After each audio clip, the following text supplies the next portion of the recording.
Welcome back, everyone. This is your host, the DN WhatIf, here with another exciting fanfiction. Today, we're diving into the story of What If Deku Had the Buried Alive Quirk? A special shout out to the original creator, Lien93. This is the permission statement by the author in written. Please make sure to show your support by checking out their work from the description. If you enjoy this video, don't forget to hit that like button and subscribe for more fanfiction content just like this. Now, let's get started with the fanfic. Midoriya shivered. Why was it so cold? Midoriya liked to sleep in a colder room as his mother always said it was for a better night's sleep, and he agreed. Not like the cold bothered him with his 7 All Might-themed blankets sprawled across his bed. No, he doesn't get cold. But yet, he's so cold, he's shivering. Gee, he huffs, turning over to get comfortable, grabbing at the invisible blankets. Slowly, he opened his eyes. This was not his room. This wasn't even a room. Midoriya quickly sat up only to smack his head hard on the ceiling. Ceiling? The force sends him back to the cold metal floor, his hand shooting up to rub his forehead. Wait, he mumbles, panic slowly setting in. He wades his arms around. Cold metal walls entrap him on all sides. He kicks his feet and shimmies his way up and down. There are maybe 4 inches from the back wall to his feet. The ceiling is only a couple of inches from his nose. The walls, the ceiling, the darkness, either so close. Midoriya took a deep breath. He needed to calm down. He had no answers yet. Until he knows something, he needs to keep a level head, like All Might would. He took a deep breath and looked around. Or at least felt. His hands could only move so much before hitting the walls. They were metal and cracked? He could feel where the metal met the other pieces, so the box he was in was wielded. His punches could break through walls, so a piece of metal would be nothing. But with maybe a 3-inch windup, there wouldn't be any moment or room for him to get a powered punch in. He couldn't flick his way out either, as metal shrapnel might kill him. Kicks were also out of the question. No room for his leg to bend. Midoriya started to cough when he realized he mumbled it all. That was wasted air. He couldn't speak. He read somewhere that a normal-sized coffin had about 5 hours. He didn't know where he was, but there was no air filtration system in this box. It was only his breath that filled the air, so if he was asleep or unconscious for half that time, he would be down to maybe 2.5 hours. The panic started to bubble, but he pushed it to the side for now. Survival instincts now. Emotions later. Midoriya patted his left hand around when something smooth, long and thin hit his fingers, along with something colder than the metal encasing him. He grabbed the small thing first and fingered it up. When he squeezed it a bit hard, a faint crack echoed off the walls while a soft green light lit up the space. A glow stick. Midoriya was about to crack it up again, but that would just waste the glow stick's time. He didn't need lots of light for a short amount of time. No, he just needed light for a long time. The cold object was a plastic water bottle that would stay sealed for the time being. He didn't want to waste water for however long he was here for, nor did he want to quicken his possible death if it was drugged. He maneuvered the water bottle to his armpit area for ease of access and continued to pat around. A hard rectangular object met with his fingers. He felt a long fat buttons were and a large circle-like thing on the side. A tape recorder? He hit the first button. Midoriya Izuku, a low distorted voice sounded out. I apologize we must speak like this, but know you, your abilities and, more importantly, your connections. The voice paused before continuing. My name does not matter now. What does is your survival, Midoriya Izuku. I want you to survive. I want you to live and become a great hero. If the sports festival was anything to go by, you would make a great hero dash. Then would you kidnap me? Midoriya mumbled as he brought the recorder closer to his ear. This has nothing to do with you either. This has to do with pro heroes and your UA teachers. I won't say as the past does not matter. The future does. More importantly, yours. Your situation right now is a test for them. How much do they really care about their students? Out of a student body of 2,000 children, how far will they go for just one? Will they fail and move on like nothing happened? Will your teachers bring up your death? Will UA even announce your disappearance? Or will the entire school just sweep you under the rug, forgotten and discarded? The voice shook as it continued. UA is not as great as the public says. This year only villain attacks have overrun your class only. How are students supposed to learn to protect others if their own teachers can't do the same for them? They say lead by example, but those teachers are no example to be followed. Pro heroes are supposed to save, protect, and remember. They don't do that now. They forget students like you, Midoriya. The ones who try so hard and push themselves to just get the mere glance of a pro and look away. I believe that you would make a great hero. The question is, do they? There was silence as those words sunk unbelievably low in Midoriya. You have 5 days in your situation as I have handled the air quantity. More than enough time for them to find you. However, you and the other dorm members of your school were drugged. You should have woken up not too long after I left you. Air supply doesn't depend on you either, but your so-called teachers of UA. I've said it once, and I'll say it again. I hope you make it out alive, Midoriya Izuku. I hope you make a greater hero than the ones you know and worship. Goodbye, hero. The recording ended. Midoriya just stopped. Was he going to die here? What did UA have to do with anything? His teachers? Will they find him in time? How long has he been here? How much time does he have left? Will he die? What? Be trapped in this limbo forever? The slow build of panic began to snowball into full-on panic as he laid out the facts. He's in a box. With limited air supply. It's dark, cold, and small. Was he buried alive? Midoriya's heartbeat picked up the pace. This was a dream. Not a training drill. This was real life. This was actually happening. To him. Right now. He was buried alive. His friends were drugged. And he's alone with no one there to save him. Buried in the ground. In the ground. 6 feet under. Under where people are. Where people are. People are. People. His people. Was he the only one taken? Who took him? Where was he? How long has he been here? It's a coffin. He has a limited amount of air. Not enough air to panic. To panic. Panic. Not enough air. Not enough. Help. Help. Someone. Please. He needs help. To get out. Out alive. He needs help? Help. Help. Help. Help. So Mepni? Help me. His breaths got too much for him. Breathing in too hard and exhaling too softly. He blacked out before he could say any more, completely oblivious to the hidden camera in the corner or at the horrible timing that he awoke. Midoriya Izuku was buried 6 feet underground. Time, 12:15 a.m. Aizawa rolled over with a satisfying snap, crackle, and pop of his bones. It was Saturday, meaning no early wake-ups and no late-night patrols. Instead, he was tucked underneath a black comforter and resting upon his overpriced but very much worth it futon. It was cool in his room. Dim from his shades and quiet with the walls.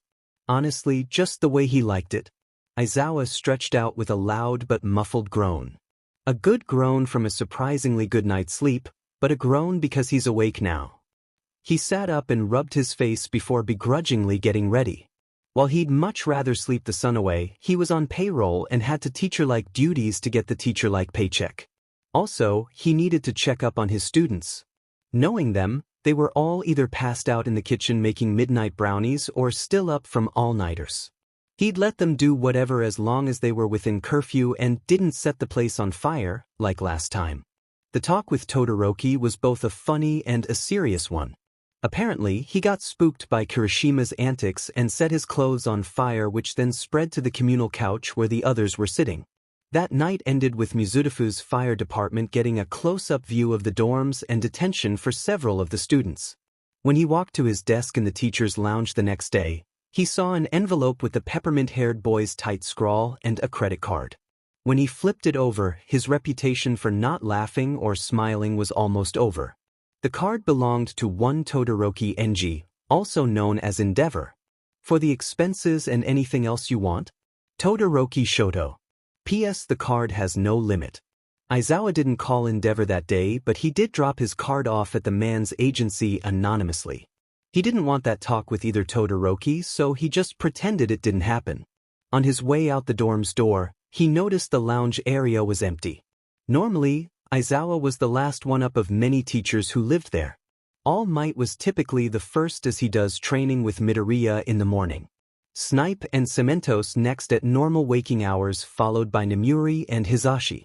The others would trickle out at other times, but all were up by at least 9 o'clock. He looked at the doorway where all shoes were sitting, untouched from yesterday night. Aizawa narrowed his eyes as he looked in the sink.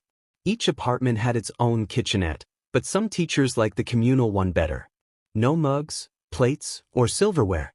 He looked outside the windows where the sun was up and shining.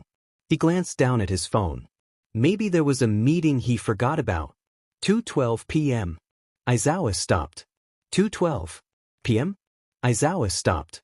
No way he slept in that long. He may enjoy the casual cat nap and sorts, but his circadian rhythm has been trained to not sleep a full night into the afternoon. Nothing extraneous happened yesterday night, so there was no reason for a late sleep-in. Aizawa opened his phone and looked for any alerts from Nizu or anyone. No new notifications. He scrunched his eyebrows. It would make sense if none of his coworkers were here. After all, it was a Saturday and people do have social lives, nothing Aizawa was jealous of. Everyone had their own shoes in their rooms, so it'd make sense why everyone was still there. Aizawa shook his thoughts and continued to the Heights Alliance. He typically checks up on them every morning, but not many would care if he was a few hours late. Aizawa turtled into his scarf against the cold wind. Chilly, windy and sunny. Quiet, a peaceful day. He slowly walked up to the building steps and scanned his ID card. Pro Hero, Eraserhead. Aizawa Shoda.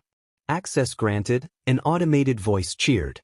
Aizawa swung the door open, thinking about all the grading he still had to do. Maybe he'll get Hisashi to help him? He still owed him for last week's bar outing anyway. Expecting a room full of teens all talking about training or homework, it is silent. Empty. No one there. Not in the kitchen, not in the common area. No teas or coffee or lunches are made. No music is being played from Jiro's room, nor any swears from Bakugo. No laughter, no shouts, no banterings, nothing. It was quiet. Too quiet. Hello. Aizawa called out, setting his papers down on the table. It wasn't his birthday, so no surprise parties there, and it wasn't any of the students either. No field trips would have happened without him. Nothing could have been going on to have completely quieted the teachers' dorms and Class 1 as suspicious. Aizawa walked to the kitchen, passing the floor vents when he froze. Something minty was coming out of it. Aizawa took a hesitant sniff of the air. Maybe it was one of the girls' perfumes or Sato's extracts. Sure. Aizawa quickly dropped everything he was holding and held his sleeve up to his nose. He knew that smell. It was a narcotic gas well known on the black market. A minty-smelling drug that could knock out even All Might out for a day. It was usually harmless, but in their sleep, they wouldn't wake up. Not until a body naturally wore it off. Simply, they would be in a mini-coma. Aizawa quickly rushed to the windows and doors, opening them all up as much as they would allow. He tried not to breathe too deeply as he ran to the kitchen and started grabbing towels, tying one around his face. It wouldn't do much for him not breathing the drug in, but it would slow the process. He tied it tight before going for the rooms. He pulled out his phone and dialed All Might. If Aizawa was awake, that means the drug he assumed the teachers were gassed with too had worn off. Everyone now was just sleeping, and being All Might's dorm neighbor, Aizawa knew how light the man slept. After 2 rings, the man groggily answered. Aizawa? What can I help you with? Get to the 1A dorms. Get as many teachers as you can. There's been an attack, Aizawa quickly yelled, not even trying to be quiet. He stopped stare after stares, hoping the vibrations would wake Jiro or someone up. Aizawa, All Might's voice much more awake and serious. Aizawa could hear blankets ruffling in the back. What happened? Give me a report. Students have been drugged. We have 2. Get down here quickly. Try not to breathe too much. The gas is still here. Be there in 2. They both hung up as Aizawa broke through another door. The cursed mint smell wafted through the halls. He didn't smell any of this in the teachers' dorms. Was there a higher dosage in the students' dorms? If so, that would mean every student here would not be able to hear Aizawa and he couldn't carry all 20 students without falling prey to the gas himself.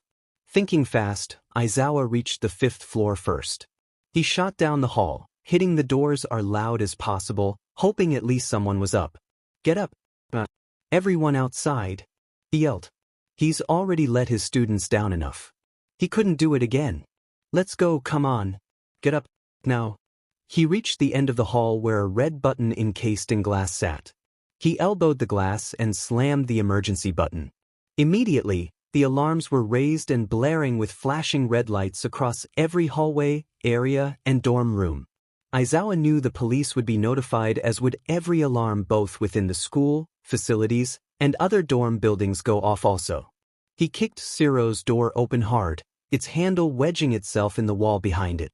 Aizawa jumped over start books and dirty laundry to his unconscious student tucked under his covers. He looked, simply, asleep. And that got Aizawa worried. Ciro? Ciro, it's Aizawa. We gotta go. Wake up. Wake up. At the silent response, Aizawa swore, picking up the kid and carrying him to the window where a fireproof slide was waiting for them on every floor. It was an invention a student from the support classes created for fire emergencies in bigger and higher-up buildings. Aizawa quickly dropped the student onto the slide and let go. He hated the fact that he had to literally push his students out of windows, no matter how many times he's threatened Mineta with it, but it was either that or leave them vulnerable to whoever set this attack up. Aizawa watched as Ciro gently rolled out onto the grass, unharmed and unconscious, before going to Ajui's, Todoroki's, Sadu's and Yayarosa's rooms. The 5th floor was finished as he stumbled to the 4th, where he could hear someone shouting.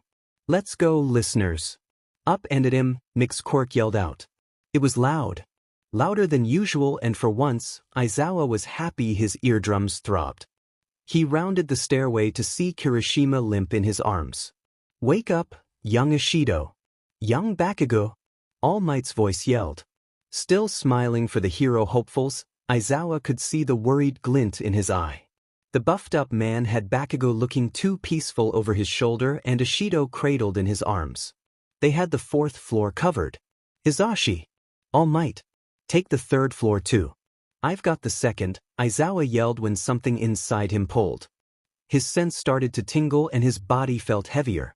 Aizawa shook off the creeping effects of the drug and stumbled down to the 2nd floor, banging on every surface he could reach. Only half of the 2nd floor was occupied, which made it easier for Aizawa to throw everyone out the window. He kicked open Mineta's door and carried him out.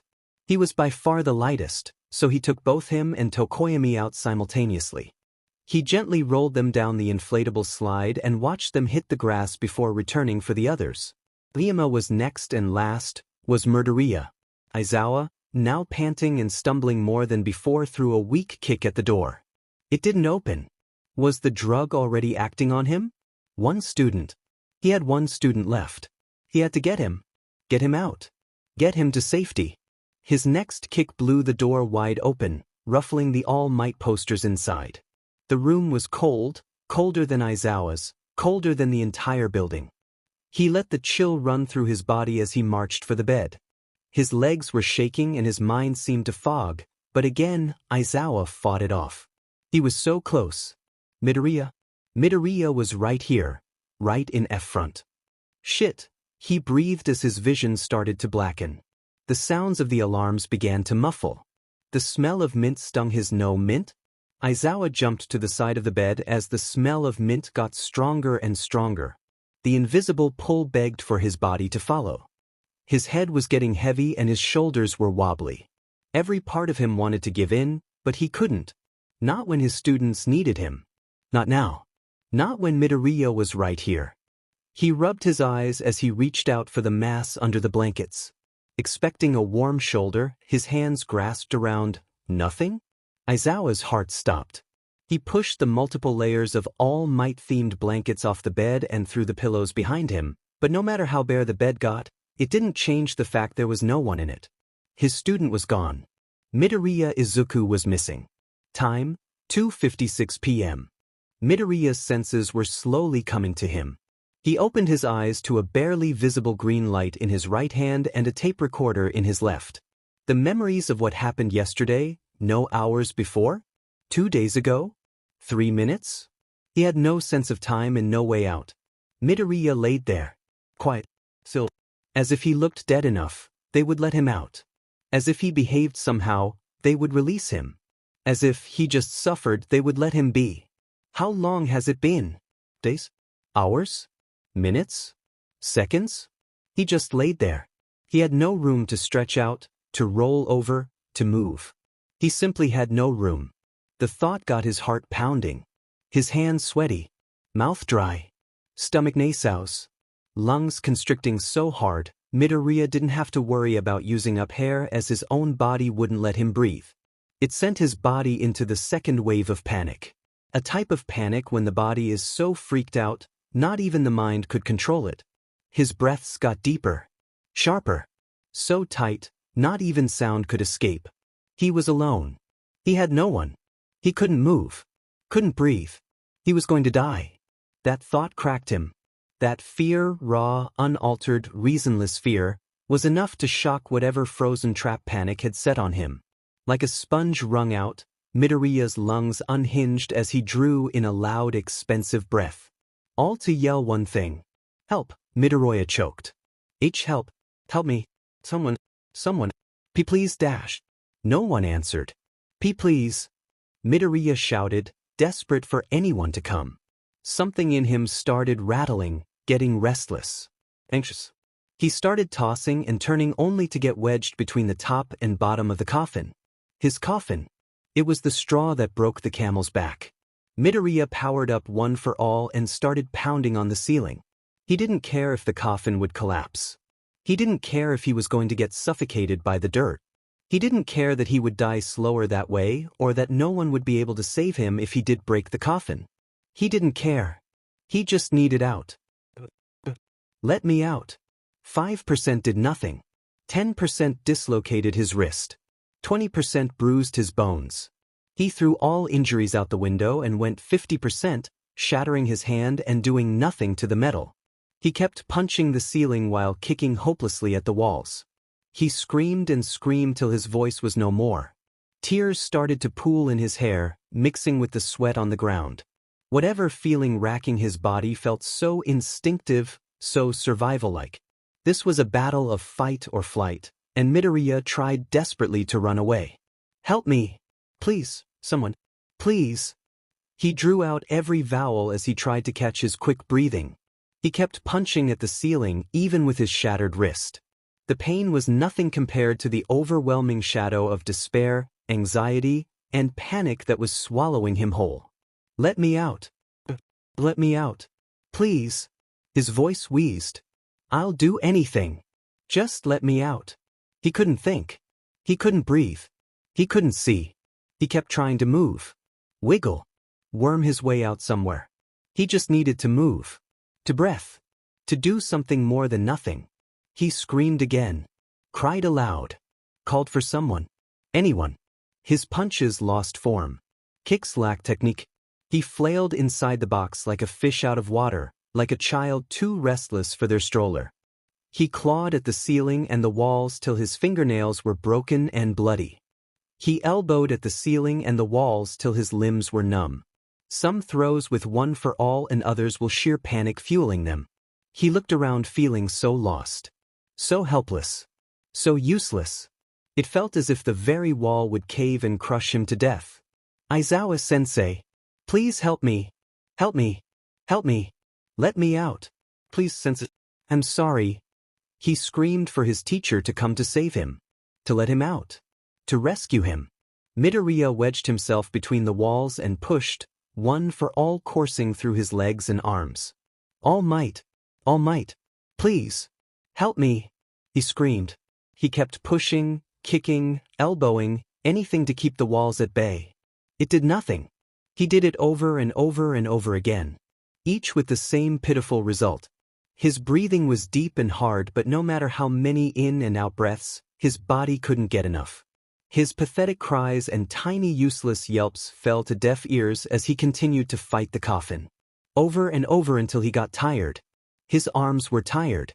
His legs were tired and the green lighting just showed how little room he had. Midoriya dissolved into a hopeless fit of tears, not even caring about how many hours worth of air he just used up. His hands pitifully slapped at the ceiling while the stress of everything pulled him back into an unwilling unconscious. Unknown to him, it was only the beginning of day 1. Time, 2:42 p.m. There was something in his arm. His eyes hurt. His body hurt. Eats plugged. Head aching. Cold. Aizawa? A soft beeping of a heart monitor told him he was in a hospital, as did the sweet smell of chemical antiseptic. His eyes wanted to stay close, but his head forced them open. He blinked a few times at the ceiling's white lights before rubbing them. Aizawa? Are you all right? He wasn't wearing his clothes. His uniform, black, flexible, warm, was nowhere to be seen. Instead, he had white scrubs on, all without the UA logo, meaning he was off campus. In a hospital? Of campus? His eyes caught the window scenery. The sky was a dark blue. The kind where it could be either dawn or dusk. If Aizawa was 10 years younger, he'd be getting off his patrols. A few stray leaves fluttered in the wind while trees swayed with the October breeze. There was a kind of serenity that came with these kinds of hours. Everything existed. Everything was still. Whether it be the day winding down or the night receding back into the west, this time overlap never failed to stop Aizawa. It was beautiful. Aizawa turned to his right where All Might sat deflated in a chair. His hair was almost as disheveled, hair more wild than usual and unusual bags weighing heavy under his eyes. He looked so small, so defeated, so broken. But All Might, Aizawa acknowledged, wincing silently as he sat up. Why am I here? Aizawa, do you not remember? All Might's soft voice asked. Aizawa turned towards the man who was refusing to meet his eye contact. Not remember what? Keith, slowly. Aizawa had no idea why he was in the infirmary. Last he remembered was getting up Saturday. He remembered it was quiet in the teacher dorms and quieter in the students' dorms. He remembered fatigue, the pang of fear. All Might look up at Aizawa's face as the realization hit. There was an attack. Minty. Too minty for perfume. Too cold for an October day. Where are the students? It's the afternoon. You called me saying the dorms had been drugged. All Might continued. Get up. Everyone outside. He yelled. He's already let his students down enough. He couldn't do it again. Let's go, come on. Get up. Now. Mike and I cleared the 4th and 3rd floor. You cleared the 5th and 2nd? Young Ashindo. Young Bakugu. All Might's voice boomed out. Mike was shouting something in the back too. What was it? All the students were accounted for. He pushed the multiple layers of All Might-themed blankets off the bed and threw the pillows behind him, but no matter how bare the bed got, it didn't change the fact there was no one in it. Except one, All Might have trailed off. He looked away as his breathing got quicker. Aizawa raised his hand with scrunched eyebrows. He flexed his fingers and rotated his hand as his memories all came back to him. His student was gone. Where is Midoriya? Aizawa whispered. His blonde hair fell as his head lowered. He's gone. Midoriya Izuku is missing.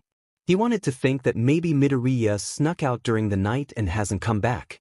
Maybe it has something to do with his father and domestic issues? The majority of children who go missing are kidnapped by a family member, and Midoriya's father wasn't in the picture. Maybe he went into the woods to train and got lost? Made a bet that he lost and had to leave his dorms? Maybe he was just hiding? Maybe he caught the villain that did this and was hiding from the others? Maybe. Aizawa took a deep breath. Maybe Aizawa just failed. There was a dead silence. A horrible silence.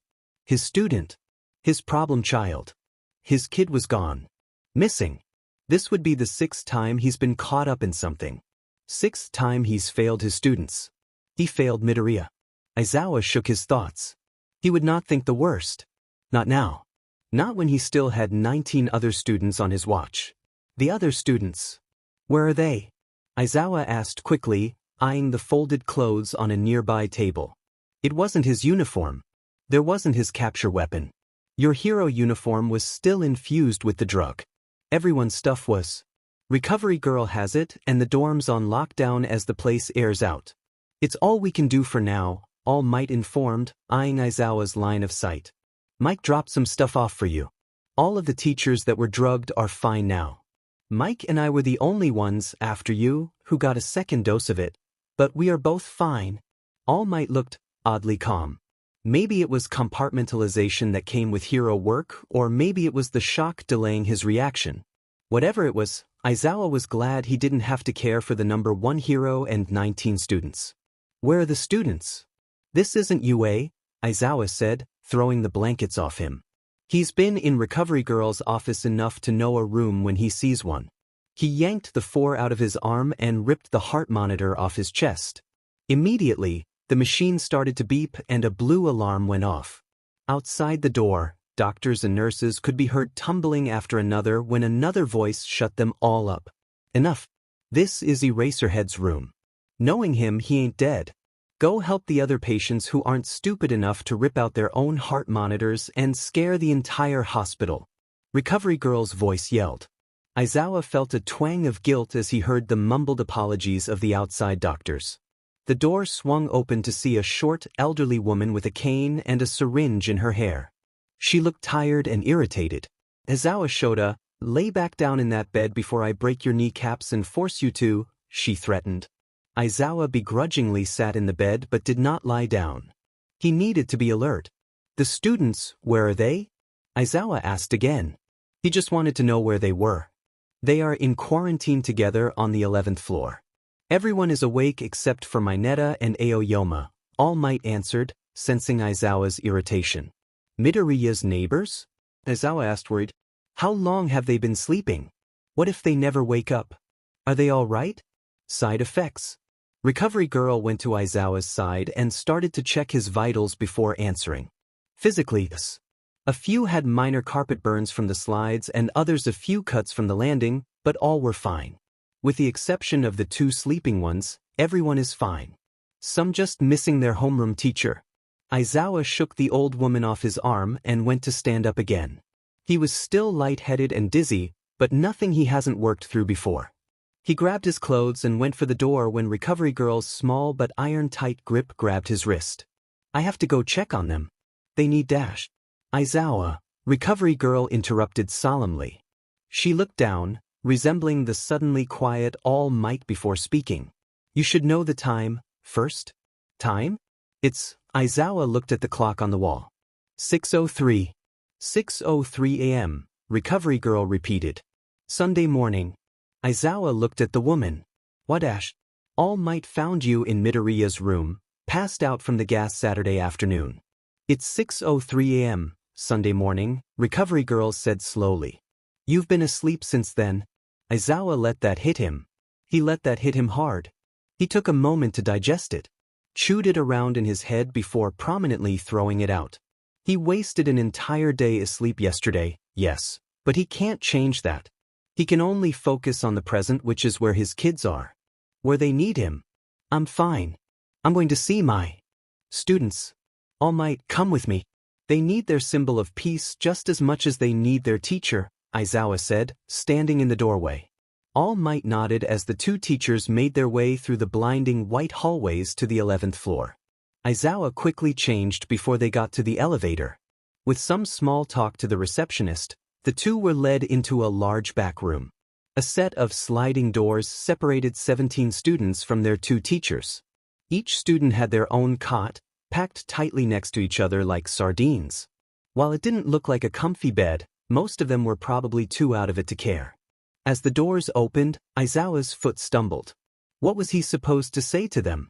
Aizawa, their teacher, lost one of their own. The classmate. First Bakugo at the training camp and now Midoriya from his own bed? Their trust in him was no doubt broken. Would they still want him as a teacher? Would they hate him? Through curses and swears? He wouldn't blame them if they did. He deserved. Aizawa-sensei? The doors automatically slide open with a ding, alerting 2 students of their presence. 2 awake students. Ashido and Jiro were the only ones up, sitting across from each other on their cots. Ashido looked at him curiously while Jiro focused on his shoes. It was 6 in the morning and those two definitely weren't early birds. The receptionist told them that the drug was off all the students except the two still in their personal rooms, but the side effects had some students still more tired than others. Aizawa-sensei? Ashido asked in a quiet voice. She looked tired. The bags under her eyes and ruffled up hair just showed an unwilling All Might. Are you two all right? He asked first. All Might went wandering into the other parts of the room, watching over the sleeping students. He readjusted the blanket skewed over Bakugo. Yeah, Ashido said, looking up into Aizawa's eyes. Are you okay? We heard from the doctors that the teachers were drugged, she said, hesitantly, playing with her hospital clothes. The teachers are all fine, Aizawa said. Don't worry about me, Ashido. But you're our teacher. Of course, we'll worry about you. Bakugo and Kiri were about to break out to go see you, but Ida ended up tackling them both, knocking Kiri unconscious again, she said with her own laugh. She looked up at Aizawa's eyes and immediately backtracked. Sorry, I make jokes to ease up the heavy times, you know? I realize my timing isn't the best dash. Don't apologize, Ashido. You are doing everything right. Everyone copes in their own ways. Making humor and easing the tension works well for you and for others. You care about the ones around you just as much as you care about yourself. Never apologize for that, Aizawa scolded softly. Ashido's eyes widened at this softer side of him but nodded. Ah yes sir, she smiled. Jiro?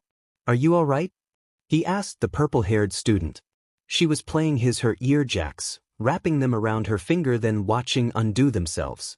Her eyes said there was something else eating her, but Aizawa couldn't tell what it was. She nodded, refusing to look up. Aizawa didn't push. It wasn't time for that. They'll come to him in their own time. Sensei, what happened? Ashido asked. Her body swayed as she talked, no doubt trying to keep herself awake. No one has told us anything. All Might hasn't even come until now. Aizawa chose his next words carefully. While Ashido and Jiro both looked like a feather could take them down, Aizawa knew how good their memory was. There was an attack on the dorms. The police are still following up on details, but you all are safe here. Ashido looked down and Jiro looked away. Aizawa didn't blame them, they were mad at him. Angry for losing one of their own. He understood. Thank you, she said. Aizawa looked down at his two students. I heard from the doctors you, Mike-sensei and All Might-sensei, threw us out of windows, she said with a tired giggle. Thank you for saving us. It's just my job. When this is over, sensei, I'll start a petition for teachers to get paid more, Ashido said with a big yawn, leaning back on her cot. When was the last time she slept? When did she wake up? You'll have my signature then, Aizawa said with a small smile. Ashido closed her eyes and fell instantly asleep. Jiro fell asleep too sometime in the middle of their conversation. He'll pull her aside later to ask her if everything's all right. It probably wasn't given everything that just happened, but still, a one-on-one talk would be beneficial to anyone. Aizawa pulled their blankets over their shoulders and walked over to All Might who was on the phone. He hung up when Aizawa approached him. Detective Tsukachi just called. There is something urgent the staff should see. We'll meet up at the school, All Might whispered. At Aizawa's nod, they made their way out of the hospital and back to UA. Time, 6:41 a.m. Detective Tsukachi sat in UA's biggest conference room. Desks lined the rows while large windows light the room. Tsukachi had the projection screen pulled down too. They'd need it for this meeting, the meeting that called every UA teacher from every subject, grade and subclass to discuss Midoriya Izuku's disappearance along with some newer details that the detective had acquired. Should I give them the option to watch it? He asked the small principal. It was just the two of them in the room. He looked across the rows and rows of seats, separated into categories. Nedzu had notified the staff of Friday night, but on Tsukasi's request, kept the details to a minimum. At the time, Tsukachi's team was still gathering information he was ready to share. They are all pros. They need to watch this, especially a certain two teachers, Nizu said, sipping his tea. Aizawa is up and going now too. He and All Might are on their way right now. They aren't going to be happy when I tell them. None of the staff will be, Tsukachi said, collapsing into one of the chairs. He didn't want to watch it again, to listen to it again.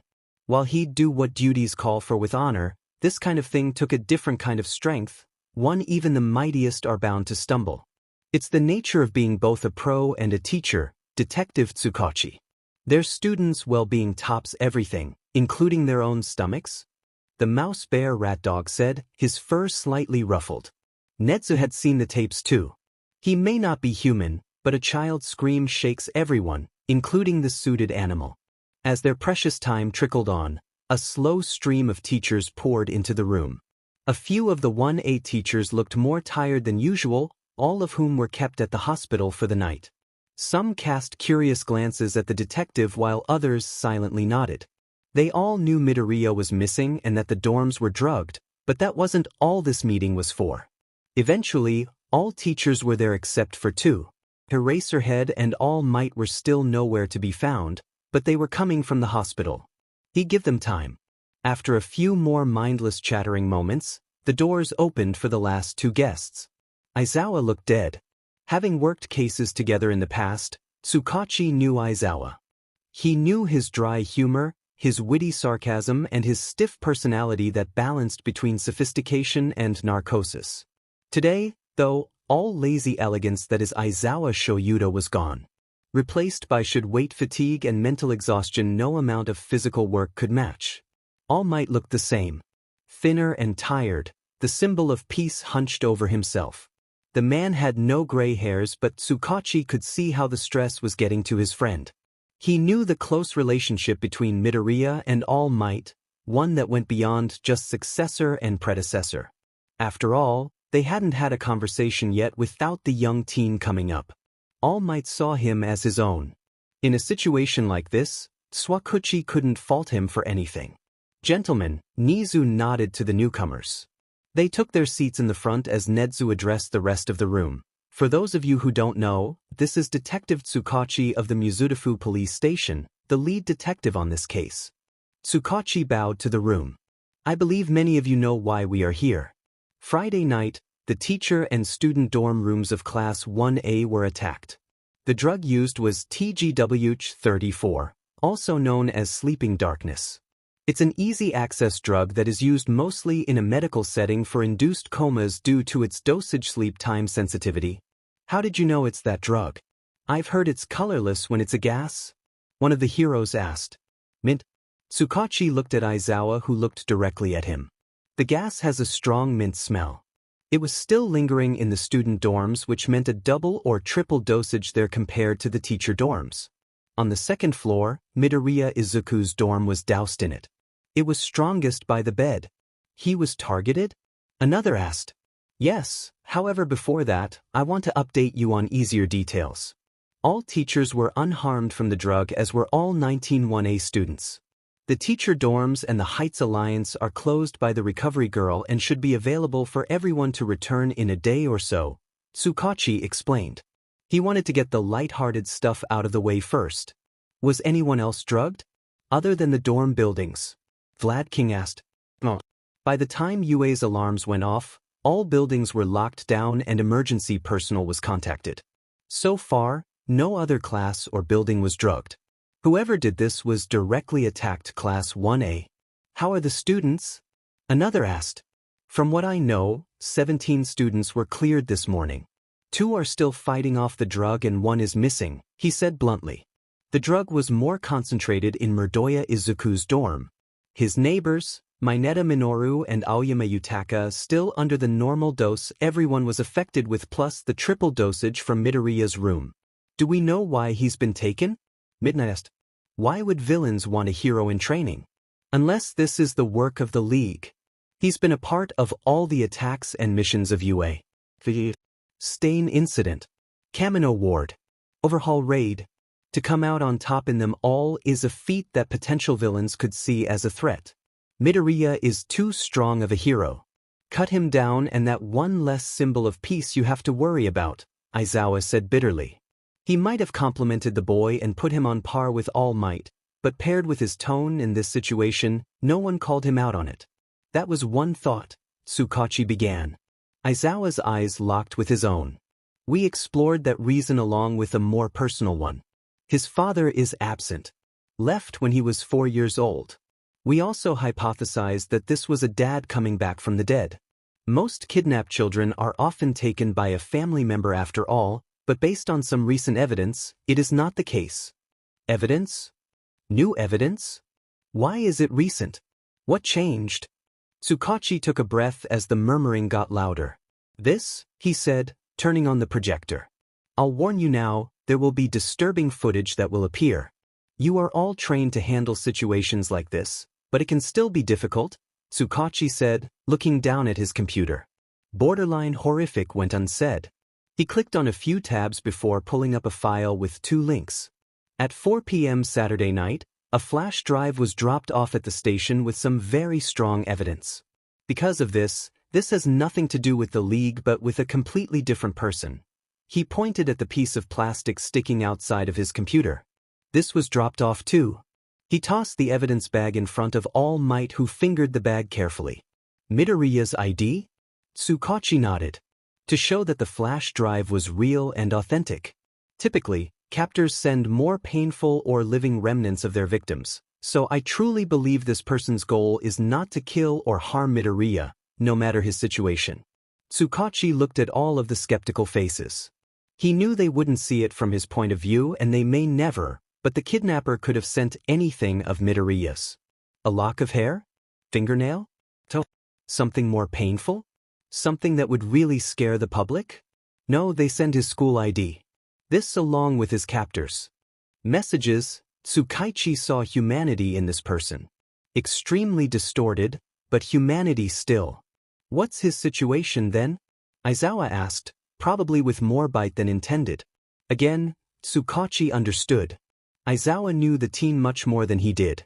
Hey, Eraser, Present Mike whispered, grabbing onto Aizawa's arm and holding him back. Take it easy. We're all worried for the boy dash. He isn't just a boy, Mike, Aizawa said, looking up at Tsukachi. He's my student. My responsibility. He was under my protection and I lost him. This isn't exactly the moment to be withholding things. Aizawa, Nizu warned. Aizawa mumbled something before giving a silent apology. Please continue, detective. The room was silent as Tsukachi nodded. He understood, but that small slip of emotion just proved what he had to say. He had a feeling the hero won't be so kind after that talk, but that was for later. On the flash drive, there was a message for the staff of UA. I listened to it and made my notes, but I am no member of this school. With the exception of All Might, who was just hired this year, I hope some of you will be able to fill in some gaps for me. With a room of nods, he pressed play. Hello, a distorted voice greeted. The screen showed an audio recording with the voice's fluctuations going up and down on the graph. I would introduce myself, but you all know my name. I leave out UA's newest staff member, however.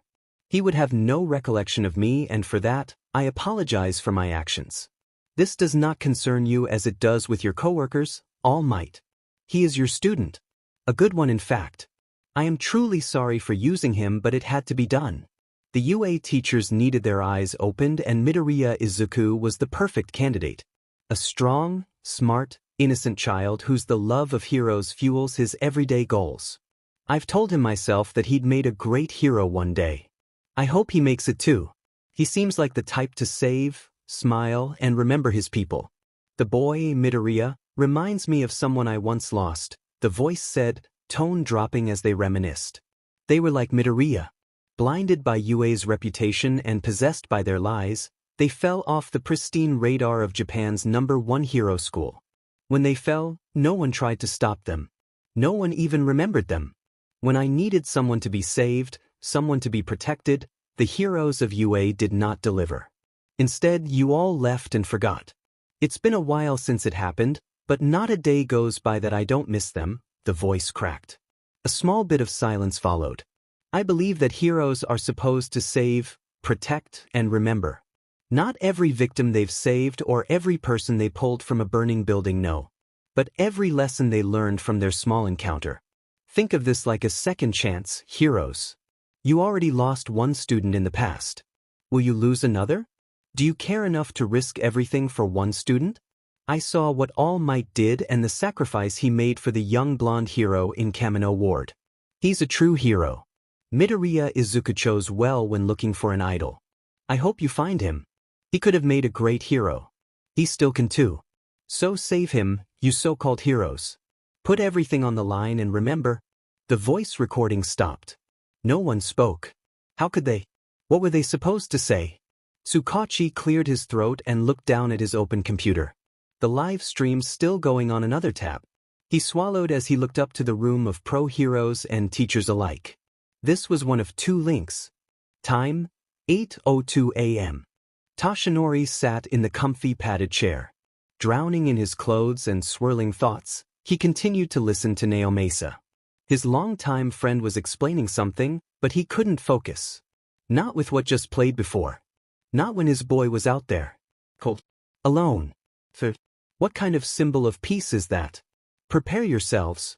This isn't an easy video, Tsukachi said, grimly. Aizawa, All Might, Nizu called out. At any time you want this to stop, just raise your hands. Toshinori rose his head and looked at the tiny principal. Raise his hand for what? He saw Aizawa give a stiff nod next to him before following in the young hero's lead. What did he nod to though? Suddenly, the projection screen turned back on. This time it looked like there was an actual picture. Toshinori stared at the screen as the mouse hovered over the play button. It clicked and the Toshinori's ride to the darkness started. The screen was dark. Through the darkness, the camera was placed in the corner at the foot of this narrow-looking box. What is this? Blood King asked, livid. A game? Please, save your observations until afterwards, Nizu said. Toshinori didn't look around. He just stared at the screen as if it would somehow bring his boy back. Something in the box moved. Legs? It hit the side of the box and shook the camera a bit. There was no light, but an outline of a body could be seen. Oh my god, Aizawa whispered next to Toshinori. What's wrong? Present Mike asked somewhere in the room. Toshinori disregarded them all. What did Aizawa see? Just watch, Present Mike, Tsukachi said. All eyes were on the screen again. Silent. Something was humming in the background of the video. Are those snores? Midnight asked, straining her ears to the speakers. Oh my dash. The thing inside the box started to move and twitch. The thing felt through the air, grabbing at nothing.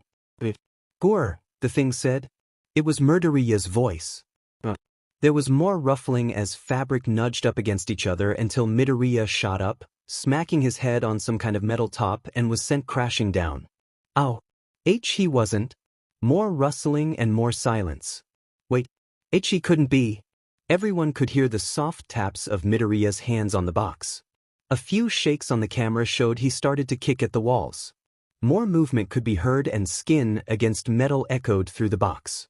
The camera still couldn't see anything, but it did pick up most sounds. Quick breaths could be heard mixed in with slower, shakier ones. What's he saying? Someone asked. Meh. Held it, 3 inches, no power, flick, suffocate kicks, no room to bend. He's describing the different situations he could use to get out.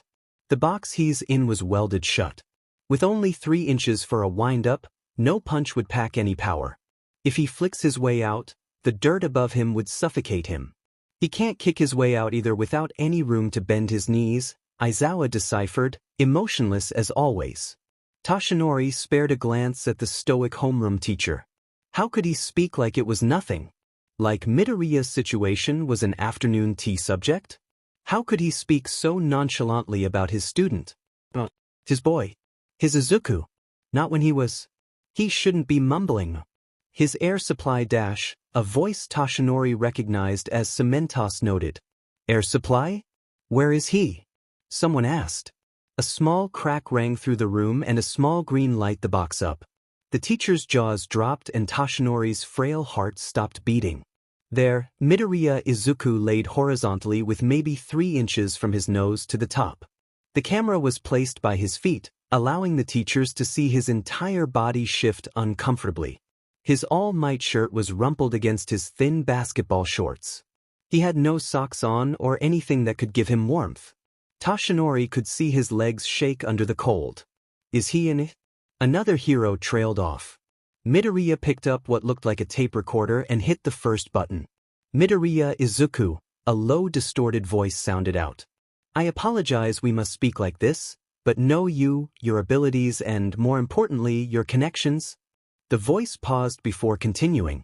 My name does not matter now. What does is your survival, Midoriya Izuku. I want you to survive. I want you to live and become a great hero. If the sports festival was anything to go by, you would make a great hero dash. Then would you kidnap me? Midoriya mumbled as he brought the recorder closer to his ear. Toshinori could have laughed if it wasn't for the situation. This has nothing to do with you either. This has to do with pro heroes and your UA teachers. I won't say as the past does not matter. The future does. More importantly yours. Your situation right now is a test for them. How much do they really care about their students? Out of a student body of 2,000 children, how far will they go for just one? Will they fail and move on like nothing happened? Will your teachers bring up your death? Will UA even announce your disappearance? Or will the entire school just sweep you under the rug, forgotten and discarded? The voice shook as it continued. UA is not as great as the public says. This year only villain attacks have overrun your class only. How are students supposed to learn to protect others if their own teachers can't do the same for them? They say lead by example, but those teachers are no example to be followed. Pro heroes are supposed to save, protect and remember. They don't do that now. They forget students like you, Midoriya. The ones who try so hard and push themselves to just get the mere glance of a pro and look away. I believe that you would make a great hero. The question is, do they? You have 5 days in your situation as I have handled the air quantity. More than enough time for them to find you. However, you and the other dorm members of your school were drugged. You should have woken up not too long after I left you. Air supply doesn't depend on you either, but your so-called teachers of UA. I've said it once and I'll say it again. I hope you make it out alive, Midoriya Izuku. I hope you make a greater hero than the ones you know and worship. Goodbye, student.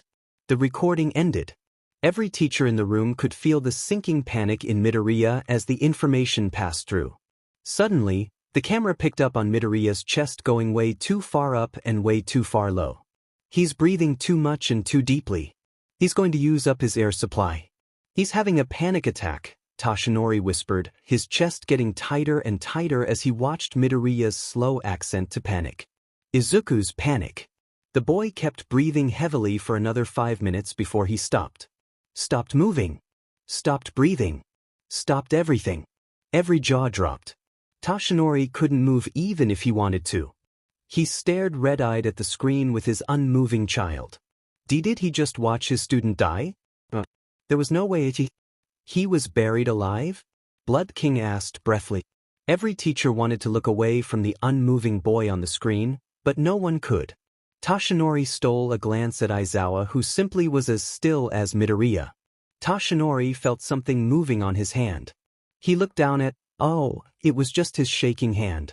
Hand shaking so badly, he couldn't hold a glass of water. He felt Aizawa's eyes on his as he shook his hand and folded them under the table. Now wasn't the time for him to break. Not yet. He had to hold on. For who? If Midoriya was... I'm going to fast forward it a bit. He's still alive, but this next part could be difficult for some, Naomesa's voice rung out, snapping everyone back to the present. Please, leave the room if you need. But I believe you all need to see this. See the urgency in this situation. What kind of statement was that? Toshinori could clearly see the urgency. He could see it loud and clear right above his own son's unmoving body. Toshinori rolled his hands into fists. How dare Naomesa think that he doesn't understand how important this situation is? He was the one who ran in after Aizawa to carry his limp class out of a drugged building. He was the one who hauled an unconscious co-worker out of his own successor's empty bedroom. He of all people saw the urgency in. Play it, Aizawa demanded. Toshinori whipped his head at Aizawa. The detective nodded. Why am I crying? His voice rang through the green light coffin. Toshinori wanted to hit something by listening to Midoriya's soft and confused voice. Suddenly, Midoriya started to toss and turn. He started to cry and scream and bang against the coffin door. His voice shot through Toshinori like a bullet through glass. He's heard Midoriya cry, but never like this. Not this high-pitched, gut-wrenching panic and desperate-filled scream. Those cries weren't his typical sniffles but terrified, tormented back-of-throat yells that tore every one of his teachers to shreds. "Don't cry, Izuku. I'm your old ash. Let me out." Midoriya cried out in anguish, completely oblivious to Toshinori's shattered heart. His screams ripping his vocal cords in pain. He kept tossing and turning, kicking and punching, clawing and crying. Midoriya let out another ear-piercing tortured scream as he desperately fought the metal walls. "Oh my God," someone said. Hands were coming up to mouths and tears fell from eyes. They couldn't do anything except watch their student bang and injure themselves against the metal cage. It was like watching a bird try to fly away in a too tiny of a cage. Pitiful and hopeless. A loud snap of a wrist sent an inhale through the teachers. The green glow of his quirk showed how little room the teen had. The camera kept shaking as the lightning boy kept fighting and kicking the walls of the coffin. "Don't hit anymore. You're done, Izuku. Please just breath. Breath, Izuku dash. Help me. Please, someone. Please." Midoriya screamed out. He kept smashing his limp wrist against the top of his coffin while his legs flailed around, desperate for some escape. "Stop it, my boy. Stop hurting yourself. Please. Let me out. Let me out. Please." The poor boy wheezed in anguish. Sweat mixed with tears dyed red with blood ran down his face. His knuckles were black, broken and bloody, while his knees looked the same way. A few of his toes looked out of place also. But none of that stopped him. Midoriya, the happy cheerful teen with too bright of a smile, laid tormented by the metal walls with nothing but his own distressed wails to fill the dead silence. Toshinori went deaf somewhere in the middle of it. He couldn't take it. Those screams. Those cries. Half was a mumbled mess, anyways. Toshinori subconsciously closed his eyes until he felt the teacher next to his stiffen even more. "Aizawa-sensei," Midoriya yelled. Pain, panic, sadness, desperation, all the emotions dripped from his voice. "Please help me. Help me. Help me. Let me out. Please, sensei. I'm sorry." The boy started to wedge himself between the walls, the flashes of lightning blinding the camera. All might, please. Save me." This from the sorry hit some rugged part of his voice.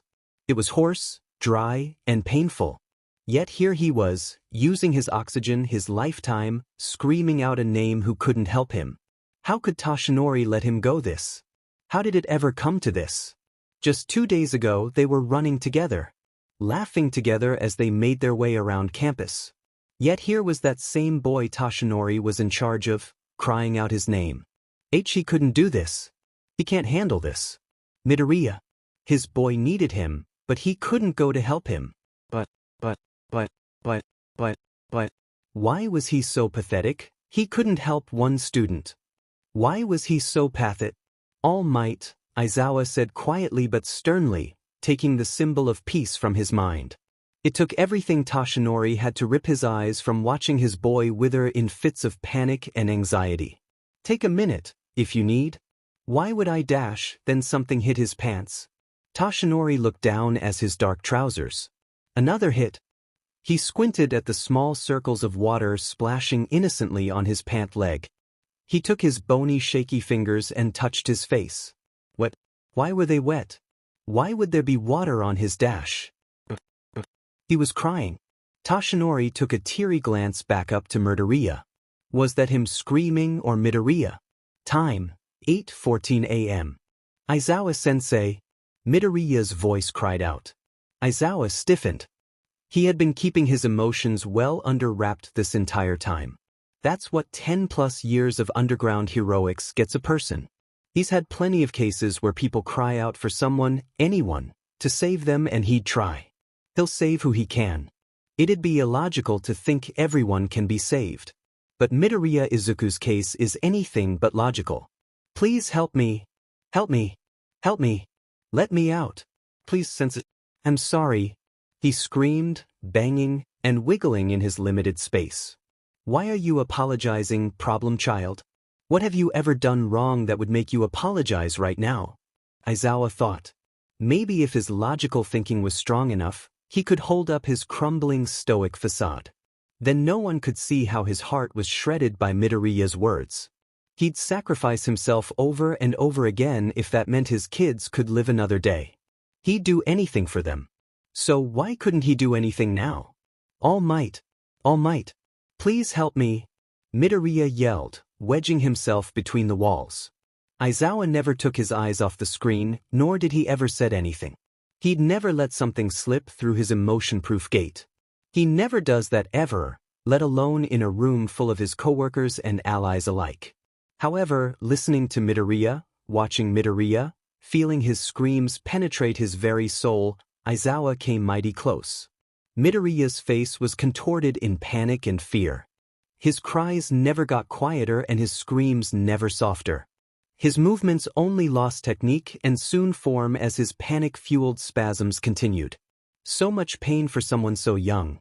For some reason, Aizawa wondered if he felt any pain when he died. He shook his thoughts. He couldn't think like that. Midoriya wasn't dead. He was still alive. Savable. But Aizawa would save him. Rescue him. Answer his call for help. Like last time? He spared a glance at All Might, whose tears didn't match his shocked face. Aizawa nudged him. All Might, he whispered, trying to keep his voice steady. Take a moment, if you need. He may not be able to help Midoriya at the moment, but he could at least lend a hand to a fellow teacher. The number one hero faced him, fat, miserable, pitiful tears ran down his confused face. Why would I dash? Aizawa looked away for All Might's privacy. He was crying and didn't even know about it. He envied All Might's ability to openly show his emotions. He could easily do the same, but not here. Not with All Might secretly thanking Aizawa for not breaking under his problem child's screams. Not with said child was shaking with shivers and tears in front of them. Not when Midoriya Izuku is so close, yet so far. He turned back to the screen just as the man beside him screamed out so loudly, Aizawa jumped and went for his non-existent scarf. Yagi! The detective yelled, pausing the video just as Midoriya's foot was going to connect with the wall. Again. Aizawa looked down at the hunched-over number one hero. The man was full-on sobbing, his own wails matching the ones on the screen as he buried his face in his hands, eyes shut in pain. His mouth was hanging open, tears and saliva rhyming it while his breaths were rough, irregular and rigid. Aizawa didn't even know if he was trying to keep his cries in or not, but they were loud enough for everyone to look over and then away in condolences. His emotional yells were incoherent with the occasional, "my boy" or "Izuku." Aizawa could sympathize with All Might. He knew what it felt for his entire world to come crashing down, but there was a time and a place for it. A conference room filled with a lead detective and 169 other pro-heroes trying to discuss a missing student was not the time. Nizu caught his eye somehow and nodded at the doors. Aizawa sent his own nod before gently grabbing All Might's arm and pulling him up. "Excuse us, detective," he said, slowly and with a deep bow. Aizawa ignored the teacher's glances as he half-dragged the man out of the room. Once they were out of earshot of the conference room, Aizawa pulled him into an open classroom and quickly shut the door. "All right, I get Midoriya is missing and that whatever connection you had is beyond a teacher and student, but right now, you cannot play father to the kid. You may not just be a teacher to Midoriya, but you are to 19 students. You are a staff member at this school and a pro-hero who needs to be both mentally and emotionally strong," Aizawa scolded. "I'm not asking you to put that fake smile on, but you need to pull yourself together. Let loose and spill your emotions later. A pro is a pro, so start acting like one." Aizawa didn't even shoot him a glance as he walked out of the classroom, slamming the door shut so hard, it rattled the neighboring walls. He might have let a few drops of his own anger slip into his rant, but it didn't matter now. All that did was Midoriya. All Might was an adult. He didn't need to hold his hand. Aizawa walked back to the conference room, trying to dilute whatever anger was threatening to bubble over. His little rage slip seemed to flick a switch in him, making him angry at everyone. Anger at All Might. Anger at this kidnapper. Hell, even anger at Midoriya. Deep down in some logical part of his brain, He knew this anger was no one's fault but his.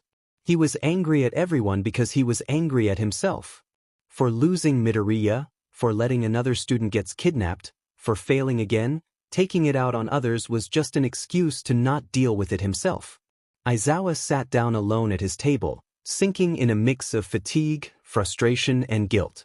All Might should be back soon, Aizawa said, keeping his emotions out of his voice. He'd be a hypocrite after his talk with All Might to blow up now. Sorry for the interruption. The detective blinked at him and nodded. I believe you all get the idea then. How long was it? The video? Someone asked. The detective's eyes studied Aizawa for a second, too long for a passing glance before looking away. I'll get to that later. The suit and tie cleared his throat. Because Midoriya's captor had addressed you all, with the exception of All Might, I would like your help on this. Clearly, the captor had past differences with UA and its teachers, and by working with you all, using your quirks, ideas and planning, Midoriya will have a higher success with your assistance. What about school? I'm all for helping with this case, but tomorrow is Monday, a third-year teacher asked. The school will be shut down this coming week. I have contacted parents and such already, Nedza said. Tsukachi nodded. Also, please do not share any details of this case. This is not to go public. Of what the parents and public know, the Class 1A and teachers' dorms were accidentally gassed by an experiment gone wrong. Of the recovered, no one was injured. It was no student's fault. Vague as it is, it's for the safety of everyone. What about Midoriya? Don't the parents have the right to know about a missing student? The public could help us look dash. No, the detective interrupted bluntly. For the time being, too many dangers could come from the public knowing about Midoriya's disappearance. His kidnapper Aizawa cringed inside. Called out UA's teachers specifically. There is something only you can remember, as the video put it. If the public knew, they would be all over this school, and resources would be spent on publication versus Midoriya. Trust in UA would go down and parents may pull their child from the dorms. Having several UA students out of campus and unprotected could prompt this kidnapper to strike again if... Aizawa looked at the man. If what? The detective, bless his soul, stared right back into Aizawa's eyes. If Midoriya Izuka dies, his kidnapper might take another and do the same to them. This could start a serial kidnapping cycle around UA. If that happens, well, I don't need to explain why that would be bad. Several people gasped. Coward. That was all Aizawa could think of. Taking their issues out on innocent students then with the staff? Were they afraid that a head-to-head match left them as a crater in the ground? Were they that cowardly, they had to take a hostage to ensure business? That's stupid to pick one of Aizawa's students. What was the other reason why school is shut down? Midnight asked hesitantly. The detective looked solemn. He'd been hit question after question surrounding a student's, a child, disappearance while watching them torture themselves 6 feet under the ground, helpless to help. He leaned back over his computer and brought up another tab. Aizawa glanced back up on the screen and frowned. The screen looked like a picture, almost. Midoriya laid there still as ever. His green glow stick was at his feet now. Was this another video? The video you just watched of Midoriya was an edited version of this video. He pointed up at the projection. Through the green glow, Aizawa could see Midoriya's chest go up and down. Slower than usual. But it was going? How would an edited version of this video be possible if this video was still going in? It's a live stream, Aizawa whispered. The room froze as the detective continued.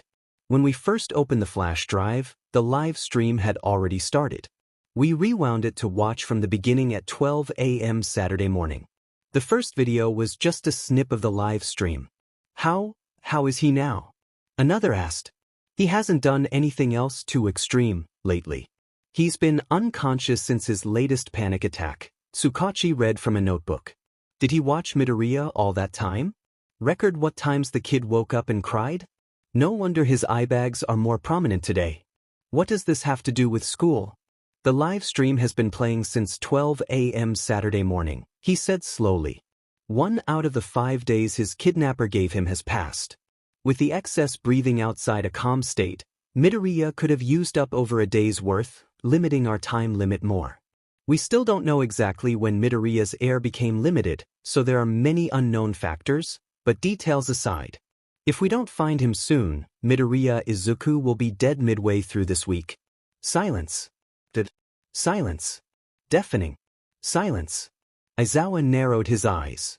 There is no way he is letting his student go that quickly. There is no way his class will be reduced by 1. There is no way Aizawa Shota is letting Midoriya Izuku die. Then we work all night. This person said they have business with the UA staff. If we stay here together and go through UA's archives, we might dash. Yes, but the detective cut Hisashi off. UA staff will be working closely with a few other outside pro agencies. We will split up through Quirks to go out and start searching the grounds. The security system wasn't tripped, nor were there any disruptions in other areas Friday night. Yesterday, we began interviews with potential informatics and started marking out possible sites. We'll alternate between field and desk jobs, especially those with suitable searching quirks and those closest to Midoriya. All the teachers are staying? One of the general education teachers asked. Just ones with Midoriya in their classes, Nedzu answered. Everyone else will conduct search and rescue points with the police and other heroes, rotating every 12 hours. I'm asking for a lot here in such a short time, so I thank you for cooperating. Tsuki bowed the room. We'll break off and split up now. Thank you again, everyone. It'll be a long 4 days. The room returned the respect and jumped to action. Midoriya's class teachers all stayed in the room while others huddled with the officers to begin search points or general profiling. Aizawa was about to check up in all might when someone called his name. Aizawa. He turned to see the detective standing right behind him with Nizu on his shoulder. Tsuki? He's known the detective for some time. They've worked on plenty of cases together to the point where they both know each other's investigation styles. Aizawa appreciated the man's straight-to-business bluntness, skipping over the typical diabetic sugarcoating and getting to what matters. He sighed deeply at Aizawa. I'm going to be blunt here, Eraser. You're off this case. You too close to Midoriya, as is All Might. It's a time-sensitive case that needs a clear mind. Aizawa's eyebrows disappeared into his hair. Excuse me, Aizawa, Nizu said, solemnly. His black eyes bared down at his own. You are far too emotionally attached to this case. It would lead to non-existent conclusions, illogical reasoning, and risky behavior. You know just as much as anyone why you are off this case. I'm an underground hero, principal, Aizawa stated calmly. He was not calm. And both Tsuki and Nedzu knew it. What better person to work on this than You were the one who found Midoriya, Nedzu interrupted. Automatically, that puts you in a different headspace than the other teachers. Second, you are 1A's homeroom teacher. Underground hero or not, you still have a duty to the other students. At times, doing the most for the ones you love is doing nothing at all. It is the true test of heroics. Midoriya has 168 other UA heroes behind him along with an entire police force while your other 19 students have only each other. Be there for them. Your student will be taken care of. Aizawa understood where Nizu was coming from, but he was still a hero. A teacher, as he said. His student needed him and Aizawa needed to be there. I still believe Don't forget, Aizawa, the little rat interrupted again, jumping from the detective's shoulder. The principal looked up at the confused hero with a gentle smile. He called for you first? Time, 8:26 a.m. Hey, Uraraka, Midoriya said with a nervous smile. He mentally slapped himself for stuttering as he walked towards the brown-haired girl. It was a nice day out. Not too cold but not too hot either. The sun was bright and the breeze was gentle, kissing everyone's cheeks with its red touch. Hey Deku, she said back brightly, waving at Midoriya. She was already at the meeting spot after school where she, him, Ida and Todoroki would walk back to the dorms together. The meeting spot was just an old street lamp outside the gates. It wasn't anything special to them, but it was to Midoriya. It was a reminder of how good of friends he had. How much they all meant to him and how much he meant to them. He smiled as she and Ida walked up to him. Hello, Midoriya, Ida said loudly, his hand poking his glasses. How was your day? Tired but good now. I'm glad it's Saturday tomorrow, though, Midoriya said, readjusting his backpack straps. He looked around for the last member of their group. How was yours? Full of important education and daily motivation, he exclaimed. Uraraka giggled as she nodded. Same here, Ida, she said, a breeze twirling her hair in the wind. Midoriya tilted his head slightly. Maybe it was the way the sun reflected off his shiny but silky smooth hair or the way her eyes crinkled as she tittered at Ida, but Uraraka looked, in simple terms, beautiful at that moment. She looked beautiful and was beautiful in more ways than just one. Her blazer was rolled up at the arms a few knots, showing off the scars she got from Gunhead's internship and Mirako's work-study. It was a testament to how tough and driven she was. She was never afraid to show them off either. Uraraka would tell him how they matched whenever he wore a short-sleeve shirt or when he was doing dinner's dishes. Her determination was simply beautiful. Her smile too. Midoriya couldn't think of any words other than beautiful. Exquisite? Stunning? Breathtaking? Now that he thought about it, he couldn't think of any words that could describe her and do justice. Some words like badass, kind, and simply cool only did half the work. Nothing in Midoriya's mind could come close to matching her smile, her bubbly aura, her beauty, her skills, her heroics, her strength. He loved it all. What are you staring at, Midoriya? Someone said in his ear. 1, 2, 3. Todoroki. And no one. Why would I be looking at someone? I mean, something, Midoriya quickly fixed with a nervous laugh. Not someone. Why would I want to look at people? What makes you think that I would be looking at something anyways? Unless citizen or might websitter something, I typically don't look at anything goranyon cause it would be weird and I'm not weird. Todoroki eyed Midoriya and then followed his original line of sight. Uraraka? Huh.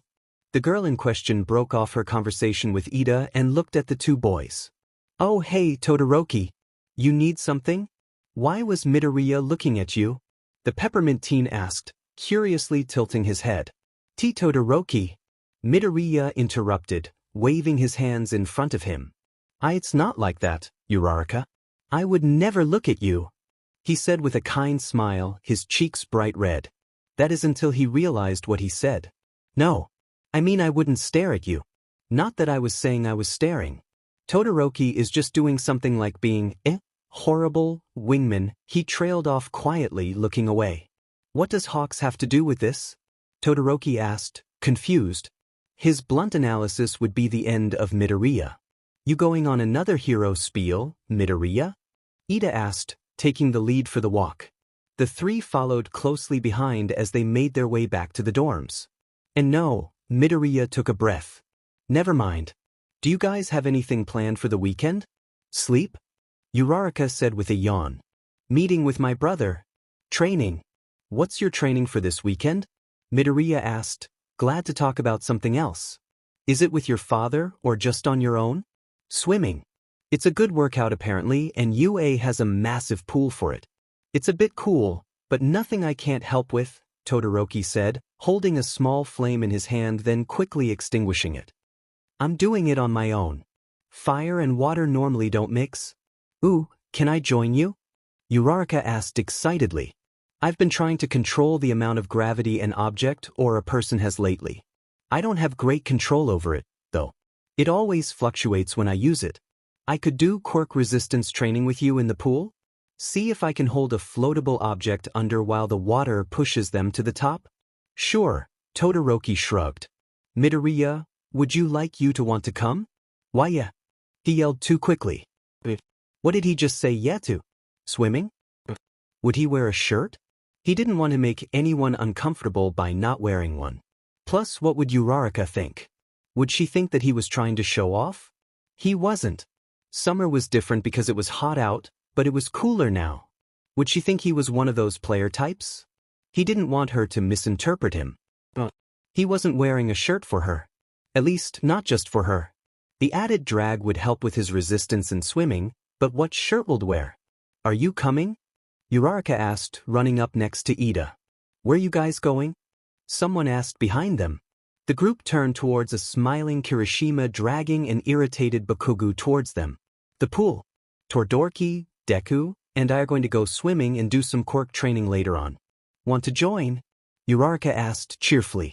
Sometimes her smile could rival Midoriya's and to literally anyone that was saying something. Oh, like the races we had in summer? That was fun. Gogo and all dash. PSH, I ain't going anywhere near Deku, Bakugo scoffed, shaking Kirishima from his blazer. He's bad enough on land. Hey, man dash, Kirishima started again before getting interrupted. Oh, or is it because he's a faster swimmer? Uraraka egged him on with a daring smirk. She took a confident step forward so she was toe and toe with the explosive boy, her head barely reaching his chin. Or because he would have beaten you at the last swimming contest? Ha ha ha, Uraraka, Midoriya nervously laughed. He wedged himself between the two, silently wishing Bakugo wouldn't kill him, then her, then him again. Kaken always faster in the water. I don't even float. Get out, Deku, he said, pushing Midoriya out of the way. He looked down at Uraraka, who didn't flinch under his intense red-eye gaze. You're on round cheeks. Kaken dashed. Nah, Deku used his quirk again and easily beat you, Uraraka said nonchalantly. She ignored the teen's explosive hands and the redhead's hardened arms holding him back. How about whoever can hold their breath the longest wins? Wins what? Todoroki asked, his interest piqued. Ida too stopped walking as he noticed the group not following. A kiss on the cheek, Uraraka yelled. Todoroki, Ida and Kirishima's eyebrows disappeared into their hair while Deku immediately turned red and quickly looked away. Even Bakugo had some wind-burnt cheeks. Or brownies. Sato and I will make some for the winner, she said, noticing the boy's reaction. He scoffed at the first offer. Deal, but if I win, I don't want no bacteria-filled lips on my face. No, if I win, Deku plays against Kirishima and me in slap pong. He smiled to himself in evil contentment as he continued. With quirks. Midoriya didn't really know what slap pong was but heard it was a more painful version of table tennis. He was alright with normal tennis, so slap pong shouldn't be too difficult, right? Deal, Uraraka said, grabbing onto Bakugo's hand. Hey, why are your hands so soft? Do you moisturize? I thought they'd be rougher like Deku's or even Kirishima's dash. Get off me, he yelled quickly, the wind burn on his cheeks getting a bit redder. He wiggled his hand from Uraraka's before facing Midoriya. Cool. 6 o'clock. Be there. I reserved it for 5 o'clock, Todoroki interjected. Go, refrigerate yourself, half and half, Bakugo yelled, grabbing Kirishima and walking off. Let's do our best then? Midoriya yelled out after him. Bakugo threw him the finger in response. At least he heard me, he whispered awkwardly. He faced his friends again. Uraraka took a step closer to Midoriya. Sorry for making that deal, but I know you can beat Bakugo. I believe in you, Uraraka said, throwing her fist into the air, narrowly missing Ida's glasses. Thanks, Uraraka, Midoriya said sheepishly. Even if he didn't make the deal, he would still try his best. Go beyond. Plus ultra. The four walked back to the dorms with Ida's scoldings on forcing others into bets and such filling the background noise. Ida left for Hosu when they got back while Todoroki and Midoriya both got changed into their swimsuits. Are you wearing a shirt? Midoriya asked, quietly looking around the empty common room. Todoroki was wearing a long-sleeve shirt and holding a pair of sandals and a towel. He raised an eyebrow at the fully clothed Midoriya. He was wearing his trunks but with a short-sleeve shirt and a jacket. Oh, if I use my fire, my shirt will burn. I already lost 5 shirts and 3 school uniforms, he said sadly. Are you? Probably. It might get, cold, Midoriya said, lying horribly. Maybe he'll ask All Might on how to properly lie without being an awkward mess of obviousness. I already said I can warm the pool, he said, refolding his white towel. And no, cold swimming helps with breathing control, and if we go to the deeper end, it gets cooler over there. Warm water doesn't go that far down, you know? He said gawky, not meeting Todoroki's eye. Man, he really needs lying lessons. I see. Are you ready then? Todoroki said, standing up. Yeah. The two already got permission from Aizawa-sensei to use the lap pool and notified him of the others that were coming. When they all arrived, however, Uraraka, Mina, Hagurake, Momo and Azui were already there, as was Kirishima, Kaminari, Shiro, and Bakugo. Well, what Aizawa-sensei doesn't know will kick them all into week-long detention, but that's future Midoriya's problem. You ready, Deku? Bakugo asked tauntingly. The teen was already dressed in black swimming trunks and orange tie around his waist. He was holding two 20-pound weights while standing at the pool's edge. Kaminari and Kirishima were talking next to him. Don't you want to swim or something first, man? Get your lungs warmed up? Or just wait till the water warms up? Our human heater just arrived after all, Kirishima said, nudging Bakugo and pointing at Todoroki. They all turned to see Todoroki knee-deep the water with all the girls seeping in the literal man-made jacuzzi. Kaminari mumbled something about lucky Todoroki while Midoriya dropped his stuff off on a bench. He walked over to the trio, ready and somewhat excited. Challenging Bakugo in an innocent contest was always fun to Midoriya. It reminded him of when they were both quirkless younglings who would race each other to their houses or eat ice cream the fastest or even sleep in the longest. Back when they were best friends. It may not be like old times, but the way Bakugo treats Midoriya now is different. He's still blunt, rude and offensive to Midoriya, and really everyone, but not in a degrading way. Their discussions are banters, not arguments. His hits aren't aimed to maim and his comments rarely hold as much venom as they used to. Times aren't the same. Somehow they're better. A step closer to an actual friendship between rivals. Midoriya internally smiled at the thought. Cold water will constrict breathing, making the weaker one drop out first. Right, Deku? Bakugo said, throwing the weight at Midoriya, who caught it easily. Damn, already starting with the trash talk. Good luck, man, Kaminari said, flashing a grin at Midoriya. The two left as Midoriya confidently nodded at the blonde. If he was going up against Bakugo in any sort of competition, he knew the other would bring nothing but his best. Midoriya would have to do the same. His eyes narrowed in determination as the two stepped up the middle of the lap pool where the bottom was 10 or so feet deep. You got this, Deku, Uraraka said, appearing out of nowhere and slapping a hand on his back. Suddenly his entire chest felt heavy. Heavy. He shook the feeling off and readjusted the weight in his hands.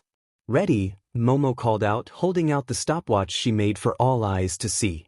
All the girls plus Kaminari and Shiro were sitting in the jacuzzi area of the lap pool with Todoroki awkwardly standing in the middle. Get set. Go. The two jumped into the pool, sinking even quicker with the weights. Eyeing each other as the two sat on the bottom of the pool. They both resumed Buddha-like positions, the weights holding their legs down. Red eyes bared at green ones in the one-sided staring contest which Midoriya just ignored. The seconds got longer as the two sat there. It was oddly peaceful. Kaken wasn't exploding at Midoriya and Midoriya wasn't kicking Kaken. The simple silence was somewhat comforting to him.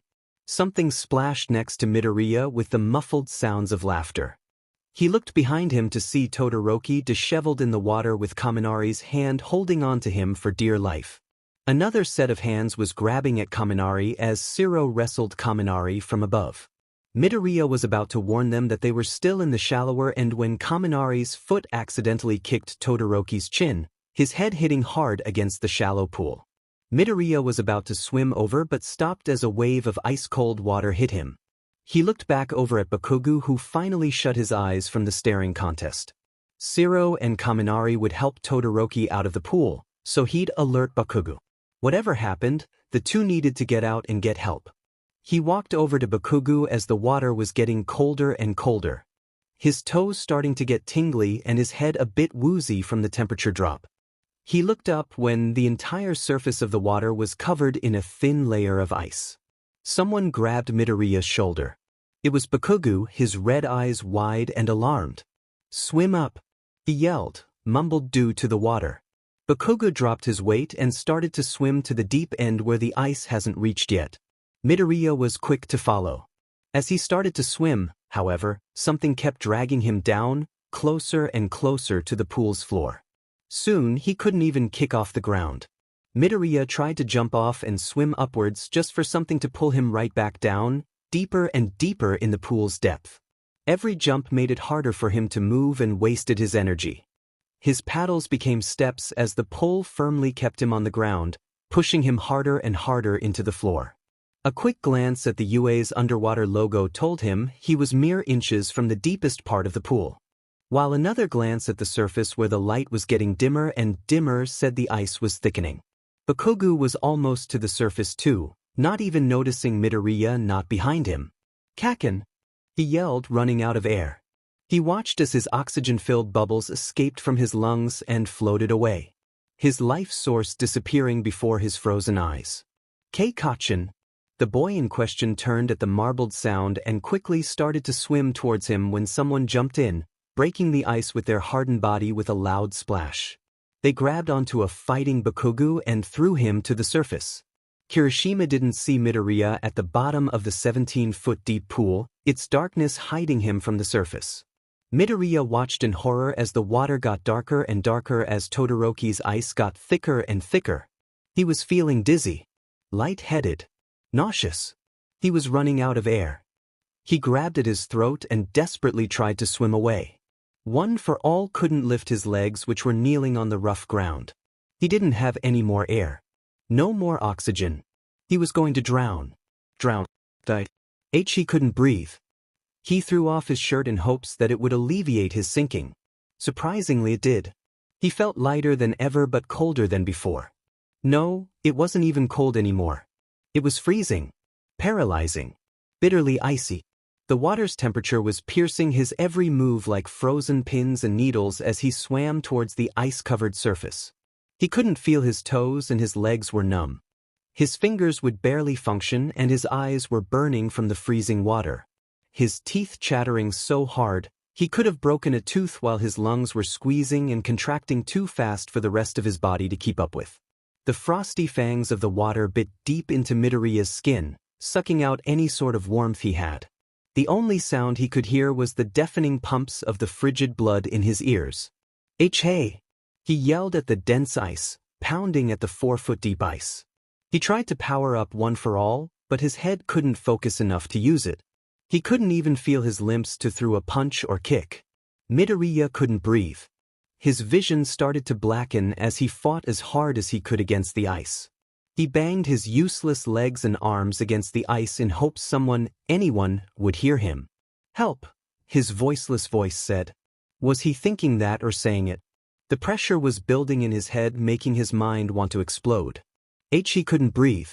There was no more air to breathe in and no room to breathe out. He was drowning. Drowning. Drowning. He was cold and drowning. Tired and drowning. Alive and drowning. The rapidly growing ice, now 5 feet deep, was only pushing him further and further down back towards the ground. Back into the shadows of the living. No. No help. Help me. Please. Someone. I am drowning. Help me. Save me. Rescue me. This couldn't be the end. He didn't want to drown. Not here.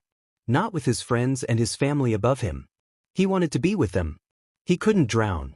Yet, he could drown. He will drown. He'll die at the bottom of this pool. He could die. He will die. If only someone came. If only someone would. There was one last thought before his consciousness faded. One last thought before he took his fatal inhale of water. One last thought before Midoriya Izuku drowned in a sea of cold, lonely darkness, 6 feet under the ice. Let me out. Time, 7:04 a.m. Toshinori took a breath. After Aizawa slammed the door behind him, he seemed to have woken up, or at least, as he said, get a grip. He calmed down, regained control, shook out his shaking hands as he composed himself. It may have taken 10 minutes, but he was all right now. Or, as all right as one can be in his situation. Toshinori shook off the thought as he walked through the busy hallway. Busy? Toshinori looked at the heroes' faces as they all shuffled past him in the tight hallway. All wore the same tired, horrified, and sympathetic looks. Everyone's shoulders were hunched and auras a bit darker. Toshinori was about to tap someone on the shoulder when someone called out his name. Yagi, Naomasa called out. Toshinori nodded at the man as he gently worked his way to the now empty conference room, his shoulder accidentally hitting the last person in the room. Sorry, Aizawa, Toshinori said, his voice still raspy from the previous minutes. Aizawa just grunted, shoving his hands deeper into his pockets and walking off. Toshinori turned back to his detective friend. What did I miss? He looked up at the screen which had a sleeping Midoriya on it. His breath steadily went up and down, albeit a bit quicker and irregular than usual, but still, he was breathing. I'll cut to it, Yagi, the detective said bluntly. He took a breath before starting. It's a live stream. Midoriya has 4, maybe 3.5 more days of air. The police and other pro-heroes will be returning to UA in a couple of minutes to start the investigation. You and Aizawa are off this case, Naomasa said straightly. His ability to compartmentalize in the most serious situations won his detective title. To watch a child wither in pain 6 feet under the ground and keep a calm face is no easy feat, yet here a man who did it for a full day stood, eyes straight, serious and stoic. Toshinori's heart stuttered at his words. 3 days? That's all his boy had? And he couldn't do anything? He knew that it was coming. He knew that being buried alive meant a limited air supply. He knew what was to come for Midoriya, but it didn't feel real. Toshinori shook aside his thoughts. Midoriya needed him, and he would be there in any way he could, even if he wasn't directly helping him. I understand, he said softly. You understand? Naomasa asked, surprised. Yes. I'm too close to Midoriya to think of this case with a logical mind. Aizawa no doubt is the same, no matter how much logical thinking he says he has, Toshinori said quietly. There would be no way the detective would let him in this case. Toshinori was exempted from the captor's threat, so he wouldn't remember anything helpful. His quirk, or lack thereof, wouldn't do anything to physically aid Midoriya, and he wasn't trained or experienced enough as the police in kidnapping cases to help with the search. Naomasa eyed him before nodding. Good. I have another job for you too then. Toshinori quirked a brow. Naomasa looked back to the projector. The live stream needs to be watched, he said slowly. One of my officers was on first watch but had to take a break. I took over from there, noting times and reactions for the police records and medical needs. It needs to be logged. I suggest you and Aizawa do it, but in shifts. No one person could do this alone, especially when he's awake. Toshinori looked at his friend, concerned. You did it though? I suggest to go find Aizawa and talk to your students. They need to know what's happening. I know, Yagi said. Thank you for watching over my boy, Naomasa. The detective nodded, turning to the doorway. I'm sorry, Yagi. The man whispered so softly, so quietly, so solemnly, Toshinori could have cracked again. Those 3 words just mocking him with the reality that is now. The situation was far too familiar to his liking. His only family was on the verge of death again, and Toshinori could do nothing but watch, again. He took a breath as he looked up at the screen. What are you dreaming about, my boy? He asked aloud, not even trying to hide his sadness in his voice. He watched Midoriya's face contort in discomfort and panic before reading the clock and turning to go find Aizawa. Naomasa was right, the students needed to know what was happening. 7 a.m. He was a fool to think that it'd be easy finding an underground hero. It's been 10 minutes of Toshinori walking up and down floor after floor trying to find the hero when the next best thing popped up. Present, Mike? Toshinori said, his voice carrying down the hall to the other blonde hero just about to enter the archive room. All Might, what do you need? Present Mike, like the others, wasn't dressed in his hero costume and instead sported his normal civilian attire. Toshinori eyed the man in front of him. From one flashy hero to another, the difference between his hero and civilian persona was a drastic one. From the tired eyes to the ponytailed hair to the normal blue shirt, this wasn't Present Mike. This was Yamada Hisashi. Have you seen Aizawa? I've been looking for him, Toshinori said, meeting the man halfway. Last I saw him, he was in the restroom. He looked at his watch. 5 minutes ago? Check his classroom or the lounge. He'd be there. Thank you, Yamada, Toshinori said with a head bow. Yamada's green eyes softened at the use of his real name. It's nothing, All Might. You know, you and Eraser are a lot more alike than you think. He and Aizawa were probably polar opposites on everything.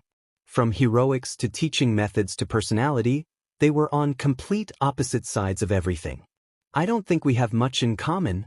Neither did me nor Midnight, but here the three of us are, teaching at our alma mater. You went to UA with him? Toshinori asked.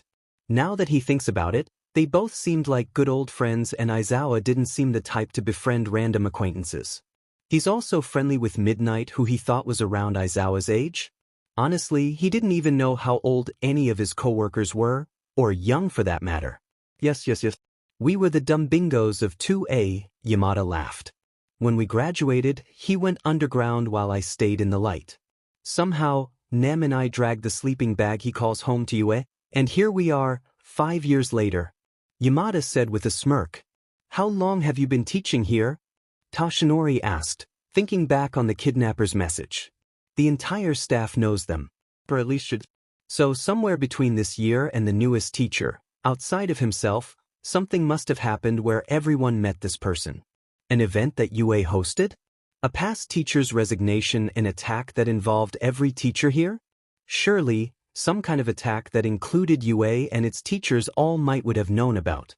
The USJ invasion spread quicker than wildfire through both the school, the press, and Japan entirely. Unless it was kept under tight wraps like his first fight with All for One? Does UA have that kind of power though? Why was he in the dark about an attack on UA, his alma mater and now workplace? And why would Nizu want something like that kept quiet? Too many questions. And not enough answers. Toshinori sighed. He was grasping at straws. He leapt at any sort of connection, even the ones that may not even exist, the exact reason why Naomasa kicked him off the case. The man knew how he would react before Toshinori himself knew. He was just desperate for anything. Any type of answer. Truth or lie. He just wanted something. 6 years, Yamada answered, breaking Toshinori from his so-like Midoriya thoughts. UA is protective over its teachers and students, and Nizu rarely hires a new teacher. But exceptions must be made for Japan's #1. He smiled. Hope you find Eraser, then. Thank you, Yamada. Both heroes nodded and parted ways. Toshinori walked down to 1A's room when the man himself popped out of the restrooms, almost body-slamming into the retired hero. Oh, sorry, Toshinori apologized, taking a step back. I was looking for you. Aizawa jumped ever so slightly before glancing at Toshinori. His old eyes didn't miss the way Aizawa hid his left hand behind his back. Is something wrong with your hand? Toshinori asked. He could have sworn to see some bruised knuckles. No, Aizawa said, brushing past him. He hid his hand in his sleeve as he walked down the hall. I'm fine. Toshinori got a sudden montage of every time Midoriya said the exact thing and was not okay. Did you hurt it? He asked, following Aizawa to wherever. No. Liar. If it's bleeding, you should clean it. It may get an infection or not heal correctly. I've treated a bleeding before, All Might. Do you need recovery, girl? No. A hospital? No. Help. With your hand? No. Toshinori sighed as Aizawa dipped into a hallway. He opened the door and walked inside, letting the door hit All Might behind him. Aizawa, do you need something else, All Might? Or are you my personal nurse now? Aizawa interrupted bitterly, sitting down at his desk. The desk? Toshinori looked around the room. Large rows of desks filled with computer monitors, half-drunken coffees, and mountains of ungraded worksheets filled the spacious room while lesson plans, class schedules, and facility reservations littered the tables. Toshinori's own jacket sat thrown over his chair while a box of old donuts from Friday laid stale on the counter. They were in the teacher's lounge. Sorry, Aizawa mumbled quietly. It's been a stressful morning. Oh, it's fine. Toshinori awkwardly stood there. He could go to his desk and talk, but he needed Aizawa to go to the hospital for more reasons than just one. Tsukachi talked with me after the meeting. He told you he wants us both off the case? Aizawa rummaged through his bottom drawers and brought out a small first aid kit. Yes, but there is another job he would like us to do. That stopped him. What? For the first time in the 7-minute meet, greet, and walk, Aizawa looked at Toshinori. He gazed at the man in front of him. Toshinori could tell Aizawa was exhausted, despite having 30+ hours of sleep. From the slower movement to the slight jumpiness, he could see the mental stress finally taking its physical toll on the man. Yet there was still that spark of energy behind all that fatigue. Determination. Desperation. Maybe Mike wasn't that wrong. He wants us to record the live stream. Midoriya's routine needs to be tracked for legal and medical records. Toshinori started. We should take shifts. Tsukachi's first officer couldn't do it after Izuka dash. 2 pro heroes will stand a lot longer than a new police recruit, Aizawa interrupted. I'll take the first shift.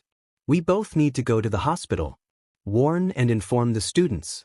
Nizu wants them moved back into the dorms as quickly as possible. Toshinori's mouth opened, then closed with a smile. Even after knowing he'll spend 12 straight hours watching one of his students sleep or freak in a coffin buried somewhere alone, he never forgets his other students. My thoughts exactly, Aizawa. Aizawa huffed, pouring a bottle of alcohol into a cup. He grabbed a few cotton balls and started cleaning the hand he was hiding from Toshinori, wincing when he hit a tender spot. The hand didn't look bad. Just a little beat up. Like a fist fight with a wall. Time and a place, huh, Aizawa? Aizawa threw the cotton ball into the trash and got out some medical tape and small scissors. He tried to find the tapes beginning when the entire thing dropped and rolled away. Let me? Toshinori offered, sitting at present Mick's surprisingly organized desk. Aizawa looked at Toshinori, borderline offended. He grabbed the runaway roll. I know how to patch myself up. It doesn't mean you have to. I've had my fair share of injuries that need personal care, Toshinori said, thinking about his left side. Aizawa studied him, narrowing his eyes and slowly holding out his hand to Toshinori. Toshinori didn't miss a beat as he unrolled a thing of black tape and wrapped his knuckles and wrist in place, careful to not tussle his hand more than need be. So you are my personal nurse now? When you have young Midoriya as a student, one must be well versed in the medical field. Toshinori chuckled, thinking back all the training he did with the boy. This was almost second nature. During training sessions, when Midoriya would go too far than his body would accept, his hands be bruised from hitting the punching bag too many times. Toshinori would sit the sweaty boy down and tend to his injuries. Other times, during the summer prior to UA, heavier pieces of trash would slip from his hands and land on his foot or fingers. For a student who cries during a baby bird hatching, he sure could handle pain. Never during those times did he shed a tear. He never cried at the USJ when 3 of his 4 limbs were broken like twigs. He never cried at his battle match with young Todoroki at the sports festival. He never cried at his injuries with Stain. He never cried during his encounter with Muscular. He wailed. Sobbed in fear and panic. Shouted. Yelled. Screamed a scream that would haunt Toshinori for the rest of his days. Apologized. Pleaded, desperate for someone, anyone, to rescue him. After all Midoriya's villain encounters, the one that gets him is the one neither Toshinori nor Midoriya could fight. Toshinori finished up the rap, his head drooping to the spiraling thoughts of WhatIf. Aizawa accidentally nudged his chair as he got up. Let's go. What? The students need us, all might. Midoriya is taken care of, Aizawa said, slowly. He faced Toshinori. There is nothing we can do right now for him now. Toshinori sighed. He was right. Naomasa was right. He picked himself out of the chair and followed Aizawa out the door. All might? Aizawa-sensei? Kirishima asked, sitting on the lounge chair. His hair was despiked and in a high ponytail, courtesy of one Ishido Mina who was sitting next to him. Unlike the hour ago, all 19 students were awake. Aoyama and Mineta were in private rooms getting checkups from Recovery Girl, but they were all awake. Okay. What you doing here? Siro asked, playing cards on the floor with a very tired look. Sato. The doctors said some may feel side effects longer than others. Is everyone here? Aizawa asked, his voice low and serious. Siro and Kirishima must have sensed the change in tone as they all stiffened up. Oh. Todoroki, Ida, and Uraraka are in the cafeteria with Momo, but everyone else is here, Ojiro said seriously, reading the sudden change in atmosphere. Young Azui, would you please go gather them? There is some information we must share with you all, Toshinori said softly. His somber voice was supposed to ease and calm the heightening students, not add fuel to their anxious embers, yet everyone's student looked even more nervous now than before. Yes, sir, she said before exiting the room. Toshinori and Aizawa were standing by the doorway while the students subconsciously circled around them. Shuji raised one of his appendages. Should we wait for Aoyama and Mineta? I heard they both woke up. Midoriya should be waking any time now then too? Toshinori's heart clenched. Ashido, Aizawa called out. The girl was sitting on the couch across from the two standing heroes with Jiro next to her. Jiro looked saddened, as did Ashido. Did Aizawa already tell those two? The pink girl shook her head. Not yet, the pink one said quietly. How are the three? I heard Midoriya, Aoyama and Mineta got drugged the most, Kaminari asked. Knowing Mineta though, he's probably oogling at the nurses or something, he said with a snicker, trying to lighten the heavy mood. Nobody but the silent set. Mineta and Aoyama are awake. They are getting a private checkup with Recovery Girl but will be fine, Aizawa answered in his normal tired tone. To some, his stoic manner calmed them. It was the same voice he used in class. What about Midoriya? We should wait until the others get back, Toshinori said. The wave of nerves washed over every student like a tidal wave. Is he still asleep? Or is he hurt? What happened to Dash? Where's Deku? Everyone, including Aizawa and Toshinori, looked at the new voice. Bakugu's wide red eyes and stiff, almost nervous posture told the two pros he already figured it out. Toshinori should give him credit. After all, saying one student's dorm neighbors woke up from a double dose of a sleeping drug but not the person in between them would allow anyone to figure out what was really happening. Young Bakugo dashed. Aizawa-sensei? All Might-sensei? What are you going here? Uraraka's cheery voice asked, walking next to Azui. The automatic doors opened for the missing students. Are we free to go now? Sensei. How are the others? Ida asked. Todoroki just nodded with his question. How's Midoriya, Aoyama and Mineta? Aizawa didn't answer them. Come in the room, he said. I'm not going to sugarcoat this. Midoriya has been kidnapped, Aizawa said, looking directly at his students. Friday night, he was taken. The teachers in 1A's dorm were drugged with a narcotic gas. Your dorms had a double dosage from the teachers, which is why you woke up later. The second floor had a triple dosage in Midoriya's room, affecting Aoyama and Mineta more. Midoriya has been missing since. The police, teachers and several agencies are working on the case. No classes for the rest of the week. It got cold. Very cold. It killed Toshinori to see the normally rambunctious class so quiet. So still. Like statues. No one moved. No one breathed. It was if anyone made any movement, life would overturn this pause in time and the truth would actually be the truth. That one of their own was gone. They looked desperate. Desperate for Aizawa to tell the punchline. Desperate to wake up from this horrible nightmare. Desperate to get Midoriya back. Yet both Aizawa and Toshinori were as desperate as they were. Every eye was dead set on Aizawa and Tohinori, except one. Time, 10:17 a.m. What? Someone said quietly, the shock still making its way through the room. What do you mean Midoriya's gone? Was it the League of Villains? Is he okay? Who took him? How's the rest of the students? Is he safe? Is anyone else missing? How did they get him? Why could no one hear him? Are we safe? Koda whispered in the back. Aizawa tuned out all questions except that one. He looked right at Koda. Despite him being close to 6 feet 0 inches, the kid looked like exactly what he was, a kid. His hands were curled together and clutched closely to his chest. His head was down, but his eyes never left Aizawa's. The kid was scared. They all were. Aizawa couldn't do anything for Midoriya's recuse right now. But he could be here for the students. For his own kids. Yes. I don't make promises I can't keep, but I will never let another one of you get hurt under my protection. Unless I die, no one will ever touch any of you, Aizawa reassured. Koda nodded a small nod. There was another silence. This one more subdued than the one before. What must you and All Might Sensei do? What will we do? Kirishima asked, his voice also quiet. Private matters with our lead detective, Aizawa answered. None of you will be alone, however.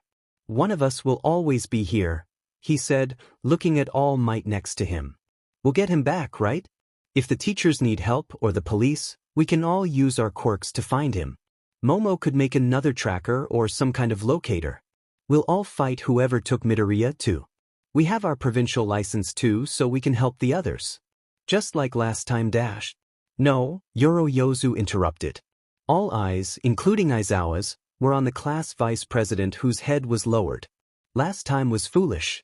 We were just stupid kids who thought we could do more than we knew. Momo-Azui started. Last time, we were almost killed. If it wasn't for Midoriya's geniuses or Todoroki and Ida's quirks, we would have died, Yoroyozu said. It was rare to see her speak this bluntly. It was the truth, but to openly state it in such a way was so unlike the creation hero. Last time? Kaminari retorted. If we weren't there, All Might may have not won. You should know better than anyone. Bakugo could have died. You were his escape. You rescued him. And Midoriya could die now too. Yoroyozu yelled, looking up at the electric boy. Don't you understand? This isn't the League of Villains. This is a completely new and unknown force. Whoever took Midoriya could want anything. Information? His quirk? His life? He was targeted for a reason. They were willing to waltz into a school of pro-heroes, drug Japan's most famous institution, and sneak into a dorm room of heroes in training just to take one person. They were willing to risk everything to take Midoriya. If we were to go in irresponsibly, we could screw everything up. We could die. Pros could die. Midoriya could die. For once, we all need to let the others handle this. She took a breath to compose herself. You weren't there, Kaminari. Bakugo's life was in our hands. It was only luck and Midoriya that he made it out all right. Midoriya wouldn't want us to go anyway. We would only be in the way, she finished quietly. Kaminari was quiet before apologizing. I'm sorry, Momo. No, I'm sorry. I shouldn't have shouted at you, she said, bowing. Nah, it was the truth though, Kaminari said. I was just speaking from emotions. I can never find a balance between heart and logic, can I? Don't say that, Kaminari. You'll make an excellent hero. We all will, Yoroyozu said, looking at the blank faces of her classmates. Silence. Sensei, Uraraka finally said. Aizawa looked at the bubbly girl, eyes were threatening to drown the room in its tears. What do we do? The dorms will be reopened later on today. The drug is being aired out as we speak and drug inspectors are arriving soon to ensure the place is safe. Our principal is installing extra security measures in all dorm buildings for the safety of both staff and students. All Might will take you all back where you can resituate yourselves, Aizawa said. The class slowly nodded, sensing the end of his speech. They wandered away from his meeting circle and strayed into their own groups, each person working through the shock on their own. All Might, Aizawa nudged the blonde man next to him. Stay with them and protect them. See that they get back to the dorms safely. All Might nodded as Aizawa swiftly left the room. He was halfway down the white hallway when someone pulled on his sleeve. He turned ready to punch anyone when, there? At least, until he looked down. Jiro? Aizawa looked down at purple hair. The young student's head was down and her hand was holding on to his sleeve like a lifeline. Aizawa-sensei, her ragged voice breathed out. She was crying, Aizawa realized. Trying with all her strength to hold her sobs at bay, she kept repeating his name. Come here, Aizawa said, gently guiding her to a private waiting room. When they were alone, Aizawa got a cup of water and set it on the table. Jiro was still standing, her hair falling like a curtain in front of her face. I'm so sorry, she whispered. I'm sorry, sensei. I'm so sorry, she cried. Jiro, what's wrong? You have nothing to apologize for, Aizawa asked. His voice was a bit softer than usual, but he kept his strong day-to-day manner on. Changing his attitude now was not going to help. Not when Jiro obviously needed the teacher she sees every day, the teacher she knows and understands. I did something, she managed to say. Oh my god, I killed him. Jiro, what dash? I can't do this. I'm sorry. I didn't mean to. He's going to die because of me. It's my fault. It's all my fault. No. Midoriya dashed, her attempts at holding back were gone. Her words become mumbled together as her cries overpowered her words. Jiro started to hyperventilate, her breaths becoming too shallow 1 second and too deep another. Aizawa took a moment before stepping forward and gently putting his hand on her head, guiding her to his chest. He wrapped his hand loosely around the young student and pulled her into a hug. Jiro's movements didn't stutter once as she pushed herself into Aizawa's comforting arms. It was as if she was trying to hide from Aizawa's eyes. No, that wasn't. She was hiding from his judgment. His thoughts. His words. She was scared of what he'll have to say, yet had no one but him to turn to. He could feel her tears seeping through his shirt, but he didn't care. He tightened the hug a bit more as Jiro grabbed onto his shirt with white knuckles and buried herself in it with tears, cries, and mumbled words. Jiro's legs gave out, falling to the ground and taking Aizawa with her. He took a step forward to balance himself and Jiro out before slowing her descent into a praying-like position, her head and arms still in Aizawa's chest. He and his student just sat there. She seemed so small in his arms. So fragile. So innocent. It was just another reminder of how horrible his job was. He had 3 years to train and prep these excited hero wannabes for the real world. 3 years to teach them how to fight for their lives. 3 years to give them all the possible information he could to make sure they don't die. How to call for help when your legs aren't moving. How to fight when you're weaponless and quirkless. How to fight when it's your life and 300 other civilians on the line, all depending on you to save them. Are 3 years enough to teach them how to mourn a lost one? How keep living when everyone is dying? How to keep fighting when everything is gone? It's why he expelled so many students. It wasn't if they had potential or not, but if they could survive the horrible world of heroes. It had nothing to do with how fast they ran or how high they jumped or how even strong they were. It was if they were on the bottom of life's food chain, if they were alone against everyone, if they had nothing but themselves, could they persevere? It was about the race, not the finish line. He was going to expel Midoriya the minute he finished the first 6 tests. Sure, he saw his determination. He saw his drive. But he also saw a hero fanboy. Engulfed by flashy heroes' facades and high on a hero's supposed happy lifestyle, he saw someone who was finally living out their dream but wasn't ready to make it a reality. He saw someone who thought saving a person from a burning building was all that was needed to be the hero. He saw a naive go-getter who would only get himself killed because of his heroic blindness. He was proven wrong. When Midoriya knew he was the underdog in the race to the top, he fought. He fought and fought until the very end. Through a broken finger too. He was indeed a hero fanboy who believed and grew up in the world of heroes, but was also ready to make it a reality. Ready to face anything that came to him, even expulsion from his living dream, and fought with everything he had. He may not know what was to come, but he would be ready when it did. He looked down at Jiro crying into his shirt. He was still a kid. They all were. Was 3 years enough time? Should it be enough time? Aizawa felt Jiro calm down a bit. Jiro, he called out softly. What's wrong? I heard them. It was the first clear sentence she had in the 10 minutes of crying. Aizawa took a breath. What do you mean? Jiro gently wormed her way out of Aizawa's arms and looked up at him. Her eyes were red and puffy. She was still shaking, but not as badly. The bags on her eyes were prominent. Her cheeks were red and tear-stained. Aizawa's eyes softened. I have special earbuds I wear when I sleep. My quirk tends to activate when I'm asleep, which means I hear everything around me. Kaminari accidentally overcharged them Thursday night and broke them. Friday night, everyone was already asleep. I could hear them all breathe and shift around in their beds. I counted them. To me, it's like counting sheep. It puts me asleep. I was about to fall asleep when I heard footsteps. Aizawa's breath stopped. They walked up and down the hallways, stopping on the 2nd floor. I thought it was you or All Might Sensei, so I ignored it. But I know your footsteps. I know how both of you walk.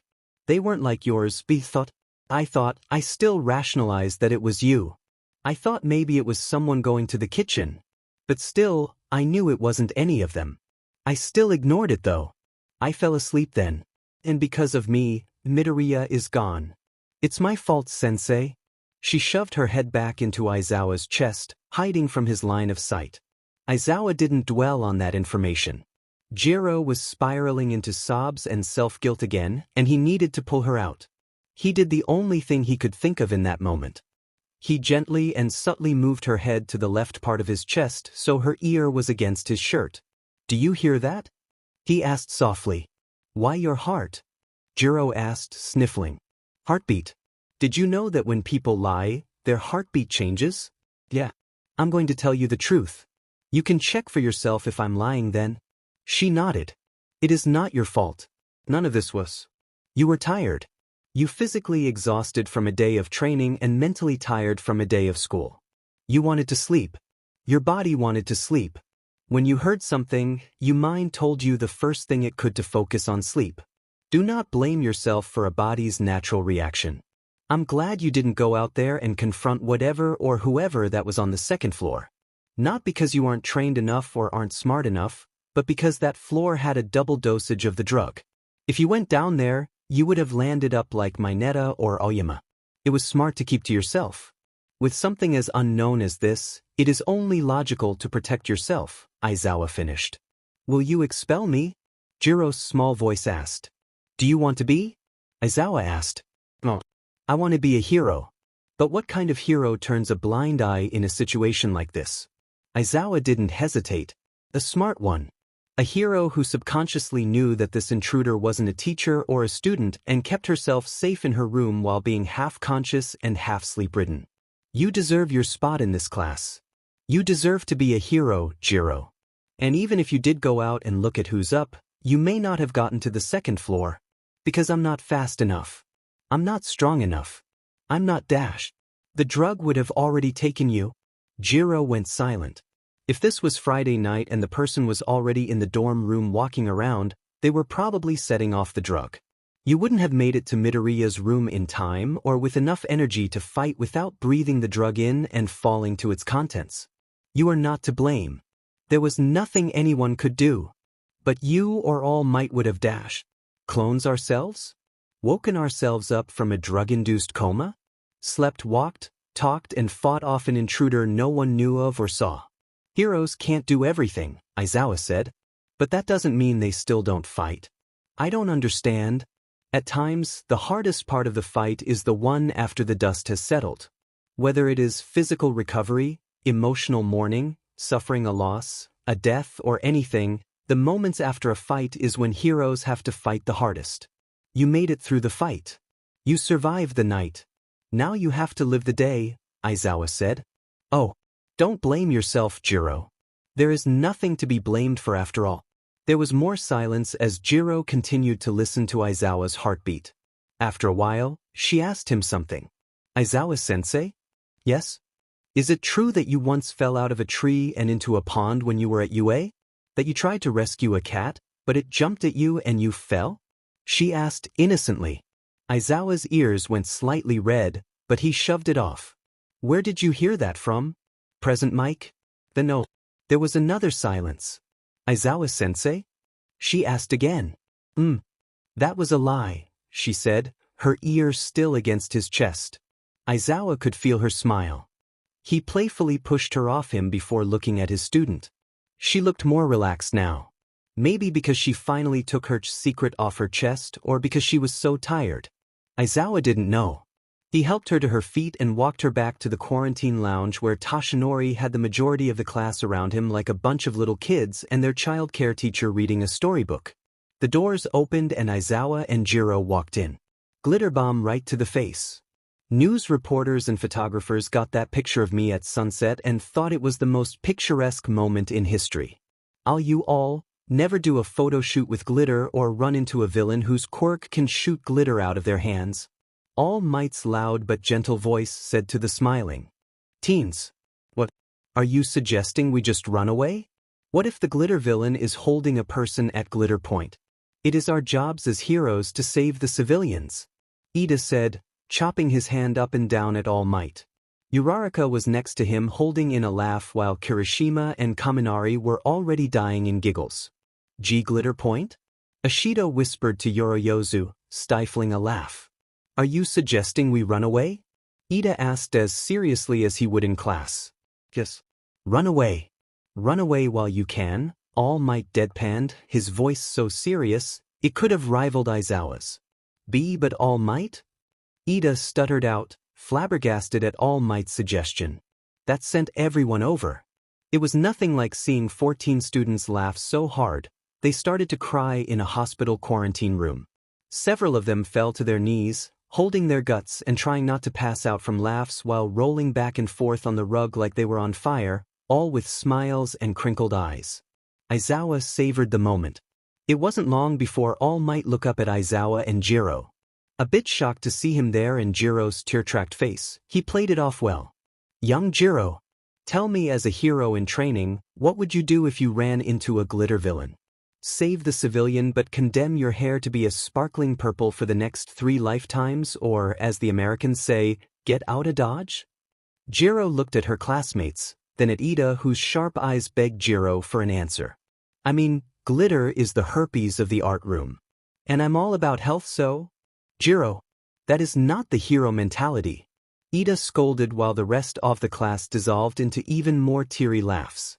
Aizawa-sensei, as an underground hero, the civilian always comes first, correct? A few spurts of glitter would be nothing compared to a normal person's life, right? Aizawa looked down at his student who was the only one standing sans himself and Jiro. He had 2 options. 1, be the teacher and correct his confused students' thoughts or play along with All Might's antics. Ida, he announced. The entire room shut up. Even All Might stopped smiling.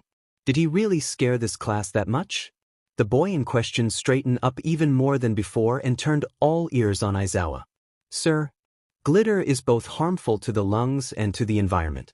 Should you march into a situation where there are more losses than wins? Think about the future and think about the other outcomes when you decide on villain attacks. There is more thought in a rescue or hostage situation than if the victim makes it out alive or not. Bystanders, building structure, your own personal health. Everything affects everything. In a manner with a glitter villain, chances are they would hit me with a glitter shower, forcing my eyes shut. I would be at a disadvantage in more ways than one. My quirk would be useless and my visibility would be shot. I wouldn't be able to use my capture weapon as accurately, which would give the villain another way to take me down. Instead, I would request backup. Take them out with numbers and overpower them without the use of their quirk. That way they would be secured without any possible lung damage. Aizawa said. When the class didn't pick up his over-exaggeration on a glitter villain, he begrudgingly added the last remark. Kissing his stoic and cool reputation down the drain, he took a breath. Plus, glitter ruins the aesthetic. Silence.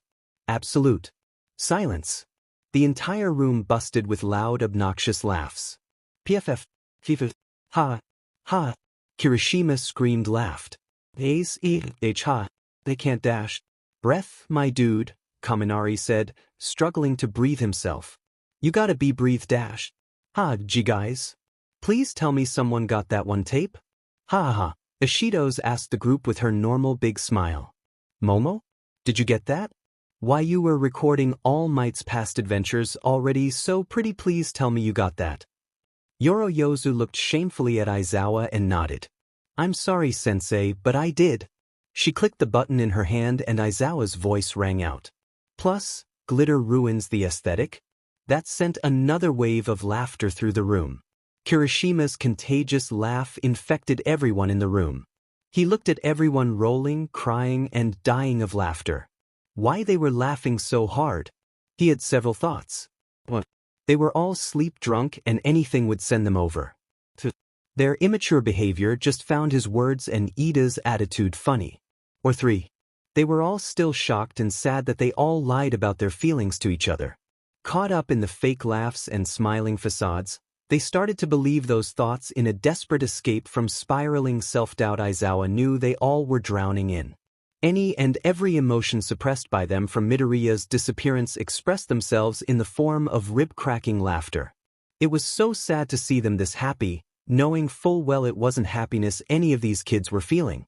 The truth was that none of them knew what they were feeling. So when All Might shared his apparently funny story, it gave them all an emotion to feel, even if it wasn't what they were feeling. The body and mind took it the extreme. It was their way of releasing emotions. Aizawa looked at his class, blissfully oblivious to their fellow classmates' situation. They all had smiles and teary eyes, and he was the reason for it. He really does hate his job. Time, 10:56 a.m. Midoriya's eyes shot open as he gulped down breath after breath, desperate for air. Expecting to be shivering wet with water in his lungs, Midoriya woke to be shivering dry with tears in his eyes. He quickly wiped them away as the dream replayed in his mind. He was drowning under 6 feet of ice, freezing cold and alone. In his dream, Midoriya was absolutely terrified. He could fight a villain any day, be held hostage or at gunpoint at any time. He could go 6 villains against 1 and not back down. He could shine his bright smile at any sort of danger. He would give everything he had to protect someone, even if there were a foe. It was an ideology rooted deep inside him since he first fell in love with heroes. But, drowning, cold and alone, that terrified him more than any villain could. Thank goodness it was just a dream, right? There was a split second when he woke up that felt like every weight on his chest had been lifted, a kind of relief almost. That it was just a dip in the road and that he could easily jump out and continue on his way. That it was 2 a.m. in the morning and he had school in a couple of hours. That he would meet up with his friends and all walk to the classroom. That he would train and study harder than the day before. That he'd make it as a hero with his friends and family by his side. But the weights were still there. He was still cold. He was still alone. His friends weren't with him and he didn't know the next time he'd even be able to see UA again. The split second wasn't over in a flash either. Instead, it took its sweet time to draw in hope and blissful ignorance for Midoriya to believe that everything was fine, only for the truthful realization to hit. Sure, him drowning in a freezing pool was a bad dream, but he's alive and awake now. So why does it feel like the nightmare just started? Suddenly, those stray tears kept coming. Midoriya viciously rubbed his eyes, but the tears wouldn't stop. He didn't want to cry. He couldn't cry. He only had 5 days of air and probably already used up 1 day. Once his air is gone, Midoriya choked. Something in his stomach turned. He wanted to throw up at the mere thought. He'd die. Midoriya first stopped rubbing his eyes as the shock, no, the realization settled in.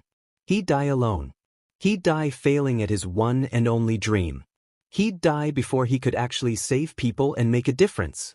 He'd die before he could become a pro-hero. Midoriya's breath hitched. He'd die before he could graduate his first year at high school. He'd die a 16-year-old boy who hadn't even had their first kiss. Midoriya's eyes were flooded with silent tears. How sad was that? His classmates depended on him.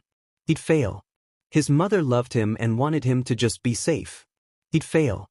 His teachers looked to him and expect greatness from him. He'd fail. All Might needed him. He'd fail. That broke the dam.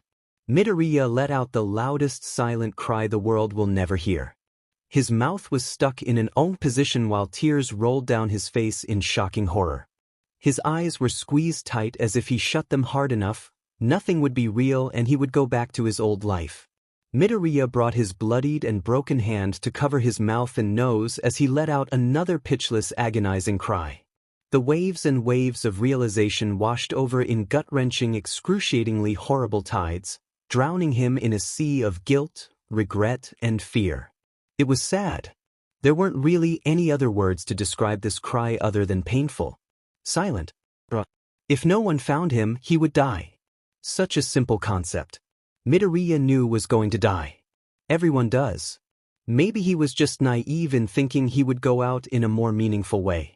Jumping in front of a bullet for a friend? Taking down a foe? Dying of old age?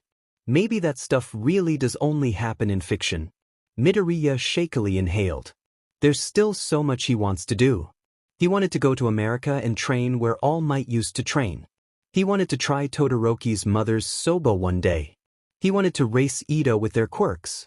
He wanted to re-befriend Kacchan and mend their shattered relationship. He wanted to tell Uraraka how much she means to him and how much he wants her. He wants to make it pro. He wants to open his own agency. He wants to eat chocolate cake all night and pay for it in the morning. He wants to hop rooftops in the night. He wants to travel the world. Train till he collapses. Beat Kirishima in poker. Get a tattoo. Beat a big-time villain and save the day. Become the next symbol of peace. Protect everyone and anyone he can. Maybe even start a family. He wants to go to school. Turn in that essay. Help Mina and Uraraka with math. He wants his eardrums to be blown out by present Mike again because he sat in the front row once. He wants his bones to ache after a day of training. To clean the kitchen with his classmates because they did a blindfolded brownie challenge. He wants to be stupid. To be smart. To be heartbroken. To have fun. He just wants to live. But now, he has only 5 days to survive. He exhaled with a silent sob. His life was over before it even began. He shuddered as the emotions rolled through him. Was he just that naive? He bit harder into his hand, drawing blood onto his pale, scared hand. Or was life just out to get him? He got lightheaded. He was finally starting his dream. It was a good time even with all the villain attacks. His back curled in on itself. He loved every moment of Yue. His teeth started to numb. But just like all good things, his entire body tensed and the emotions pushed through him one last time. It must come to an end. Midoriya gave up trying to twist and curl. He instead laid there helpless with pitiful sobs rocketing through his decaying body. His head hurt from bouncing against the walls and laying in such a position for so long. His broken and jammed toes finally started to tingle with pain. His wrist wobbled uselessly as the blood dribbled down from his bite marks. His body was exhausted, stiff, sore. But his mind, it kept going, and going and going. What about one for all? What about the power All Might gave him? The expectations set for him? He was supposed to be the next symbol of peace. But if he dies, then no one would be left to pass one for all on. The quirk that protected Japan for 200 years was going to die in a high school 16-year-old, 6 feet under the ground. Everything All Might has done, everything he sacrificed for the world, for him, it'd all be for nothing. He'd fail the past 8 predecessors. He'd fail Japan. He'd fail the entire hero world. Midoriya bit harder and harder into his hand as the guilt kept crushing him further and further into his grave. He'd fail everyone if he died. He tried to shake off the impending doom of his death and look to hope. He didn't know how long he was buried for, but his classmates and teachers will know if he's gone. They'll know that we was kidnapped. The heroes would come. They would save the day. They would save him. They had to. Midoriya shook his desperate thoughts. Heroes always win anyways, right? Midoriya knew he was just lying to himself. He diverted all of his emotions into hope for the heroes. He wanted to live because he wanted to be a hero. He still wanted to save people. He couldn't do that if he was dead after all. He needed to be there for his friends, for his mother, for everyone else. He needed to live for others like a true hero. Or so his lies say. The reality is much more selfish. Dying a useless Deku he believed himself to be for 10 long years. It's only been a few months at UA, but he's changed. He's more social, loving, and outgoing thanks to the great friends he's made. His teachers care about him and want him to succeed, which only fueled his raging fire to be a hero. He's grown up, matured, learned. He's changed. But deep down, he's still scared. He's still the scared little boy who's afraid of the dark, who fears tight spaces, who's scared to be alone. And here he was, facing all 3 at once. Midoriya was not scared of death. Instead, he was scared of dying. The torturous seconds that could feel like a lifetime, it went beyond just physical pain. It's time where a person is still conscious and unwillingly dancing the line between life and death, where all they can think about is how many people will weep over their dead body. How many missed chances passed them. How many paths their life could have gone down. All of their wishes, their regrets, their everything, it all flashes before their near lifeless eyes. And Midoriya's seconds have been drawing on for the past 24 hours. He was alone, trapped with nothing but his thoughts, his failures, his disappointments, his wishes and hopes with no power to make any of them come true. He was stuck dancing forever in the lonely land of the non-living and lively dead. Midoriya sobbed again, his bloodied hand pitifully scratching at the coffin's top at a last-ditch effort of escaping, tears streaming down his cheeks and neck. Please, just let me out," he begged. He breathed in deeply only for all his air to escape him. The pain in his nailless fingers was numbed by the overwhelming torrent of desperateness and guilt. "Please." His eyes squeezed shut in a selfish realization. "I don't want to die." Tsukachi shuffled the files in his hands as he stood in the cool October morning.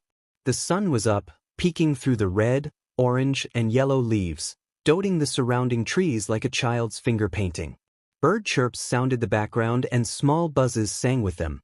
Not a cloud floated in the faint blue sky. A gentle breeze kissed Tsukachi's cheek, whipping his trench coat idly. It really was a beautiful day. He knocked on the large red door 3 times before a skinny and gaunt-looking Yagi Tashinori opened up. He looked oddly put together. From his wrinkle-free button-down to his nicely combed hair, he looked like he was going out for the night. "Naomasa?" "Yagi," Tsukachi greeted. Yagi opened the door further as Tsukachi walked inside. Tsukachi hadn't been around teenagers in such a long time.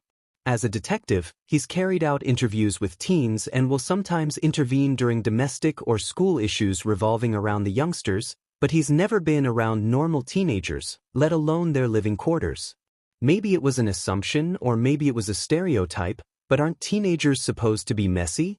He discarded his shoes at the door as he looked around the spotless communal area. The floors were waxed and washed, curtains cleaned and even, lamps dusted and shined. The couch was plumped and pillows turned, table ring-free, and perfectly perpendicular to the other pieces of furniture. The kitchen had no dishes in its shining sink, nor was there any pieces of trash lying around. In fact, other than coffee makers and a mug holder, there was nothing on the countertops. The entire place looked like a store showroom, not a high school dorm room. Yagi must have noticed Tsukachi looking around. They wanted to do a deep clean. The sanitization specialists already aired the dorms out, but still. Young Ishido lead the force as everyone deep cleaned the entire building, he said fondly. "I see. It's, clean," Tsukachi said slowly. Yagi began walking to the kitchen, taking out 2 mugs and a kettle. "Is tea all right?" he asked simply. Tsukachi found Yagi's eyes, the one thing that did not match this facade. While his clothes spoke sophistication, his eyes spit pity. His pearly white teeth were nothing to his red puffy eyes. Yagi could try faking his emotions, but he wouldn't get far. "Yes, thank you," Tsukachi said, taking a seat at the breakfast bar. "How are you holding up?" The mug in Yagi's hand slipped ever so slightly before his hero reflexes kicked in and caught it. He filled up the kettle. "I am doing all right, thank you," he said too quietly. Was that the atmosphere around here? Soft? Quiet? Tiptoeish? And the students? Yagi took a breath before exhaling a long drawn-out sigh. "Coping. I have 2 students in the training room who haven't left since we all arrived back at the dorms. Midoriya's neighbors are sleeping the drug off, still wary of what happened. The girls are all in Uraraka's room and the boys are all in each other's dorms. They are all relying on each other and being there for each other, which better than them closing off. Aizawa thinks they are plotting to rescue Midoriya themselves, but if our last talk was anything, young Yaoyorozu will keep them all in line," he said with a faint smile. "They are all removed in?" Tsukachi asked. He knew that all the personal items of the students were also quarantined and sanitized while everyone was drugged up. Though going through 20 students' belongings and 8 teachers' entire apartment, Tsukachi's CSIs and Recovery Girls hospital connections made sure everything was safe, private, and properly handled. Most of them. Some just left their boxes outside their dorm rooms to go somewhere else. Others are completely revamping their dorms. "A good distraction, I guess," Yagi said, putting 2 bags in their cups. Tsukachi nodded, allowing the conversation to go into a comfortable silence. The kettle began to whistle, steaming shooting out the little nozzle. Yagi poured the water, sipped the tea, and threw out the bags. Yagi added a small bit of honey to his own while offering to Tsukachi, who politely shook his head. After a few more moments of silence, Yagi spoke up. You need to interview them, don't you? Tsukachi gently put his cup down on the saucer, looking Yagi straight in the eye. For a man who's done years of police and detective work, from the thousands of cases involving children and families, from the hundreds of faces and criminals he's seen, nothing is worse than looking into a parent's eye and physically seeing them fall apart. The look they give him, the wobbly words, clutched fists desperate for his news to be lies, eyes tearful and shattered, it really does wear on him. The look Yagi is giving him right now, it looked too much like a parent. While Yagi wasn't tearing the seams, his entire body was filled with well-concealed tells. But now really, who'd lie to a detective whose quirk is truth detector? I do, he said simply. Knowing what Midoriya did, where he went, how he went about his day, anything can help up find him. I see, Yagi said quietly. He looked down into his steaming cup of tea. Can I be there? None of my students have been interrogated before. Perhaps a familiar face will help them open up? Tsukachi looked at the poor man. He sighed. Yagi, I know you want to be there for them, but even you know how detrimental that can be. While they may open up with you there, they may also lie, change their answers, incorporate non-existent memories in their heads if they possibly knew something. Shame? Embarrassment? Whatever emotion they would be going through, their perspective is everything. You are their teacher, but they are heroes in training. Teenagers. They may not be able to hold a building up with their hands, but they can at least hold on to themselves. They all need some hand in this investigation, and this is the most important and safest way to do so. Ah, it was worth a try, Yagi chuckled. May I ask what questions you are asking? I know police interview confidentiality, but afterward. If they need me, I'll have some sense of what's in their mind. That, Tsukachi said, sliding the large binder of folders over the counter. I can do. A few more innocent moments, Yagi devised a line-up based on emotional levels and social connections. Friends groups would go one after another to comfort each other if need be afterward. Individuals whose emotions run high in these times go after someone whose emotions are a bit more reserved, to help with anxiety. Those who spent the most time with Midoriya would go first and would follow the web of students. A simple plan. He only had a few questions to ask, but going through 17 of them, some no doubt with longer stories to share, would probably take time. While time wasn't exactly on his side, Sansa was back at the school sharing the information the police already have gathered the day before and gaining some hero insight. Tsukachi already divided up the teachers that would be sent on the first patrol around UA and the surrounding sites just in case the kidnapper strikes again. He also made calls to the Hawks agency asking Hawks if he would aid in the actual search. His geographic prolifers created a rough outline of all the possible places a body could be buried in Musafatu, and with Hawks taking the skies and his heroes, officers and fellow detectives on the streets, they could cover more ground. Everything was pre-planned by him and his own team. Tsukachi trusted that Sansa would take care of everything there. Anyways, he had business here. Ida Tenya, right? Tsukachi asked. He and the blue-haired class president was sitting in the common room, on the floor surprisingly enough. Sitting awkwardly on the couches and chairs would only fan their fires of anxiety, and he didn't need that. He wanted them to be relaxed and sitting on the floor, allowed to take the stuffy sophistication out of things. Plus, having the coffee table come up to their chests would help anyone who needed some security in their answers, a place to hide. Yes, sir, he answered. All right, Tsukachi said. He didn't want to write anything down unless it was a very important detail. If watching Aizawa grade papers in front of them was nerve-wracking, a detective writing your every answer about your friend's disappearance couldn't be any better. Instead, his hidden mic would pick up all the other little details for him. We're here on Friday night? Or did you go somewhere after school ended? I was, sir. Uraraka, Todoroki, and dashed. His slight hesitation didn't go unnoticed by Tsukachi, but it did go unsaid. Midoriya came back to the dorms at 3:30 p.m., sir, Ida said, shoving his glasses aggressively up his nose. His shoulders were stiff and his words overly polite. You're in Nenjium's younger brother, right? Tsukachi asked, taking another route. With a less stiff nod, he continued. He's a great hero. I've had the honor before working with him. Quiet the Joker too.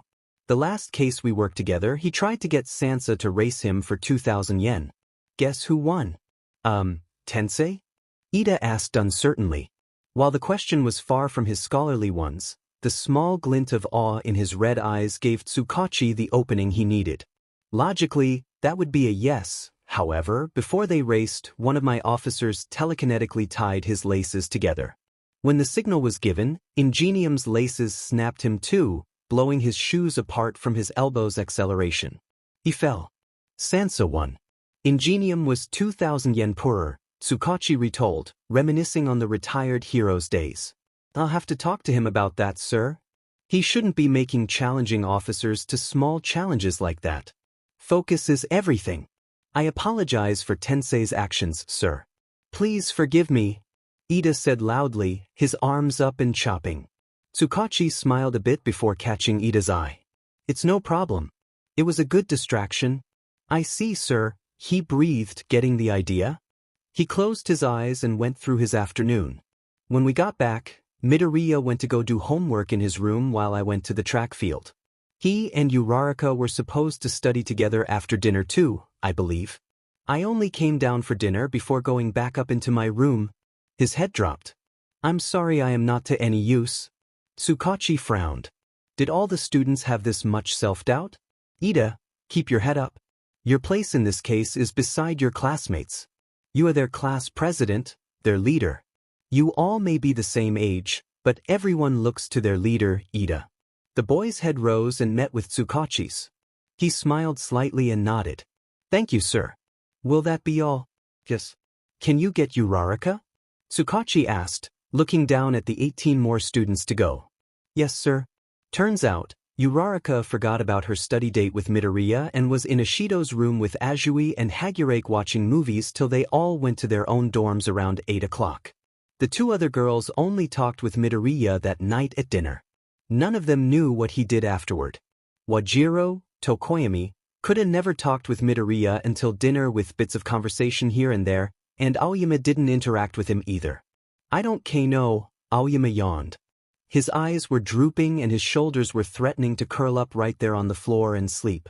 Made sense after all, he did just wake a few hours ago and was bound to feel the side effects. He had to get Yagi to wake the poor teen up. Je suis endormi at 7:30? Je ne sais pas, monsieur. Aizawa-sensei's training was tiring. Thank you, Aoyama, Tsukachi said, checking the 9th student off. Mineta was doing stuff Tsukachi wished he didn't have his truth quirk for, and Kirishima, Siro, and Sato were helping with dinner that night with Midoriya too. I baked everyone some dessert and Momo helped, but Midoriya went outside for some reason and never took a piece. I have some leftover in the fridge too, Sato said, glancing at the refrigerator. My parents sent me new extracts, but I just got them now. I don't know when Midoriya came back. Thank you, Sato, he said. The teen nodded and left the common room. I went to the library with a few others. When we came back, I did some laundry and took a shower before dinner was ready. I asked if they needed help, but somehow, Midoriya knew I wasn't feeling the greatest because of my quirk overuse during training that day and sent me away, she said fondly. I helped clean up after dinner, though, and helped decorate Sato's brownies. My favorite documentary was on at 7, but couldn't finish it. I went upstairs an hour later. Thank you, Yaoyorozu. We helped make Midoriya's mom's katsudon recipe. Cut my finger on the knife though, Kirishima said, holding his bandaged finger. Midoriya left for a bit after we finished eating but came back soon after. Todoroki, Kaminari, Midoriya, and I played a few games of poker. I made him cry. He chuckled to himself. He ran out of money and accidentally used up Kaminari's stock too. It was kind of funny too. He started to apologize and everything to Kaminari, but neither of us could keep a straight face. I mean, he lost well over $100 that night, but he kept betting against me. That kid can't lie for his life though, Kirishima said, a wide reminiscent smile on his face. I went to bed at 8 or so. Training with Bakugo really tired me out. Thank you, Kirishima. Before leaving though, he looked back at Tsukachi. We'll find him, right? he asked, his voice deeper and more serious. We found Bakugo last time, so we'll find Midoriya too, right? Tsukachi didn't answer. Bakugo's case and Midoriya are not the same. However, we will work just as hard to get him back. Trust in your teachers, Kirishima. Everyone is working to find him. Thank you, sir. After I taped Kirishima's finger, we all ate. Sato's brownies were really good, but I don't think Kaminari liked them, Shiro said, shaking his head. Midoriya didn't know what he was missing though. I thought they were the highlight of the night. Do you know why Midoriya went outside? Tsukachi asked for the 4th time that day. So far, everyone just saw him leave at 7 o'clock, but no one knows why. Kirishima said he left after dinner? No, sir, Shiro said, looking away. I think I heard his phone go off, but I can't be sure. Everyone was walking around after dinner. Thank you, Shiro, Tsukachi said softly. Shiro grimaced before walking back to his dorm. Bakugo Katsuki? Tsukachi asked. The blonde boy was unhappily sitting crisscrossed on the pillow, his arms crossed and his face scowling. Yeah, he muttered. You have any leads on Deku? No, Tsukachi said simply. But hopefully through your insight, we can see what happened and when. What did you do Friday night? Bakugo looked at the detective, something in those ruby-red eyes Tsukachi couldn't read. Came back to the dorms after school and changed. Sharktooth and I went to the gymnasium to train. Ate dinner. Went to bed at 8. Tsukachi's eye matched Bakugo's, who wasn't looking at his. The kid went to bed at 8? That's all. Bakugo narrowed his eyes at Tsukachi staring. Yeah. Went to the gym at 4, worked out till 6, ate dinner, and Sato stupid brownies, and went to bed. What about it? He said, defensively. I see. Did you talk with Midoriya that night? Oh. Told him to screw off a few times, but that's it. Last time I saw him, he was crying with half and half, Sharky and Pikachu. I went upstairs afterward. They talked a few more questions and the interview was over, but Bakugo didn't move. You can go if dash. This isn't the league, is it? He suddenly asked.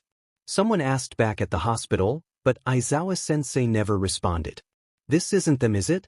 Tsukachi looked down at the teen and saw just that. A teen. The first-place winner of the sports festival, the tiny bundle of explosive power, one of the top students in Class 1A, and all he saw was a teenager. He never talked with Bakugo after his rescue, but he could imagine what scenarios are going through his head. Oh. It isn't the league.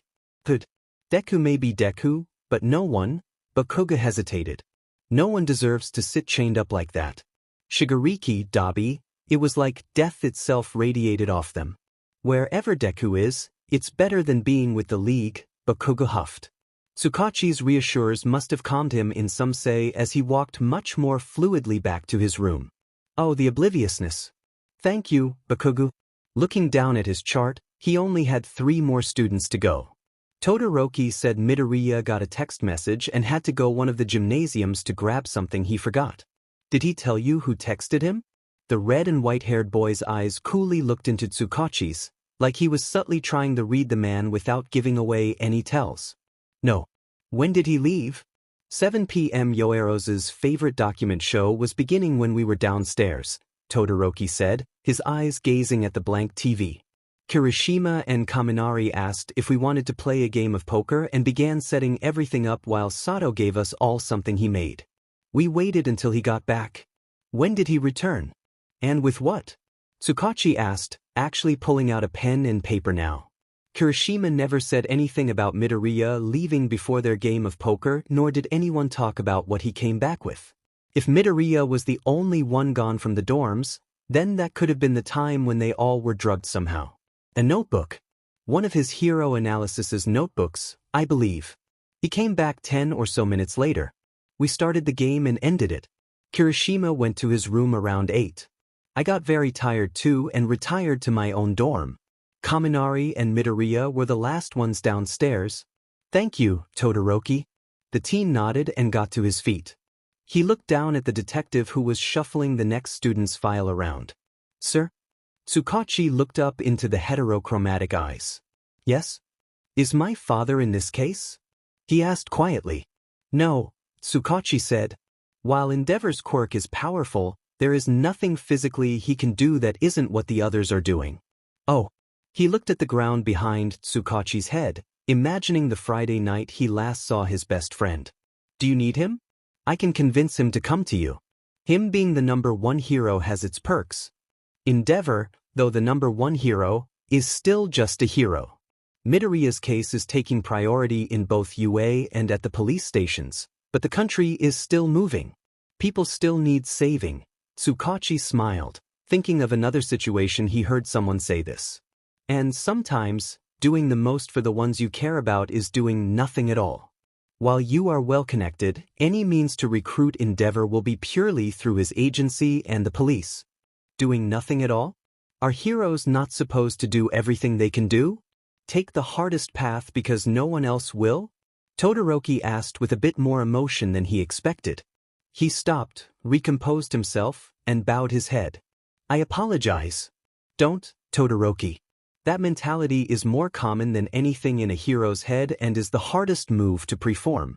You remind me of someone when you say that too, Tsukachi said with a gentle smile. One of your teachers, in fact. All Might Sensei? The teen asked, a bit surprised by his own words. Aizawa Sensei, Tsukachi said, taking a small pride in himself as the boy's eyes got slightly bigger. He too wanted to go out and search for Midoriya, but that was not where he would be most efficient. He is by no means doing nothing in his investigation, but doing something a bit more indirect. Taking the back seat for this ride.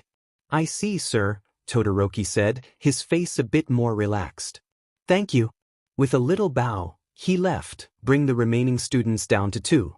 Jiro Kyoka? Earphone jack? Tsukachi asked, looking at the student in front of him. While the entire past 2 hours have been filled with nervous teens and shaky answers, Jiro looks by far the most nervous. Her head was down and refused to look up at Tsukachi, her purple hair dropping in front of her face. Yes, sir, she said softly. Tsukachi's detective skills picked up at her tone. Quiet. So, what? No, there was something else there. I can listen for ultra-quiet sounds with my mutation. There it is. Guilt. What did you do Friday night? Tsukachi started off. She hesitantly looked up at Tsukachi only for her eyes to find his nose instead. She looked tired, just like everyone else. Her eyes were red like Ida's and drooping like Aoyama's, but her shoulders were tensed and stiff. I went to the library after school with Momo and Hagurake. We came back to the dorms and hung out for a while before we ate dinner. IW went to bed at 8:30-ish, but didn't fall asleep right away. I heard something. Tsukachi's face never changed. Aizawa already told me what Jiro knew, but he wanted to hear it for himself. Something? Someone, she stuttered out. And my quirk works when I'm asleep and someone accidentally broke them Thursday night. I could hear everyone in the dorm that night and, she stopped, finally locking eyes with Tsukachi. Guilt clear in her eyes. I heard someone. Tsukachi kept his voice light and welcoming, even if he did want to scream and throw up every thought his detective mind came up with. Do you know who? No.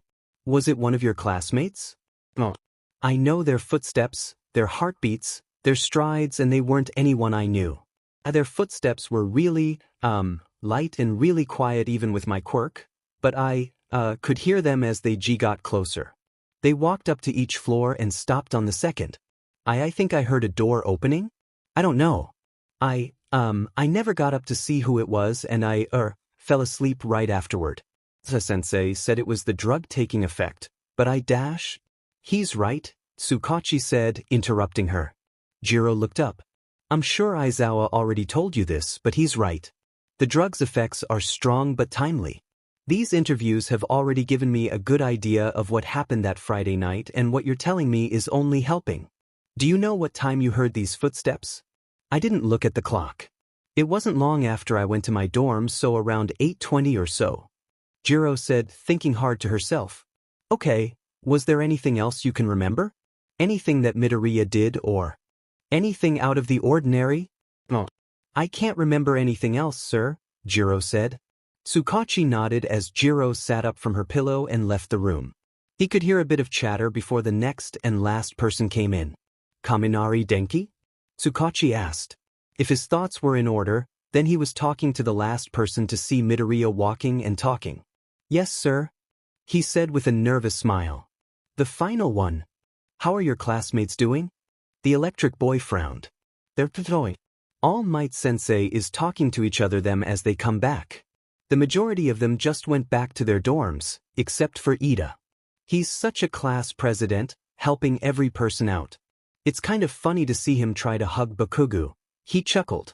Bakugo doesn't seem like the hug-able type, Tsukachi agreed. Unless you're a living wall like Kirishima, most don't go near him with a 2-foot stick. I try, but alas. He put his hand over his eyes dramatically. 'Tis I who gets blown up? It doesn't bother me though. I've learned that if Mina takes his arms and Kiri by his legs, I can body slam him into the hug. Tsukachi's eyebrows disappeared into his hairline. Kaminari's breath of new aura took Tsukachi by surprise. The majority of his classmates were by no means as enthusiastic as Kaminari nor as excited to talk about anything, let alone his friends. The boy's energy was calming and he had a feeling it wasn't just for Tsukachi. I see. You should see our training together. Bakubro calls it grappling, but I say it's a tickle fight.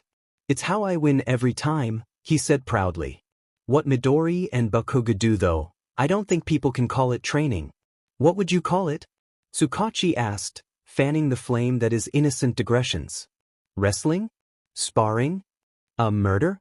Kaminari asked, his own eyebrow quirked. We always have to have either Kirishima, Ida or Todoroki supervise just in case they take it too far. Like, last time, he muttered the last bit. Tsukachi knew he was talking about their after-exams fight when Yagi told Bakugo about One for All. Honestly, if the destruction was as bad as Yagi described, then it was good they had supervision. 2 powerhouses like that? Let me out. Please, I'll do anything. Just let me out. He internally shook the memory. Midoriya won't die. He'll make sure of that. He didn't know him personally, but looking at how he interacts with each of his classmates, seeing Aizawa worried and Yagi shattering over him, his influence on life is bigger than he knew. It just added to his determination. I can understand that, Tsukachi said, keeping his calm face on. What did you do Friday night after school? Took a nap, he said lazily. His bright amber eyes crinkled as he smiled. Probably won't be taking another one of those for a while, but yeah. I took a nap when I got back from school. Ciro and I were going to go play some video games, but he was needed in the kitchen. I ate dinner and went to bed. I apparently was really tired that day. He laughed. What did you have for dinner? Tsukachi asked. But he didn't know. Maybe this was just his last student and has already milked any ounce of information he could think of off everyone else, and Kaminari was stuck with the odd, desperate, detailed questions. They made katsudon. Midoriya's recipe was always the best and Sato's skills made for a good Friday night dinner, Kaminari said. Tsukachi sighed. His small burst of intuition was a bust. Dessert was good too. A bit too minty for me, but still good. Tsukachi stopped. His heart stopped. Time stopped. Everything in the room stopped. Did you just say mint? Time, 3:08 p.m. The room was bustling with teachers, detectives, officers and outside heroes. Nizu and Tsukachi both thought it best that news of Midoriya Izuku's situation was kept on the down low for the safety of the other students. The public didn't need to know. At least not right now. UA trust has already dropped with the USJ attack and even more so with the training camp incident. If the current situation got leaked not by Tsukachi or himself, UA's reputation would be gone. He will go public with this, but until the control is back in their hands, the captor is narrowed to a general idea and the location of Midoriya is smaller than the whole country. It isn't a secret, not like the other incident, but a delayed announcement. He was ready for the backlash he and his school would receive. The hero society is judgmental. As glorified as it is, the hero wood is just as sinful as the normal one. People judge. People assume. People think for others. Others think for people. The shots aren't called by the ones who should, and things get covered up. Things get exploited. Things get shared that shouldn't be shared, and what should be shared never was. Nizu sighed. This won't be a repeat. He'll make sure of that. Principal, is everything all right? Someone asked beside him. Nizu took a deep breath and looked around at the voice. Thank you, Present Mike. I am all right. The clad-in-leather hero nodded wearily before returning his attention ongoing conversation. It's been 3 hours that Nizu has sat in this meeting. Surrounded by 30 of his staff members, the others all on patrols, 20 officers, out-of-school heroes, and a few surrounding agency members, the meeting was slow going. The information they had led to dead ends. Patrol reports were empty. And the messages were just as coded as the entire case. The heroes were at a complete loss. That was until their savior walked through the door. Detective Sansa, one of Tsukachi's right-hand men, called out.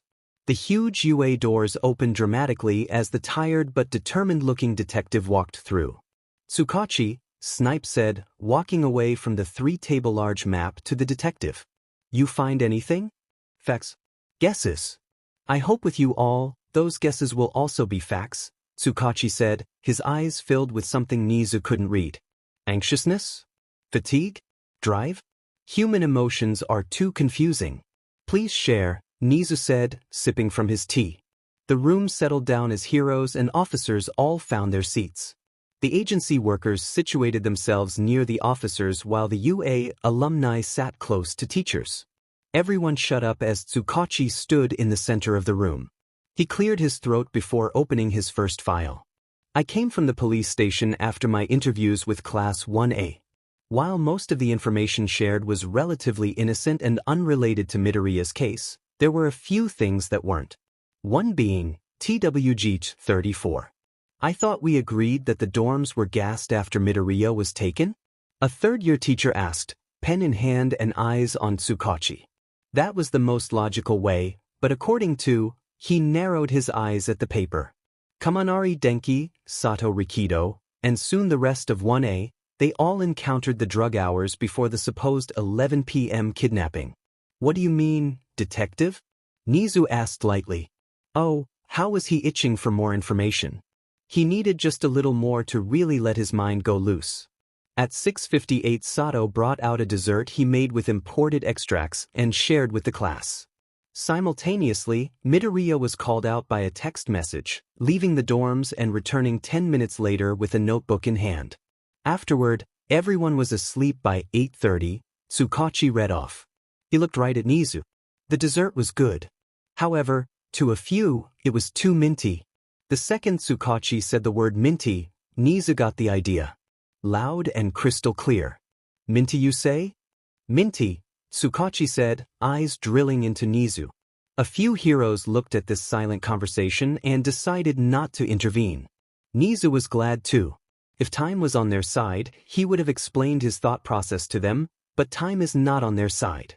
Time is their enemy. 1 second is already a battle lost to it. And Nizu hates losing. Nizu smiled a small knowing smile. How much? Specifics aside, enough TGWH 34 to put someone asleep without overpowering mint-flavored brownies? Highly concentrated then? Netsu mumbled aloud. He didn't keep up to date with all the drug reports on the news, but it was a logical enough conclusion to know the majority of drugs, TGWH 34 included, were rarely just that drug. They had other chemicals mixed in, lowering the intended effect for mass production. So, if this type of TGWH 34 in its small baking dosage was enough to knock out a class of teenagers, it had to be pretty close to the raw, unaltered form. Pure TGWH 34 is rare, Tsukachi continued as Netsu thought through thousands of possibilities. Its ingredients are hard to come by. Wait, are you saying that Sato tried to poison his classmates? Vlad King interrupted. He's a traitor? Several teachers were going to refute that statement, but Nizu merely raised a paw. Oh. Tsukachi said imported extracts. From whom, may I ask? Nizu asked the detective. Each family is interviewed along with their student before enrolling in the hero course to go over financial needs, forms, and waivers. When he talked with the Sato family, none of them had any connection to UA beforehand. With the dorms in place, he wouldn't be able to physically contact any outside source. While the chances of him being a traitor were there, it was just as probably as any other student in the school. His parents. I talked with them about said extracts and they said they sent them 2 weeks ago. Sato said he got them the other day. Tsukachi read from his notes. Meaning the kidnapper had 2 weeks to plant the drug in Sato's hands. Not necessarily for framing purposes, but for an unnoticed and accidental drugging. A smart but risky move. It seems like our kidnapper is full of those, Snipe huffed. It seems so. Nizu let Tsukachi's information roll around in his head. 2 weeks. This was obviously premeditated, but for how long? If his parents sent the extracts in 2 weeks ago and only this week did Sato receive them, then either Yue's mailing system had a backup, which he knew it did not, or the kidnapper somehow got a hold of it between it leaving the Sato household and arriving at Yue. And, Netsu found it very unlikely someone tracked a package through a mailing warehouse too, so that left Yue. The kidnapper was on Yue's campus before Friday night. 2 weeks, Nizu said. Midnight, if you could go check the security camera on level B3, please? Nizu asked, taking another sip of his tea. B3 is where the mailing system was set up at Yue. Granted, there were no cameras inside the room, but there were plenty in the halls. Look for any disturbances or physical distortions in the footage. Midnight nodded, walking out of the room. Tonka, go with her, Tsukaichi said, pointing to one of his own officers. The less time it takes, the better. The officer nodded and followed the hero out of the room. You think they snuck onto the grounds? Present Mike asked. Would that be possible? Heroes patrol the grounds and halls every hour. Would it be wise to sneak into a hero school 3 floors in the ground to steal one package? Ectoplasm asked. Nizu hummed, thinking to himself. Yes. UA may be Japan's #1 school, but no one is perfect. We let someone slip by and for that, we are paying the price. The room was silent after his double-meaning statement hit deeper than intended. Please continue, detective. Tsukachi nodded. While the dessert was in fact drugged, Midoriya was coincidentally pulled from the dorms at the exact time. According to Todoroki Shoto, Midoriya's phone went off and he left, returning with a notebook 10 minutes later. The chances of Midoriya's phone coincidentally going off at the exact time a drug that would send his entire class asleep for the next 30-so hours seemed too coincidental. It seemed planned. The kidnapper somehow knew when to notify his phone to get Midoriya out of the dorms while the students drugged themselves. 2 questions, however. Who notified him? How did they know when the drug would go off? All of his classmates were around him and would need no reason to text him to leave the dorms in which they all were in. His mother could have texted him or called him, but why go outside when he can go to his room? And a phone call for 10 minutes? Mrs. Midoriya was in America for the time being. Tsukachi notified her of what happened and will be arriving back in Japan later on tomorrow. While that is one possibility, there was no planned way to sync the 2 occasions up, and America was close to 16 hours ahead of Japan's time zone. The only other person a teen would text that wasn't his family or his friends would be a mentor. Now, Nedza didn't know Midoriya Izuku very well, but if it wasn't his friends, not his family, not his homeroom teacher, then there was only one other person he could think of that could text Midoriya at such an hour. Thank you, Nizu said. He faced the detective again. Have you talked with All Might lately? Possibly about his phone records? What? How would All Might text him and not say anything about it? A second-year teacher asked. I think the #1 hero would have seen a text he never sent. Nizu nodded. That is true, however, All Might may have never seen the sent message. Say the kidnapper somehow stole All Might's phone, sent a message, and deleted it right after, replacing the phone before it was ever missed. Midoriya apparently left around 7 p.m. too. When the school officially closes, Cementos finished. That's clever. It is, Nizu said softly. 7 o'clock is when UA's main campus shuts down for the night. The doors are locked. Classrooms closed. Lights off. If the kidnapper needed urgency to get Midoriya out of the dorms, 7 o'clock, a time where he either goes then and get his notebook before he's locked out, on a Friday night, the night that starts the weekend, meaning if he didn't get his notebook, he'd have to wait till Monday to get it back, and by himself too, probably not wanting to let his friends know of his personal relationship with All Might. It'd be a perfect time. It was a 3-way plan success, and Nizu could help but be amazed at this planning. This person knew when the teachers left the school, When the school closed, the layout of the school, where the mailing room was, the process of receiving and sending student packages. They must have watched Midoriya, studied him and his classmates' interactions. They knew Midoriya's habits. Who he hung out with, what his nights looked like, how he interacted with others. They knew the perfect time to enact their plan and it worked flawlessly. They really got us by the short and curlies, don't they? Snipe asked, rubbing his temples. No, Tsukachi said. Not quite. If this kidnapper watched 1A, I believe they watched them for their social interactions with Midoriya and less as Midoriya's quirked classmate. What do you mean? Someone asked. Jiro Kyoko, Quirk earphone jack, has wide-ranged hearing, allowing her to hear the smallest of noises a good distance from herself, Tsukachi said, glancing down at his paper. Oh, I remember her. She did well in the first trial of the sports festival, the 3C teacher said. Yes, Tsukachi said. And with that, her quirk is always active. During the days, her conscience keeps it at bay and under control, however, at night, it tends to run wild. Thursday, a friend of hers broke her specially made headphones that block sound, forcing her to fall asleep Friday night hearing everything. Hang on, Present Mike said, holding up a hand. Don't tell me she heard something. Tsukachi nodded. Around 8:30 p.m. Friday night, Jiro heard someone walking the halls, stopping on the second floor. It was none of the students as everyone was asleep by then and neither Aizawa nor Yagi were there at 8:20 p.m.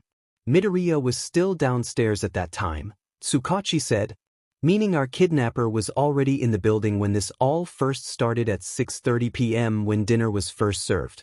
Someone would have seen them if they got in earlier. I also believe the second dose was administered sometime near or after 8:30 as Jiro soon fell asleep afterward. While it isn't much, we have a time frame now, Tsukachi continued. We have more than a time frame now, detective, Niza said, taking a sip from his room temperature tea. If Midoriya was still in the dorms at 8:20 and the second dose was administered then, Midoriya should not have woken up at 12 a.m. Saturday morning. TGWH34 is strong enough to knock a person out with one drop. Any ingestion of TGWH34 would have Midoriya asleep much longer, Niza said. How did they take him then? He looked like he was actually asleep in the video? A hero asked. I believe he was. Unless the kidnapper used a completely different form for TGWH34, the effects wouldn't line up. How they kidnapped him, sealed him in a coffin, and buried him alive all while he's asleep is extraordinary. The only way we'll know is if we catch them, Niza said softly. Smart are they? Ectoplasm sighed sarcastically. Patient. Hours, days, even weeks, this person watched, studied, and surveyed every aspect of this kidnapping. Excluding Jiro's outlaying factor, everything they did was for a reason. They had time to wait. Time to plan. Time to take. It's a direct mocking to us who have limited time to take. Limited time to plan. And no time to wait, Niza said, slowly. The realization of just how limited their time was seemed to hit them all. This person had the entire past to plan this one event out. The heroes only had 3.5 more days. Niza looked around at the conference room. The room was large. Even larger with the wall's windows letting in the beautiful day's sunshine. Leaves twirled through the air like red, yellow, and orange ballerinas while birds took peaceful flight in the fall breeze. The sky had no clouds in sight. Its pale blissful blue did nothing to subdue the sub's bright and shining rays, warming the cool day to a comfortable temperature. The fall scene was beautiful. Such a shame too. It really was a peaceful day. Time, 4:48 a.m. Uraraka. Hero Morality HR1. Aizawa Sensei. 10-15xxxx. The strongest weakness. The strongest weakness. That's what this 2-page paper had to be on. What is a hero's strongest weakness? When he first gave out the assignment, they had just completed hero morality, which was a lesson that confused everyone. Saving one is more important than saving the million? Or is saving another more important than saving yourself? They talked about the trolley scene and discussed the baby on the rails. Honestly, the lesson just sprouted more questions than answers, but that was the point of the lesson. No one can teach morality. But with these questions, it can help develop it. The lessons soon evolved into hero morality and where the line between a weakness and a strength is drawn. In class, Momo said it's about confidence while Bakugu said it was about physical power. Uraraka could understand where both points come from, but if Aizawa-sensei called on her, she wouldn't be able to give an answer. The essay was due Wednesday at the end of class. Aizawa-sensei was hard on deadlines and would probably not give any work time on Wednesday. She and Deku were supposed to work on it together on Friday, to which she forgot about. And she's been ripping herself apart ever since. Ida suggested that she worked on it to distract herself, despite having this next week complete off from school. She frowned at the screen. Uraraka chuckled. Hero Morality HR1. Aizawa-sensei. 10-15xxxx. The strongest weakness. It's been close to an hour since the detective came by. Everyone huddled together as they recounted their last moments with her best friend. She offered nothing. Neither did Ida. She never got the chance to talk with Todoroki either. She had nothing to help that detective. Nothing to bring to the table. Nothing to bring Midoriya back. She was utterly useless. In a pathetic pit of overwhelming self-pity, her pathetic fingers took to the pathetic keyboard, spitting the cold, guilty, pathetic truth so everyone could pathetically see just how pathetic she was. Uraraka chuckled. Hero Morality HR1. Aizawa-sensei. 10-15xxxx. The strongest weakness. The strongest weakness is me. Me, Uraraka Ochako. A hero in training who couldn't do anything but watch as my best friend was taken. Kidnapped. Possible tortured. Maybe killed. Me, little hero wannabe who's nothing but weak without others. Who can't fight, can't rescue, can't even save one person by myself. Me, a person who couldn't do jack sure. Uraraka stopped. What was she doing? She looked down at the screen, guilt from writing such self-disgusting things crashing with the guilt from its truth. She wasn't useless. She wasn't. Friday night, no one could do anything. No one did anything. None of the teachers or her classmates. No one did anything because there was nothing anyone could have done. Based on what Aizawa-sensei said, they were drugged. They couldn't have done anything. She couldn't have done anything. She held down the backspace button. Right? Uraraka chuckled. Hero Morality HR1. Aizawa-sensei. 10-15xxxx. The strongest weakness. The strongest weakness is me. Me, Uraraka Ochako. A hero in training who couldn't do anything but watch. There was nothing anyone could have done. What happened, happened. No one, not even Aizawa-sensei, could have done anything about it. Uraraka chuckled. Hero Morality HR1. Aizawa-sensei. 10-15xxxx. The strongest weakness. The strongest weakness is me. Me, Uraraka Ochako. A hero in training who couldn't do anything. Not even All Might, the country's symbol of peace, could have stopped Friday night. Uraraka chuckled. Hero Morality HR1. Aizawa-sensei. 10-15xxxx. The strongest weakness. The strongest weakness is me. Me, Uraraka Ochako. A hero in training who couldn't. But he could have. Uraraka chuckled. Hero Morality HR1. Aizawa-sensei. 10-15xxxx. The strongest weakness. The strongest weakness is me. Me, Uraraka Ochako. A hero in training. He, the best hero the world has yet to meet. Uraraka chuckled. Hero Morality HR1. Aizawa-sensei. 10-15xxxx. The strongest weakness. The strongest weakness is me. Me, Uraraka. A hero. He, the most compassionate badass she's ever seen. Uraraka chuckled. Hero Morality HR1. Aizawa-sensei. 10-15xxxx. The strongest weakness.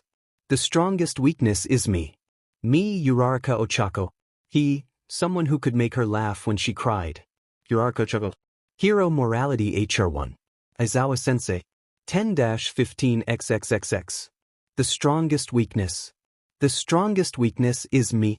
He, someone who could make her laugh so hard she cried. Uraraka chuckled.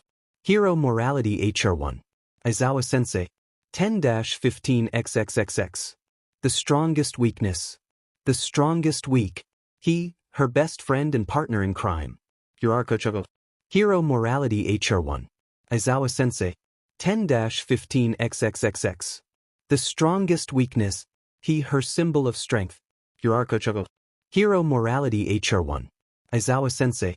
10-15xxxx. The strongest. Uraraka looked down at her computer screen. The strongest, huh? Fitting. Uraraka steeped in silence, drawing her knees up on her spiny chair and resting her chin on them. Her eyes wandered to all the places that weren't her blinding computer screen, spinning the chair in silence. Her room did not change. The curtains were still plain white as they were before. Bed in the same place, same pictures, same posters, same everything.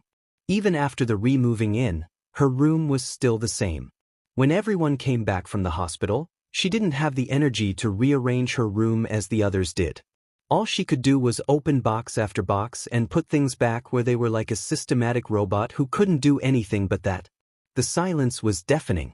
That cleaning thing Mina somehow roped everyone in with help for a while, but when the detective came by, it all just resurfaced. Her thoughts were too wild. She needed to focus on something. Tether herself down. Occupy herself with something or else. She'd fall apart. Her best friend. Her partner in crime. Her hero. Is missing. Gone. Kidnapped. She's known for a few hours now, but somehow it still doesn't feel real. It hasn't hit her. Uraraka's hazel eyes wandered from her neatly made bed to her simple small dresser where a green sweatshirt was folded up nicely. She put it there while she was packing so she didn't accidentally hang it up with her clothes. It was Deku's. He gave it to her a couple of weeks ago when the day got really cold. She should give it back. And that was all the logical thinking it took when she somehow found herself in front of Deku's door. The second floor just had boys on it, and unless they were just really quiet, no one was there. The majority of people were probably in the common area or in their own dorms still unpacking, catching up on homework, or still sleeping off the effects of this drug. Uraraka held onto the sweatshirt a bit tighter when she opened the door. "Oh," she whispered, eyes widening at the room. There was no more All Might covered walls. No posters on the ceiling. No happy colorful blankets. No hero merchandise. Nothing. Instead, bleak tan walls welcomed her. Lifeless air nipped at her skin, sending goosebumps up her arms. Depressing and desolate emptiness stared back at Uraraka just as hard as she at it. The window offered no sunshine, nor did the ceiling light. Honestly, it looked more artificial than the crappy fluorescent ones at school. What happened to the life? The energy? The sheer sparkle of joy? There it is. Uraraka's eyes caught the several sad-looking boxes sitting next to the sad-looking mattress, boxed up nice and plain. They all had the words Midoriya Izuku Class 1 on them with thick tape wrapped all around it. The exuberant personality of Class 1A's resident innocent was trapped inside a cardboard box. How sad. Uraraka walked into the room, sweatshirt still in hand. It's been a while since she's been in an empty dorm room, but surely it didn't look this stark, right? She didn't remember walking into chilly claustrophobic feeling rooms when they all first moved in. She didn't recall the glass-like atmosphere. The feeling of not being welcomed. No, it was fun and games. It was dorm competition and room judging. Sato's sugar desserts and Ida's impressive glasses collection. It was learning a bit more about her peers than the typical day-to-day personalities they all originally showed.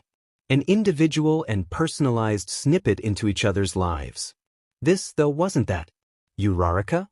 Someone called behind her. Uraraka jumped before recognizing the new voice. She didn't turn around. "What are you doing here?" Uraraka thumbed the green sweatshirt, playing with its holy phrase while staring at the blank walls.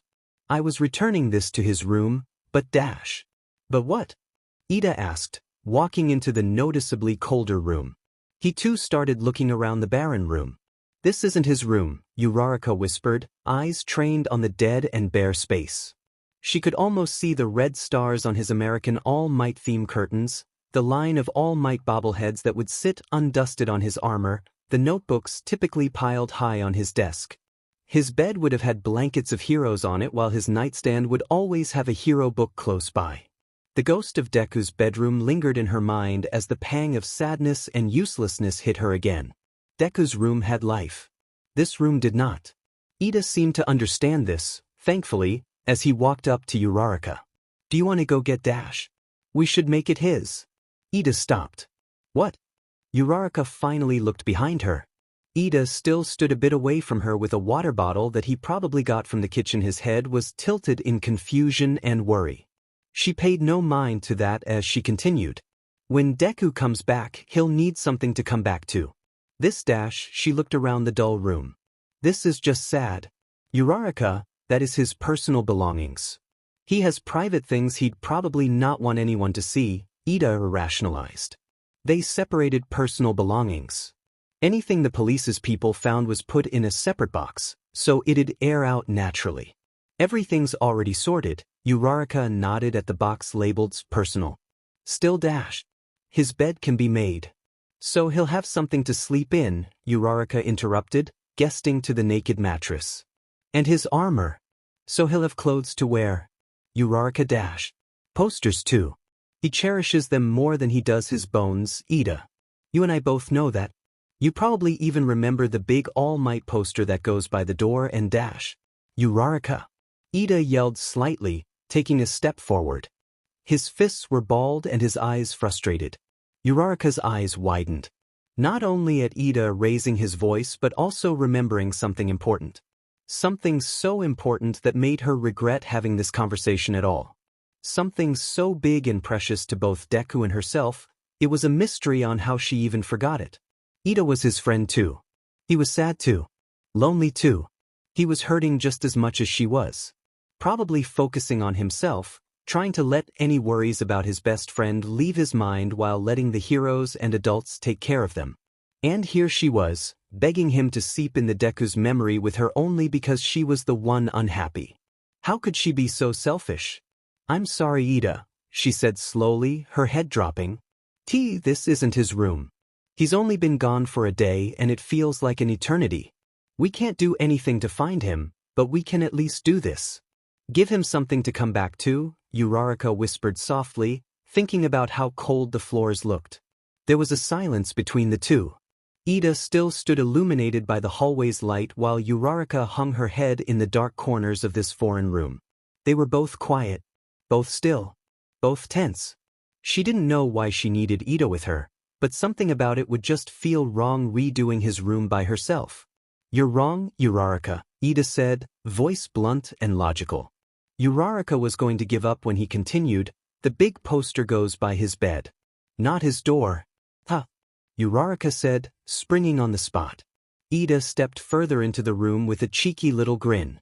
Don't play me like that, Ida, Uraraka said, throwing Deku's sweatshirt at him. He swiped it easily out of the air while holding his hands up in surrender. I apologize. Mina told me to make jokes more often. She's been tutoring Todoroki on how to do that and invited me to come along with him. I am proud to say I have learned much from her. Uraraka opened her mouth and then closed it, ending that conversation there. The two began unboxing and reorganizing Midoriya's room, and, slowly but surely, life was returned to the once plain boring room. The color was back the minute they put up his red, white, and blue curtains. His clothes were neatly folded by Ida while Uraraka dressed his bed. His knickknacks were all handled with the most precious of care and placed like delicate snowflakes in their original spots, thanks to Ida's impeccable memory, as she moved bookcases and desks with her quirk. Ida turned on some music while they worked too, saying that working both the body and mind is the key to concentration. It was good music, so Uraraka made no complaints, except for the random ads and hundreds of notifications interrupting his playlists. Who's texting you, Mr. Popular? Uraraka teased. Their music volume dipped as a small chime went off before replaying. I apologize, Ida said with a frown.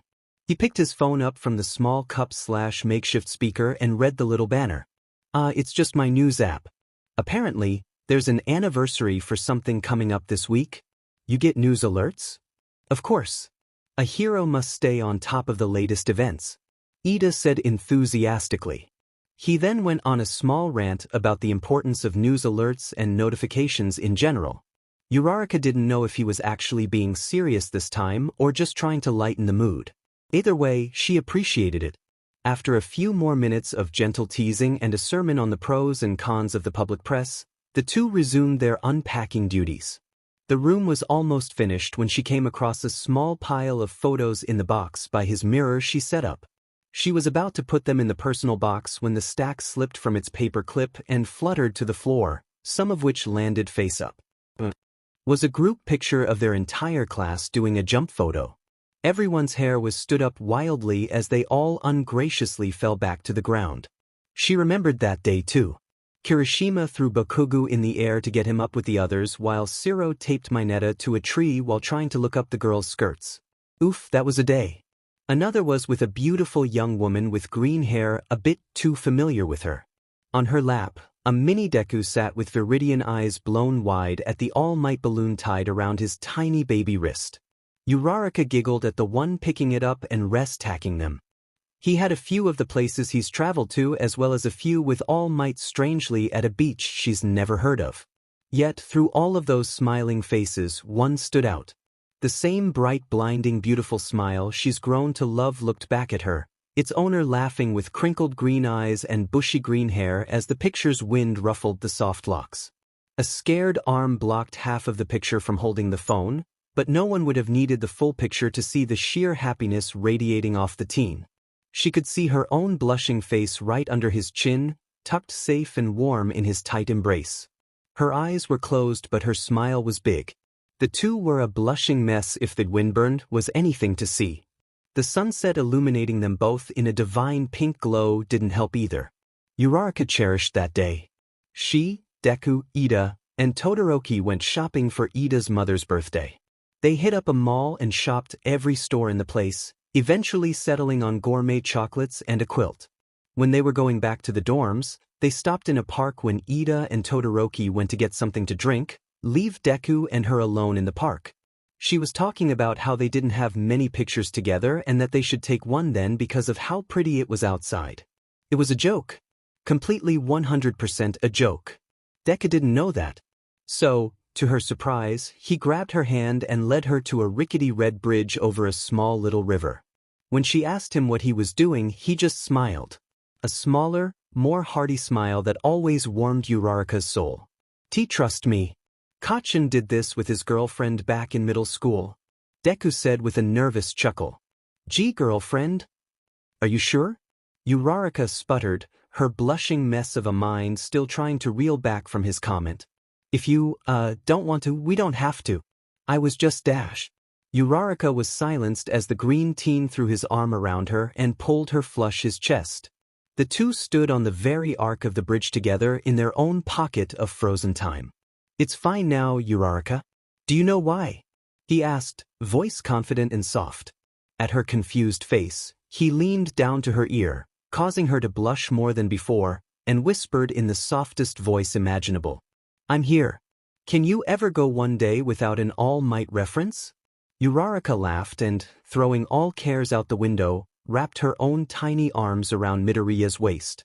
She felt him stiffen at her contact but instantly relaxed in her hold. Uraraka smiled into his chest, nuzzling her cool cheek in his soft shirt as she felt him pull her closer. A small gentle breeze swept through the park, kissing both of their noses and ruffling their hair while the setting sun warmed their backs and cold hands. The amber sky dimmed the scene while the city's ambience muffled the park's patrons. In that moment, life seemed to still itself, allowing Uraraka 1 second to marvel in this thing called young love. To be warmed by the heat of her best friend and the sun's red rays. To be huddled and pulled close by the person she wants more than anything. To feel wanted and loved. To feel happy and satisfied. She didn't want it to end. Never, Midoriya chuckled, resting his chin on top of her head and holding up his phone. He flashed that signature pure-hearted toothy grin that had a bit more affection to it and pressed the button. Now, smile. She looked down at the picture and then at her reflection in his mirror. Uraraka felt empty. Despite taking a very long and piping hot shower when she got back from the hospital, she still felt incompletely cold. She washed her hair, exfoliated her face, sugar scrubbed her body, even shaved. She did more in that one shower than she typically has time for in a week, and yet, she's still cold. Tired. Empty. With her wacky ponytail and week-long unwashed sweatshirt, she looked like it too. Her eyes were slow and her head seemed to loll to one side like it didn't have the energy to keep upright. Eye bags were more prominent than Sensei's and hair more tangled than his too. She looked incomplete. Felt half-assed. Everything physically, mentally, and emotionally just felt empty. Where was the girl in the photo? The girl in Deku's memory? In her own memory? Where was she? Where was that smile? Uraraka? That smile. Smile. Are you Dash? That same naive one that didn't know how lucky she was. Smile. Hey. The one that grinned, smirked and chuckled because of her best friends. That same one that represents all things happiness and warmth. That same stupid silly smile she wants so badly right now. She wants to smile with Deku by her side. She wants that smile every day. She needs that smile. So where is it? Smile. Smile. Smile. She yelled angrily at her reflection as if that was going to solve the never-ending emptiness inside her. She ignored the burning in her eyes as she continued her internal rampage. Uraraka! Ida yelled. He rushed to her side and pulled her into a hug while she wasted no time falling into him. She knew Ida had no clue what was going through her head, and honestly, she didn't know either. But he didn't ask any questions, so she didn't answer. She sees him now. More than what he was before. She sees him as power. Strength. She sees weakness. Broken bones and 100 barriers. She sees his blood. His sweat. His tears. She sees the drive. Determination. The passion. She sees him. She wants him. Not for herself, but for the world. She's had to absolute honor to love this hero wannabe, to see his raw being and be blinded by its beauty. His need to save everyone, his willingness and sacrifices need to be known to everyone. The world needs to see how much Deku can do. How much he's done. For his family, for his friends, for himself. People need to see him just like she does. I want you, Uraraka whispered, her voice breathy. She didn't care that Ida was right there hearing all of her thoughts. She'd let anyone know if it brought him back. I want you to be satisfied. Needed. I want you to feel the same way you made me feel, Deku. Exhale. Inhale. Safe. Exhale. In that moment, life seemed to still itself, allowing Uraraka 1 second to marvel in this thing called young love. To be warmed by the heat of her best friend and the sun's red rays. To be huddled and pulled close by the person she wants more than anything. To feel wanted and loved. To feel happy and satisfied. She didn't want it to end. Happy. Uraraka looked down at the slightly rumpled picture behind Ida's back. Come back to us, Midoriya. She whispered, feeling the drain of energy. Come back to me. The two stayed like that. Just for a short while. They sat crumbled into a folded mess of limps and tears in the middle of their missing pieces room. They sat in silence under the smiling faces of their idol. Despite the reputation and sheer reassurance All Might's face brought, both of them were at a loss for words. They didn't have to say anything. Neither of them needed to. The tears rolling down both of their faces said what was needed. Uraraka didn't pull away until her legs started to fall asleep. She gently pushed up from Ida's firm shoulder and wiped away her tears. Are you all right? Ida asked, cleaning off his glasses. I'm sorry I haven't been the best friend through all dash. No, Ida. You've been the greatest friend I could ever imagine. Even if Midoriya is gone now, have no fear for I am here, she said, trying to cheer up Ida with a watery smile. Ida blinked at her. What? Did you just make an All Might reference? Uraraka's eyes went wide. Oh no. Nope. She never makes hero references. Never. That's all Deku. So if she made one, then Ida might think no. No, pull it off. Cover yourself up. You got this. Why? He's the symbol of peace. Who wouldn't? Uraraka said like it was the most obvious thing ever. Her very Deku-like stuttering didn't help her cause. It slipped out anyways. Geez, how could she out herself like this? And why is she embarrassed now when she's, not breaking down? Ida tilted his head before shoving his glasses back on his face, chuckling lightly. I've known you like him, but I didn't know he's rubbing off on you that much. All Might references? Uraraka, Tell me, will you start wearing an article of clothing with its name on it? Ida teased. Aida? Or maybe buy a pair of red shoes? He said, resting his chin on his knuckle as if he was deep-thinking philosopher. They really are a staple of the Midoriya look. I would never. Come on, Dash. You know they say imitation is the best form of flattery, Ida said, quirking up an eyebrow. He smirked a very Bakugu-looking smirk which unnerved her just a bit, so Uraraka responded like any person would, by slapping him hard on the arm. Ida put his hands up in defeat, again, as the two dissolved into gentle giggles. Where did you get that teasing side of you, Ida? Is this what Mina teaches you in those tutoring sessions? No, I've been spending time with Kaminari. He asks me to watch over Midoriya and Bakugu's spars with him, Ida said proudly. He teases Kirishima about Mina actually, and it always makes people laugh. So, I thought it'd work on you too. I see, Uraraka said, surprised. Just going off personality, she would never put class president and class clown together, while she'd also never see the class president get tutored by the class gossip either. Also, Todoroki never shies from sharing his conspiracy theories with me, Ida said, standing up. He brought over the last unopened box and set it in between them. He always is willing to talk to me about those. Is he still on Deku being All Might's son? Uraraka laughed, pulling off the tape. I don't think he'll ever let one be, Ida said with a sigh. Even if it is true, he said under his breath. Uraraka stopped and quickly snapped her neck up to Ida. Don't tell me you believe it too. Ida smiled as he pulled the rest of the tape off the box, ignoring the way Uraraka was gaping at him. I'll say, while Todoroki's theories are far-fetched, I do believe there is something between All Might and Midoriya that transcends the typical student-teacher relationship.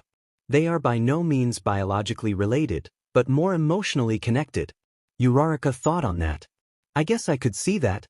Deku really does love All Might, doesn't he? Ida nodded. It was the same thing I saw with Tensei. My father is no doubt a caring and loving father, but he worked often. As did my mother. Hero work does that, especially in a hero family. When I was young, it was Tensei who took care of me. Played with me. Trained with me. He helped me study for UA.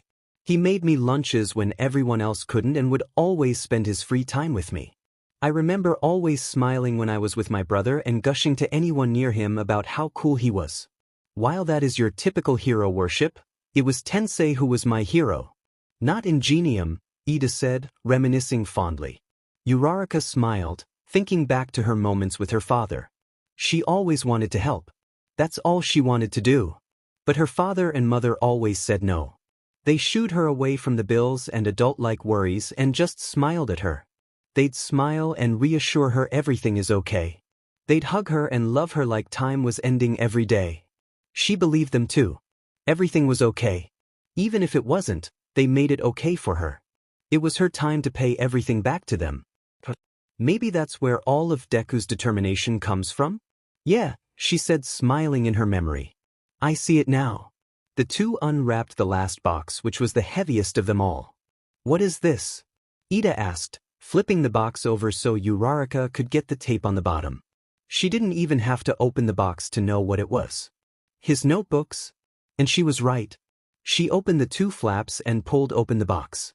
Several stacks of books were neatly piled against each other on the bottom, while a whole ton of ripped, stained, burned, and very used notebooks covered the top. Each has the same tight and messy scrawl that bordered Egyptian hieroglyphics and Japanese characters. While their appearance was a bit worn down, Uraraka could tell how important they were to Deku. From the hand-stitched spine that reinforced older ones to the invisible pieces of tape closing ripped pages in, he made sure they all stayed together, no matter how much they threatened to fall apart. Uraraka respected that and would take it upon herself to carefully care for them. They both looked at the tiny empty bookshelf by the window and nodded. Uraraka took the notebooks to organize them on the bottom shelf, while Ida took the books to organize them in alphabetical order for easy access. It didn't them long, and in about 5 minutes, they were done. Or at least, almost done. In total, there were 26 notebooks. She knew that because the latest one was in his backpack and it wasn't completely filled out yet. Since there were so many notebooks and she didn't want Ida stepping on any, She kept them randomly in the box to place them correctly on the shelf instead of organizing them on the floor. Uraraka slid hero analysis for the future number 3 right next to the second, and went for the last notebook, which should be number 9. But her hand grabbed nothing. Huh? Uraraka said, confused. She grabbed the box again and looked inside, only to see it completely empty. Is something wrong, Uraraka? Ida asked, standing above her. He was lining each book's spine up with each other with a ruler he got from his own room. Yeah, have you seen notebook number 9? He's missing that one, Uraraka said with a frown. Her finger was holding the phantom notebook's place between number 8 and number 10 so the others don't topple over each other. Ida looked down at the shelf, his eyes reading notebooks 1 to 8 and 10 to 26. Maybe he was working on it. I'm sure it's in his bag or in the common room. Everything was cleared out, Ida, Uraraka said, frowning even more now. Anything in the dorms was sorted back to their owners. If Deku left his notebook somewhere here, then it should be in here. Ida looked around. I'll check here if you want to go see the others. Maybe it got mixed up in another's belongings. Uraraka nodded. She went to the rest of the second floor's occupants, all of whom are back in their dorms, and none of them had it. No one on the third or fourth floor had his notebook either. Maybe the fifth floor held some promise. Todoroki? Uraraka knocked again. So far, no one on the fifth floor had it. She still had Tsu, Siro, and, well, Todoroki to ask. Hopefully, one of them will be her saving grace. She didn't want to tell Deku that she redid his room without him knowing, no touching or looking through the more personal things, but also lost one of his notebooks he probably spent weeks making. It's Uraraka. There was no answer. Todoroki? She did it once more. Todor dash.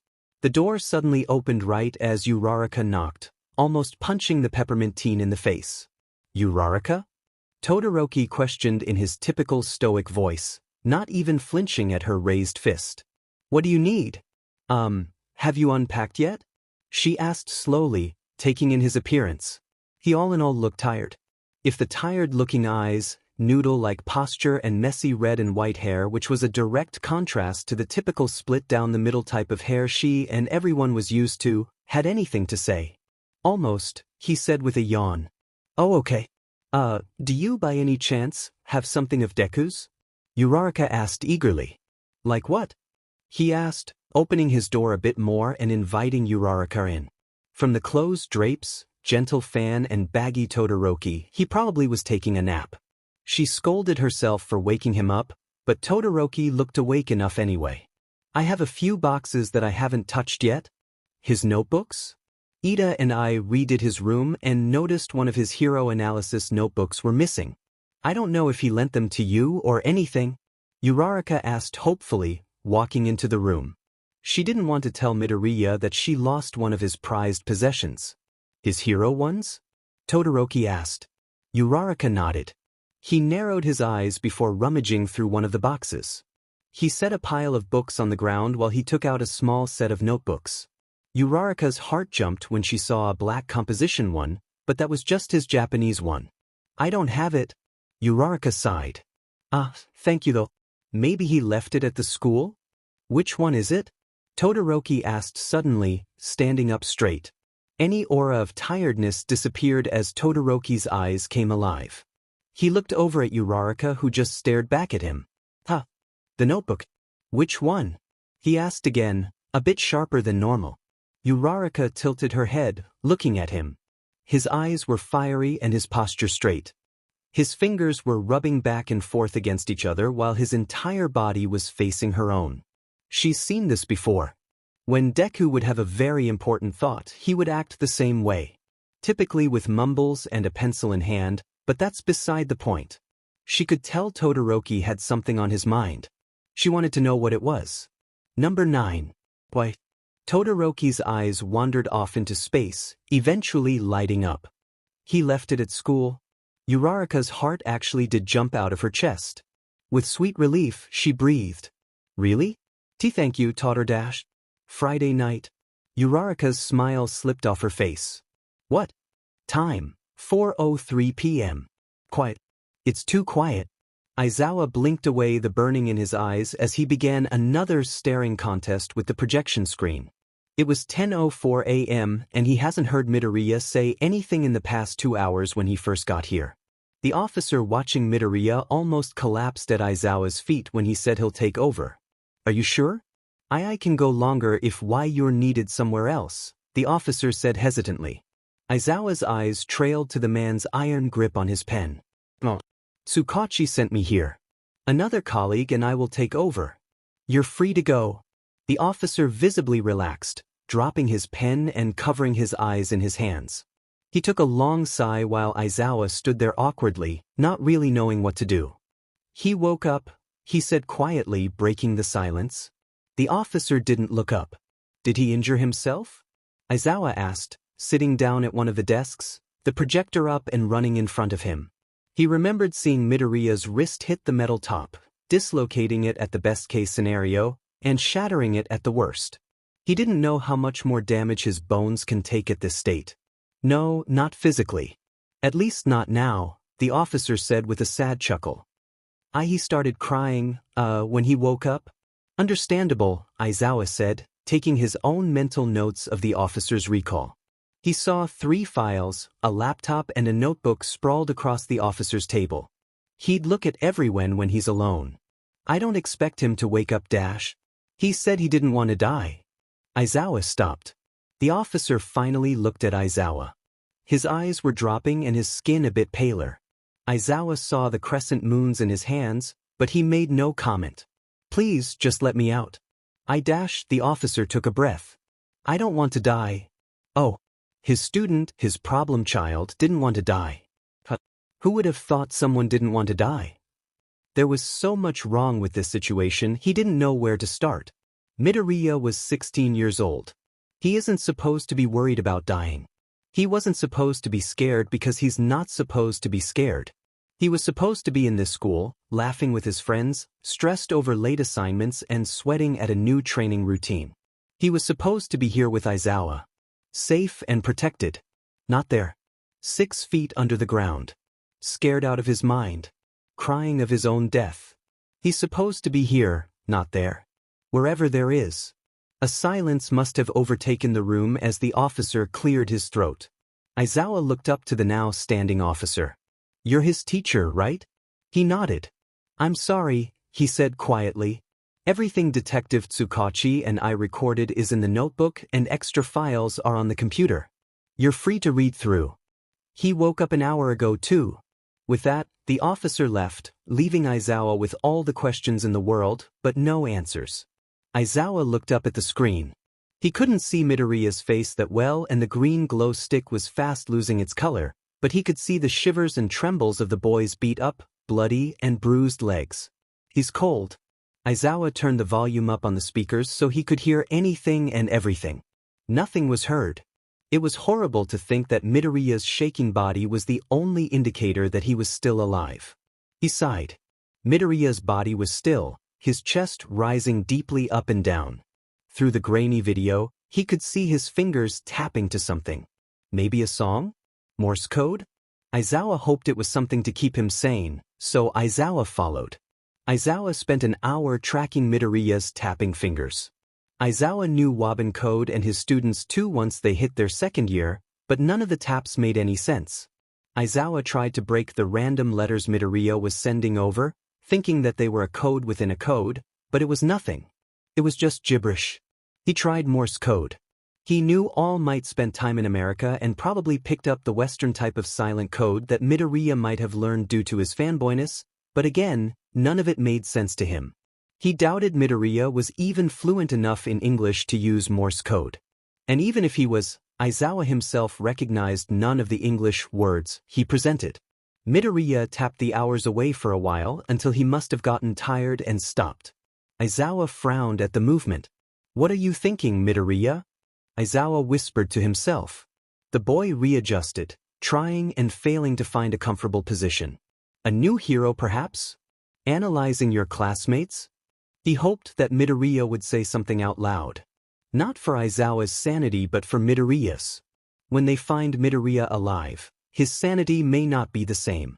Self-isolation does that. It's normal to see prisoners freed from solitary confinement. Suicidal tendencies, crippling anxiety, paranoia, depression, it's all side effects of complete isolation. Adult men and women suffer effects after just a few days alone. What would it do to a 16-year-old kid?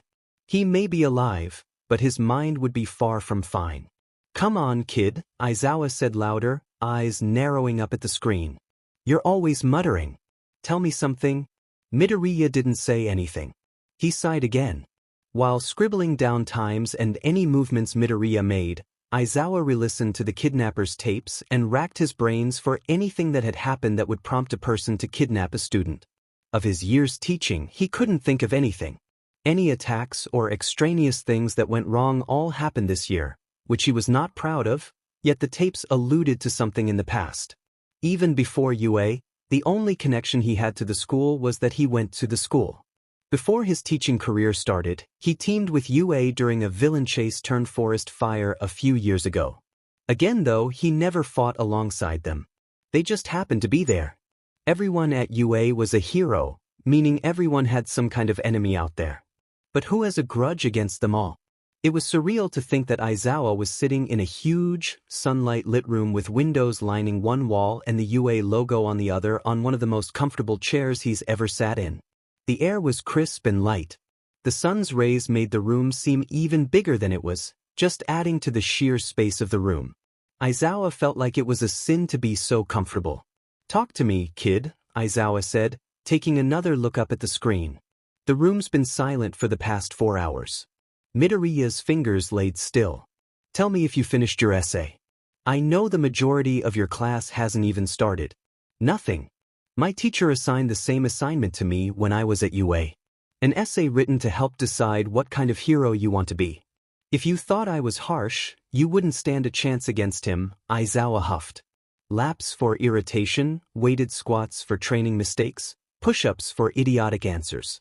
Be glad I only give out gym detention. Nothing. The cold hero, Winter.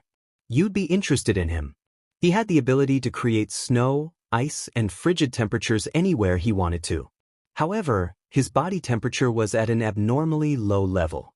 Every time he used his quirk, it could kill him. Every fight could be his last, but that never deterred him from fighting.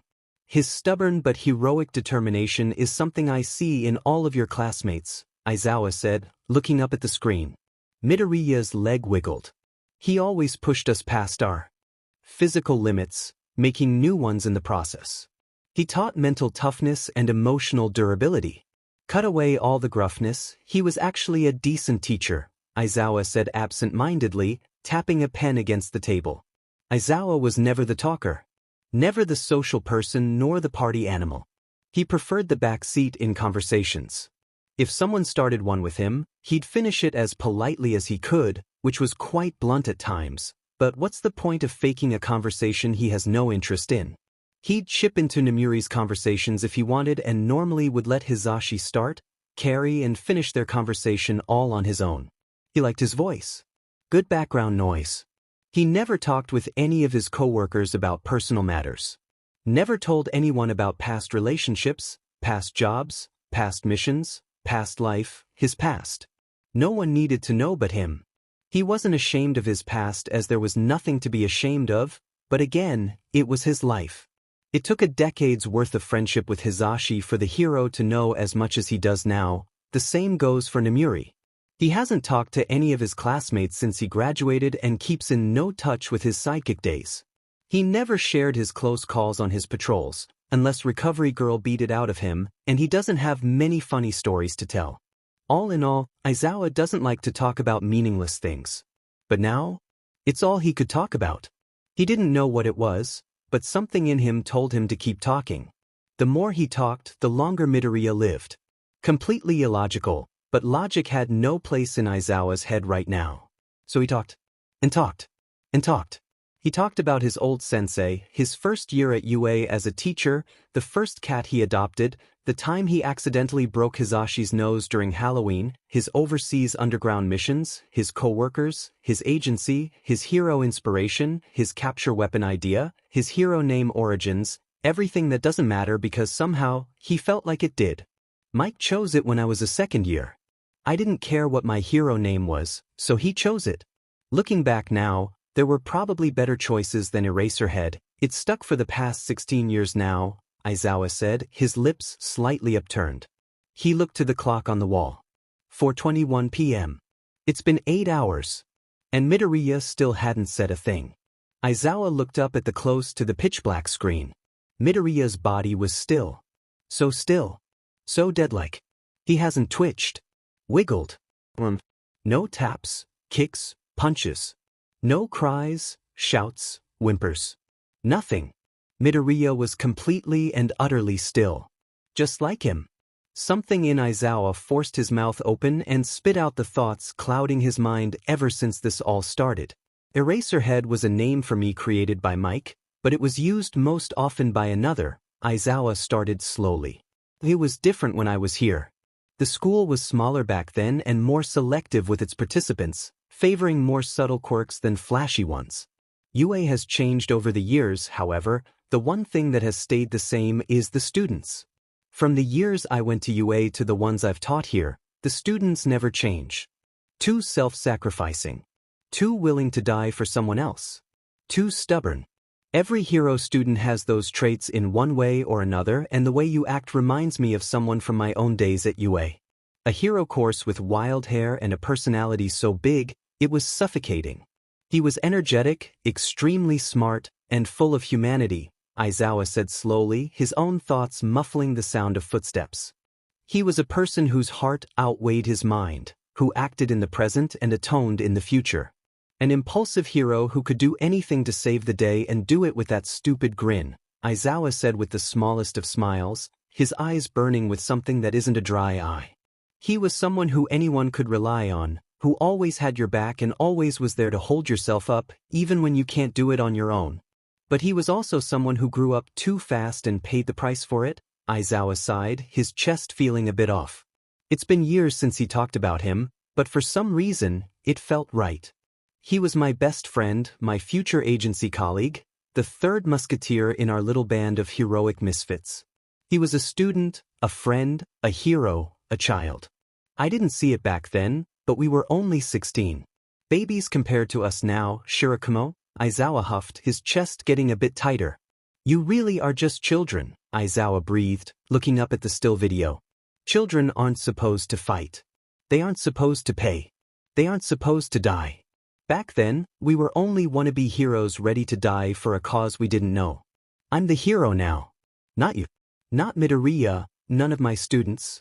They're children, not heroes. Heroes die. Children don't. None of you are supposed to lay down your lives for me.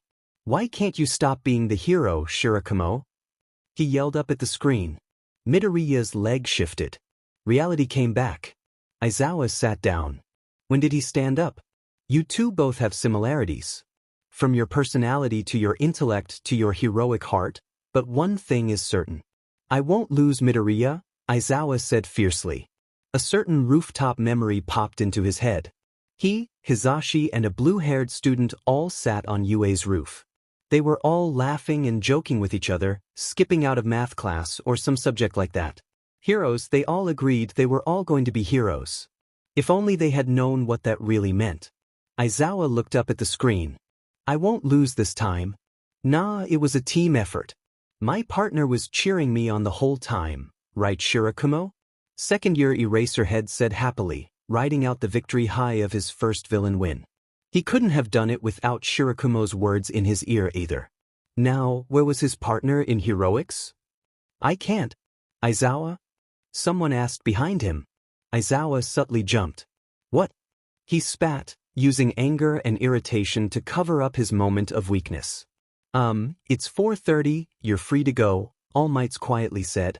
Aizawa couldn't look back at the hero. Not right now at least. 30 more seconds and he'll be fine. How are the students? Going.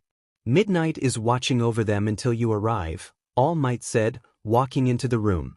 His eyes caught the dark and barely green-tinted screen and quickly looked to Aizawa. But they're all right. Detective Tsukachi talked with them about Friday just to let you know. I see, he said quietly. I wrote everything down. He hasn't said anything. My guess is he is trying to conserve his air supply, Aizawa said in the most logical way he could. He could have applauded Midoriya's intellect if it wasn't for the situation. Smart boy, Yagi admired. Get some sleep, Aizawa. He hummed as he walked back the former number 1, closing the door behind him. There was no relief when he walked out. No weights lifted. No worries ceased. There was nothing. If anything, he felt more useless now he was free to do everything but what he wanted to do. Food sounded nice, but he had no appetite now. He knew there was a patrol happening around the surrounding streets of UA, but Aizawa shouldn't go on it, no matter how much he wanted to beat a villain's face in. Aizawa sighed, shoving his hands in his pockets. Excuses. He was just making excuses. Excuses to excuse crappy things called emotions. Midoriya did nothing, meaning Aizawa. Couldn't do anything to help him. He never spoke a word, never cried, never even moved, yet somehow he tugged and pulled on the heartstrings Aizawa never knew he had. Midoriya did nothing, so Aizawa couldn't do anything. He hated it. The teacher dorms came quickly, as did the locked door blocking his mindless path. Aizawa fished out his keys, kicked off his boots and slugged himself up to his apartment. He needed to get to his students. He can't help Midoriya, but he could still help his class. They needed him, and somewhere in his now lukewarm heart, he needed them. Aizawa got out his second ring of keys and unlocked his door, letting the lanyard hang from the swinging doorknob, gently bouncing off the apartment's wall and coming back to close. Aizawa's shadow was elongated on the dark wooden floors he'd never bothered to clean, while several boxes labeled Aizawa Shoulda, Hero Course TD sat in the middle of his empty apartment. His furnishings all pushed to a wall. It reminded him of his first apartment he rented back in his second year. A 50k yen rent split between two high schoolers was manageable. After all, it wasn't the money that was so bad about that apartment. Aizawa sighed, tossing his keys on his couch and walking to his bedroom, which was empty of everything but a small dresser and a naked mattress. He needed to eat. To drink something other than coffee. He needed his sleeping bag and a blanket. His kids need to be checked on. They needed him. He can be there for them. He can do at least that. Get a hold of yourself, Aizawa whispered to himself, looking around the barren place. He's going to stay in the student dorms tonight. There is no way in hell he's letting any kid out of his sight again. Aizawa then started searching all of his boxes, ripping the tape off each one, both from his living room and in his bedroom. He was opening his bedding box when something yellow popped out at him. His sleeping bag. Aizawa wrestled it out of the box and threw it behind him on the bed. He was about to set the box back down and get to the student dorms when something else caught his eye. Hero analysis for the future number 9. Age 8//April, XXXX. Property of Midoriya Izuku. Aizawa frowned. He recognized the notebook from the ones Midoriya would write in during class. According to prying eyes and loud mouths, the notebooks are filled with hero information from someone's fighting style to their support items. He's never read any of them, but apparently, they are very well written. Aizawa debated, looking down at the notebook. It was weird that it was in his stuff. He carried no notebooks in his own belongings, and the notebooks were clearly Midoriya's. From the very childish-looking handwriting, no doubt written when Midoriya was younger, to the well-used condition of it, Aizawa doesn't store notes like that. Very easily could this have been mixed with the kids' stuff. Everyone was in a rush to get everyone's belongings out of the dorms, and even if teacher and student items were separated, All Might have had Midoriya's notebook for some reason or another, and his stuff got mixed in with his. That was the most logical, probably reason why his student's notebook was in his own belongings. Said notebook just happened to belong to not only his student but his missing student. A missing kidnapped student whose case has left the entire police team and UA clueless. A hero in training who was watched and stalked by this criminal who probably knew of this particular hobby. His belongings had no other person's belongings on his own. Not even Hizashi, who basically lives in his apartment. So his missing student's notebook winds up in his belongings, no, in his sleeping bag box where he would for sure find it. That was too big of a coincidence. Maybe it was his itch of curiosity or his painful withdrawal from this case, but his mind took over. Aizawa grabbed the notebook and opened to page 1. Time, Sunday, 5:34 p.m. I don't want to die. It was the last thing he said out loud. In the minutes, hours, days that have gone by since then, Midoriya hasn't spoken a sound. Not a cough, not a cry, not even a stabilizing grounding breath. Half of it was because he didn't have the time. The kidnapper said he had 5 days in this box, but they could be lying. Midoriya had nothing but a recording's word to believe. And all they said were words. Phonemes. Mixed with morphemes. Formed by syntax. Said with syllables. That was it. They were just words. And it scared him. It made him feel vulnerable. Naked. Helpless. Everything that person, criminal or villain or whoever they are, they just spoke words. Words that can lie. Words that can deceive. If Midoriya truly thought about it, he didn't know anything. Words. Sounds. Phonetics. That's all they gave him. He couldn't trust their word. He couldn't do anything. Midoriya listened to that recording time and time again, trying to decipher any code, any warning, anything from it, but it was just nothing. No hostage demands. No threats. No warnings. They didn't want money. They didn't want him dead. If anything, they wanted him alive. They gave him water and enough air to survive this long, but Midoriya couldn't find the bright side of this situation. If there was nothing else to the kidnapper's message, nothing else to this situation other than the words they spoke, then Midoriya would just have to accept those loose-fitted words as truth. That he will stay trapped. That he will not be let out. And that he will be powerless to do anything. It's what shook him to his core. He couldn't do anything. Nothing to do. Nothing to say. No one was listening to him. No one was seeing him. He was completely blind, deaf, and dead to the world. He couldn't save himself.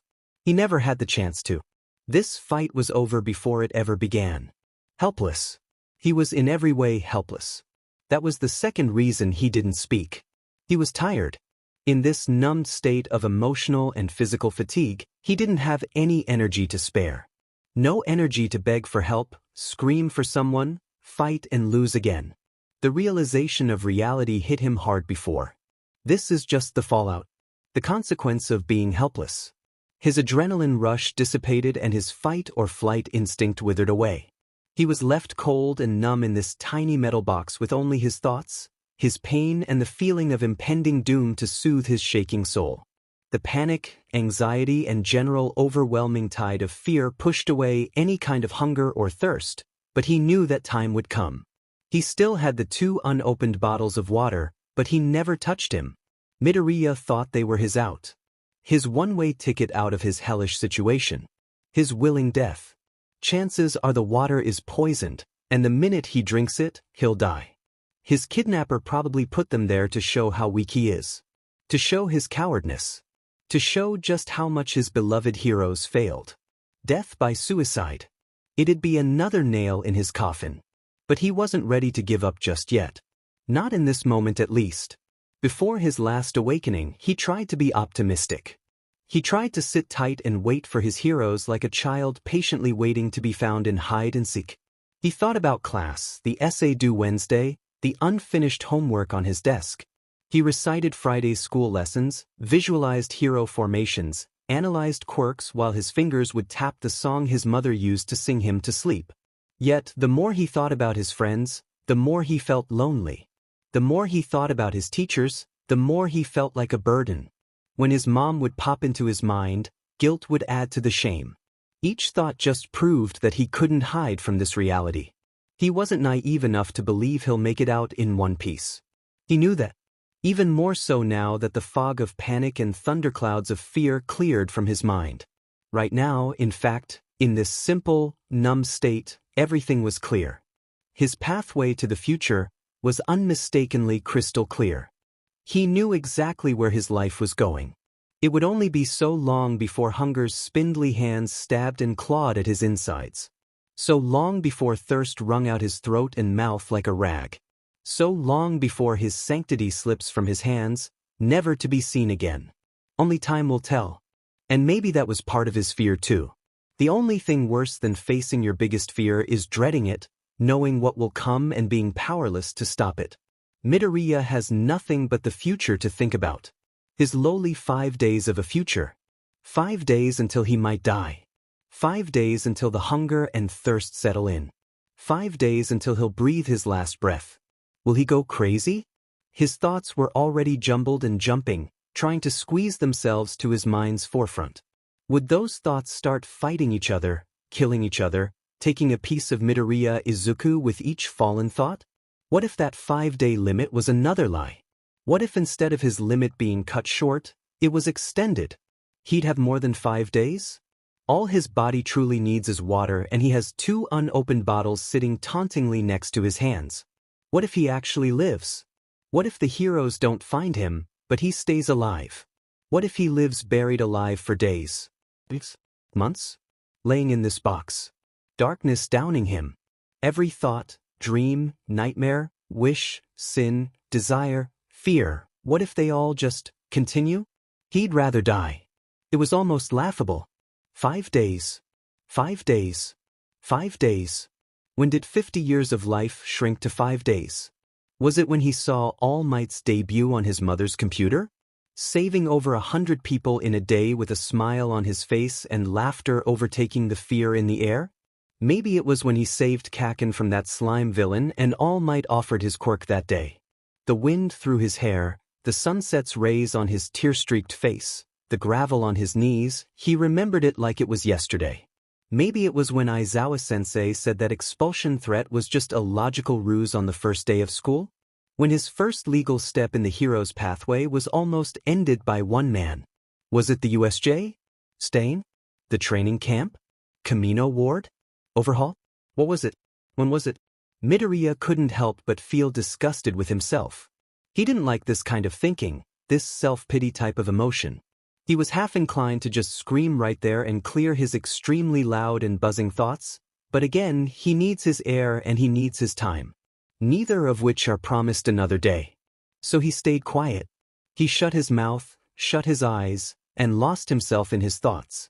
The future would tell its own story. Time, Sunday, 1:31 p.m.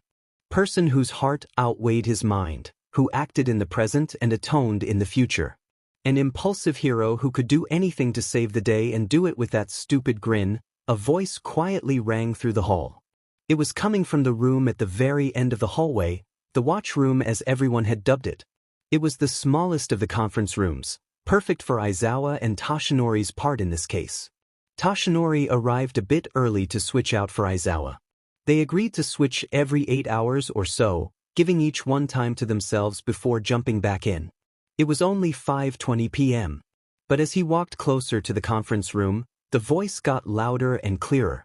Toshinori recognized it as Aizawa's, which surprised him. He didn't expect Aizawa to be talking with anyone. The voice was muffled and soft, but Toshinori could hear him enough.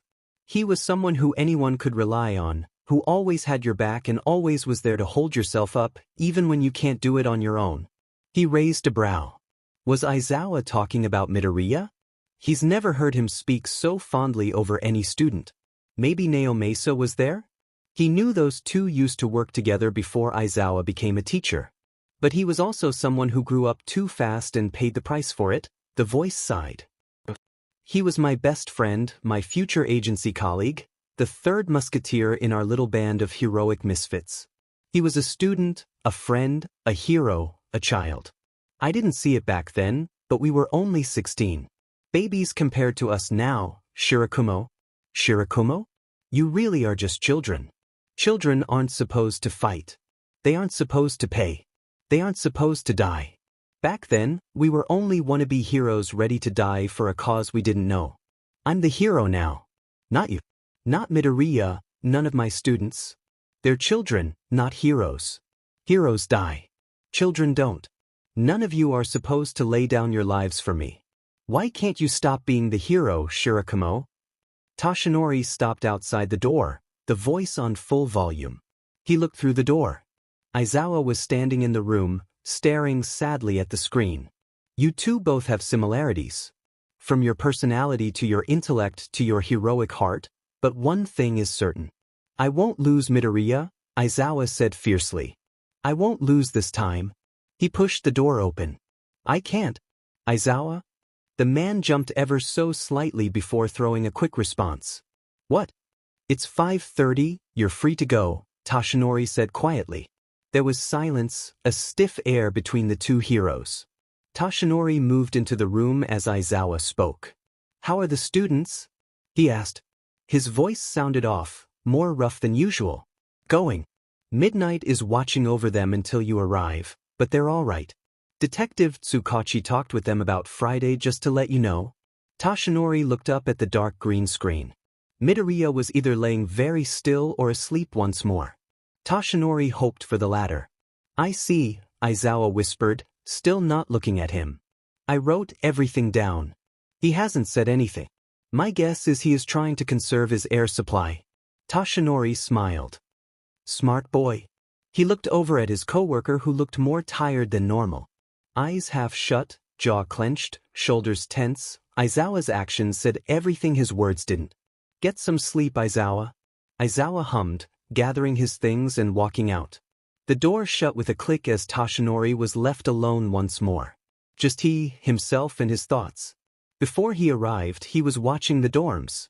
Being the comforting shoulder to some, the old number one hero to others, but all the students' outward emotions seemed to be a one-and-done thing, especially after Naomasa left. The boys seemed to go in one direction and the girls another. He didn't try to intervene. Pushing any of them would just push them away. He wasn't their parent either. Just a retired hero. A teacher. Human. A human who makes mistakes. A human who can't fix them. A human who has no choice but to live with what the past gave him. He was the top hero in Japan for decades. He's fought the worst of battles, lost the most horror of wars. Some could say he's dealt more damage to the country than the villains heroes fight every day. Just in Kamino Ward, the death toll totaled higher than the criminal-related mortality rate in the past year. Family, friends, neighbors, classmates, no one was spared in his battle. Property damage reached digits Toshinori would have had to work decades to repay should he had been anyone else but the oh-so-mighty number one hero. And the outcome? One villain apprehended. Though that entire night was centered for young Bakugo's rescue, the showdown with All for One was not. The century-old villain who was the very reason of society's underbelly was unplanned for, and for that, Toshinori and hundreds of others paid the price. The public didn't know that. They didn't know anything Toshinori knew. To them, a villain was captured. A person rescued. And Japan's favorite hero retired. Everything else didn't matter. Toshinori walked away from that fight with battle scars. And so did Midoriya. Midoriya. His successor. His mentee. The light of his life. He was there too. He was the one who rescued young Bakugo, the one whose smarts outwitted both the law and villains. He wasn't hurt and he didn't hurt anyone else.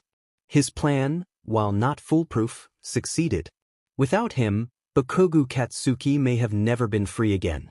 Midoriya was the unsung hero of Kamino Ward. The same with the training incident with the wild pussycats. The young boy would have died and the world, a family, would have lost one young soul. The hero killer would have killed Ida if it wasn't for Endeavor and Midoriya's help. Young Todoroki wouldn't have seen his own potential if Midoriya wasn't the hero of that day either. Aizawa would have walked away from the USJ with more than just a shortened quirk time, and Toshinori himself would have completely missed the green-haired boy he's become so fond of. All without Midoriya Izuku. And that is why Toshinori doesn't understand. Midoriya is, in his opinion, a true hero. A hero already greater than All Might was. A hero fit to be number one. Already at age 15, the boy has saved so many lives, he forgets his own in the process. Too busy, too worried about everyone else, Toshinori himself has to sit him down and remind the boy to breathe. Midoriya Izuku would break himself to save. Sacrifice everything to save everyone.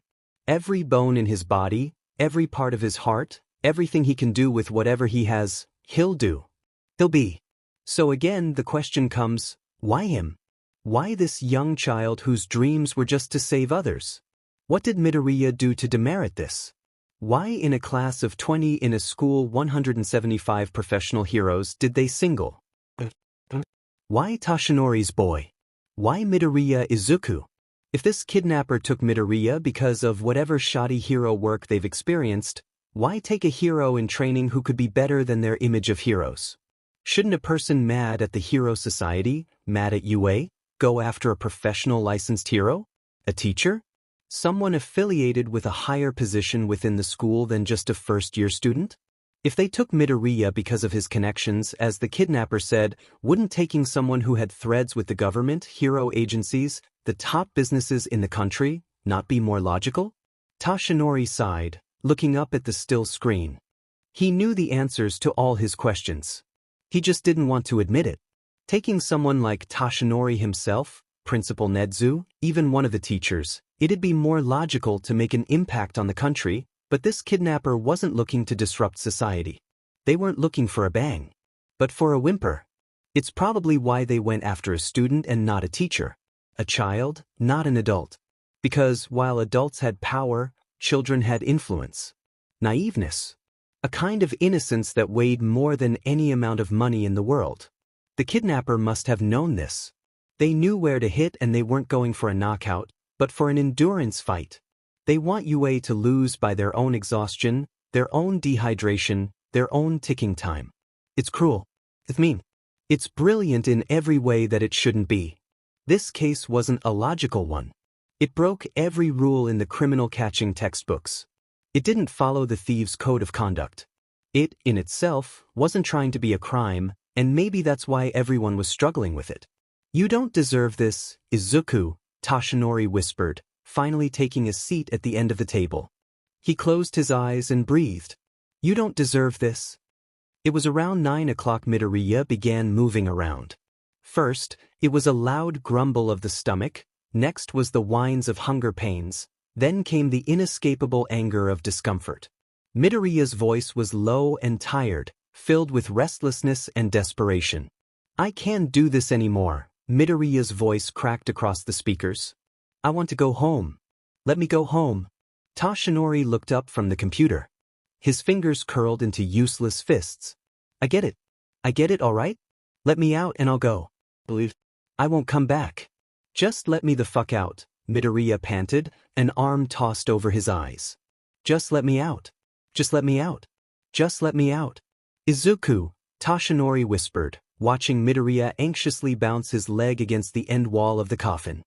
His toes tapped quickly to no beat but his own panic while his thoughts spilled hushed and jittery. His hand moved to his broken arm and viciously rubbed it, trying to gather some warmth. His voice muttered too fast and too incomprehensible to be understood. His quick breaths and nervous twitches reminded Tashinori of someone coming down from a high while his whines and unrest kicks resembled a young child too tired to eat and too hungry to sleep. Midoriya's legs soon began hitting the walls harder, whether the boy knew that or not, to the point where it was shaking the camera. Through the shakes and loud thumbs of skin on metal, Tashinori could make out Midoriya tracing the ceiling with shaking fingers, his mouth going a mile a minute. It was intangible. Frantic. Afraid. Spooked. Berserk. Alarmed. Frenzied. Agitated. Tensed. Delirious. Anxious. Panicked. Quiet. It felt as if the longer Midoriya's mumbles went on, the more condensed they got. The denser. The more complex. Emotions collided with each other like dying stars, desperate to feel something other than the overwhelming fear freezing time to a standstill. Tashinori wasn't claustrophobic. He didn't mind small spaces.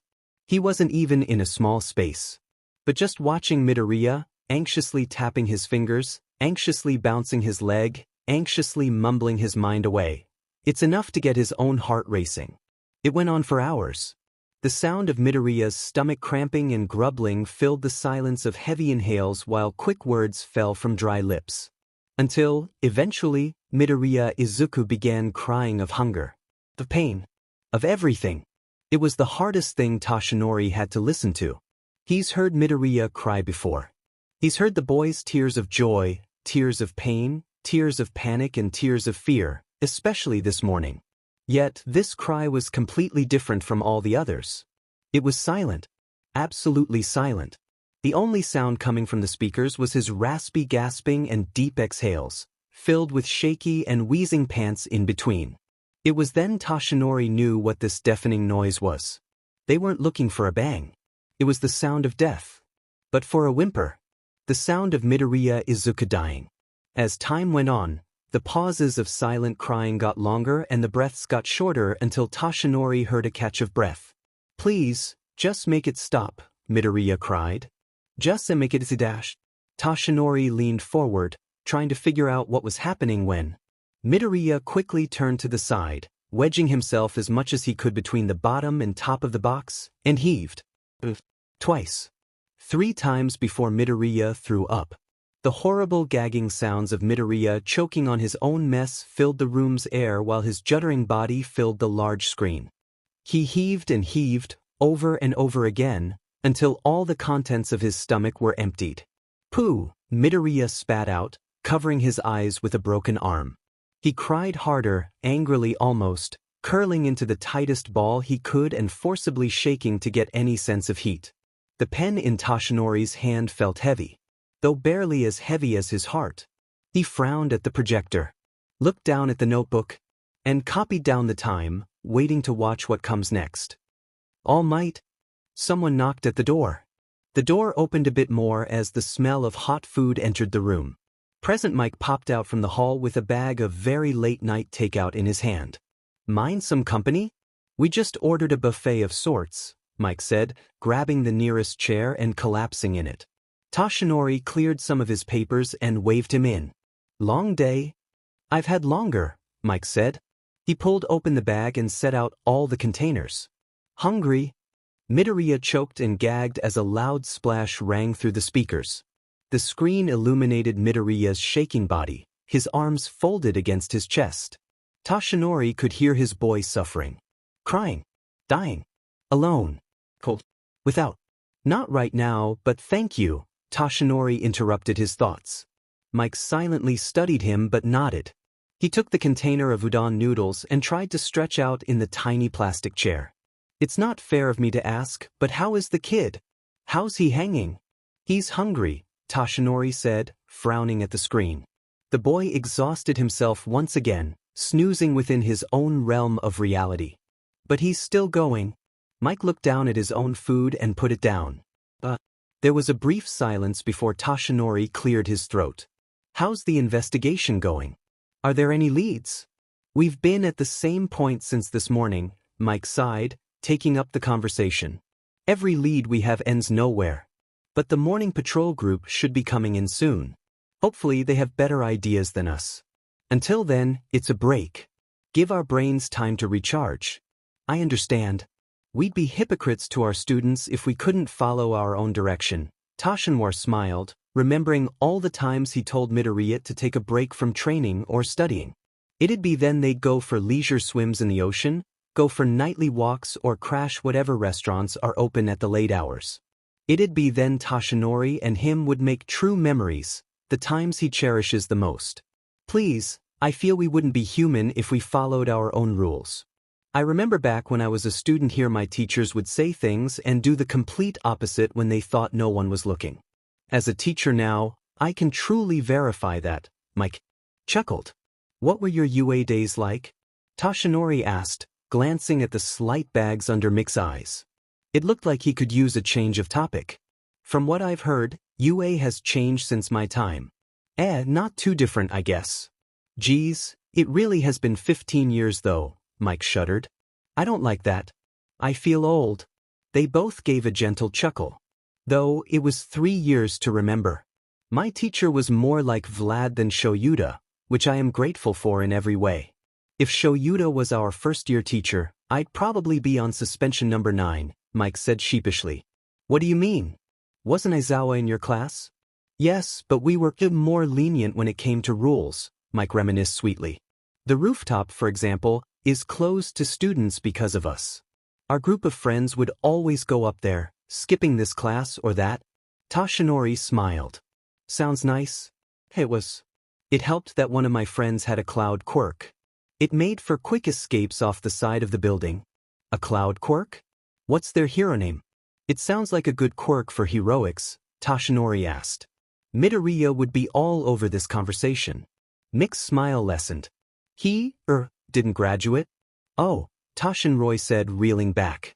He didn't drop out if that's what you're thinking. Heh, he might have had the worst grades in the class, but his intellect laid in other places outside academics. He had a good heart and a quick mind. Sho would always call him impulsive, but I didn't think so. Everything he did, I think he knew exactly what would happen, Mike said softly. He sounds like a good student, Toshinori said, connecting a very similar conversation to this one. He was, Mike said, readjusting his posture. When we were in our second year, we planned on opening our own agency. It was when we didn't know how much work or money or time it took to actually open one, but we were 16. We could still dream about things like that. Toshinori looked at Mike. Can I ask what happened to him? He didn't graduate? He died, Yamada said softly. He rescued a whole ton of people in the process and he'll always be remembered for that, but death is still death. I'm sorry for your loss, Toshinori said quietly. Yamada waved him off, leaning back and sighing. As I said before, it was 15 years ago. It's in the past. Toshinori thought of his next words. Was his name Shirakumo? Yamada looked at him surprised. How'd you know? I overheard Aizawa talking about him. I didn't mean to eavesdrop, but from what I heard, you three sounded close. Yamada slowly nodded. We were all best friends. Shoyuta took his death the hardest, but he was there when he died. It was more than understandable. Toshinori's eyes widened. He knew what it felt like to watch someone die in front of him.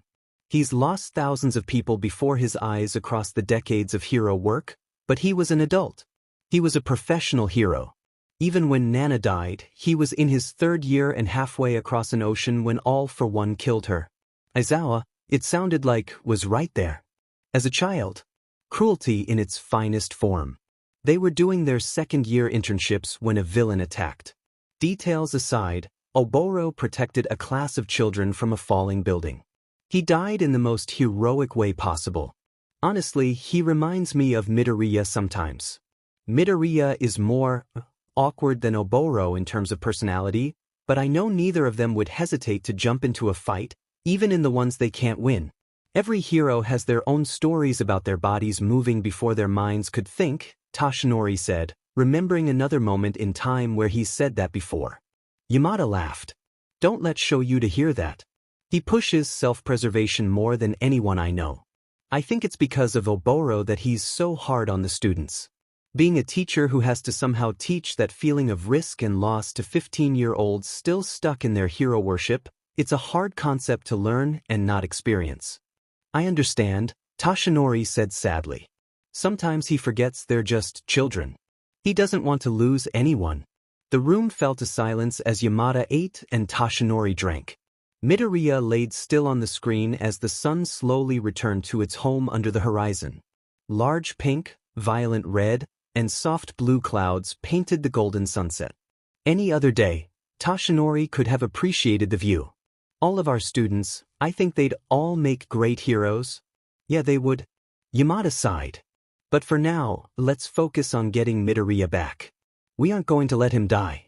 No teacher should have to bury a student. It's almost as cruel as Dash. Yamada stopped, his words lodged in his mouth, hands frozen in midair and his eyes blown. Yamada? Are you all right? Toshinori asked. I'm fine. Yeah, I am okay.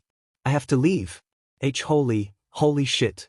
I have to go, Yamada quickly muttered, shoving all the empty food containers back into the bag and racing out of the room. Toshinori frowned at the slammed door but didn't ponder on it too much. The man had his own worries to deal with. Time, 10:59 p.m. Aizawa flipped through the notebook. He thought there could be clues left behind by the kidnapper in the book like messages or a code, but Aizawa found nothing. Nothing at least pertaining to the case. It was an old thing, filled with colored markers, spelling mistakes and water rings. Little Midoriya noted as much as he could about heroes. He wrote their hero names, their quirks and a rough sketch of what they looked like with small statements or questions on the side. Aizawa recognized Midoriya's current handwriting too, going back over his old notes and adding details to certain heroes as well as more analysis to their quirks.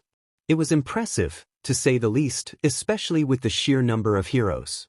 When the notebook was written, Aizawa was the nocturnal underground hero who slept through the day and drank his way through the night, coffee of course. Though he did pay attention to hero names bouncing around the news. He knew some, like the rope hero, Jump, the shadow hero, Nox, and even the book hero, Lang, from team-ups or overlapping patrol routes. Others, like the water hero, Waterhose, he knew from the news and from the Pussycats. And a select few he's met outside of costume like the copper hero, Cucu. Cucu was the homeroom teacher of 2A before Aizawa. He was supposed to teach Aizawa how to, well, teach before his retirement, but under medical circumstances his time with the old teacher was minimal. When Aizawa took over, he switched to 1's teacher the next year. Aizawa did get to look over Cucu's class during the entire forest fiasco a few years ago. He only watched them for a limited amount of time, but it made him honestly rethink teaching high schoolers. They were loud, uncoordinated, and extremely cliqued. Classes have cliques, even his current 1A, but that class took it to a new level, ostracizing anyone who didn't fit in. From his view, they would have all died the minute they got placed in professional hero team-ups. Granted, he didn't really know them. That night, he was an invisible bodyguard of sorts and his duties were called to other areas later on anyway. Aizawa flipped through the rest of the pages until he hit the end, and the clock struck 5 p.m. He'd been reading for close to 20 minutes. Damn it, Aizawa grumbled, picking himself from the floor he somehow relaxed into and grabbing his stuff. He knew Namuri was watching over the class until he got off, but Tsukachi probably needed her help. Aizawa held her up enough. He quickly changed into new clothes, stocked up his hidden holsters filled with the weapons of a paranoid teacher and left with his sleeping bag under his arm and Midoriya's notebook in hand. Aizawa scanned his ID at the Heights Alliance. Eraserhead, access granted. Aizawa's hand stopped as a pang of fear jittered through his bones. The last time he heard the computer automated voice, his entire class was drugged. Unconscious and vulnerable. His student went missing and everything in the past 2 days began. He mentally slapped himself. His class was physically fine. They were all, 19 of them were all there. He knew that Namuri would die before someone touched the students, so unless he walked in on another friend's dead body, they were safe. Just as Aizawa shook his thoughts, the door opened itself, smacking Aizawa in the face and knocking him off the stoop. "Oh, boo-hoo," Namuri said, leaning on the door frame. Her brow was quirked as she looked from the door to Aizawa. "Is it pretty?" "What?"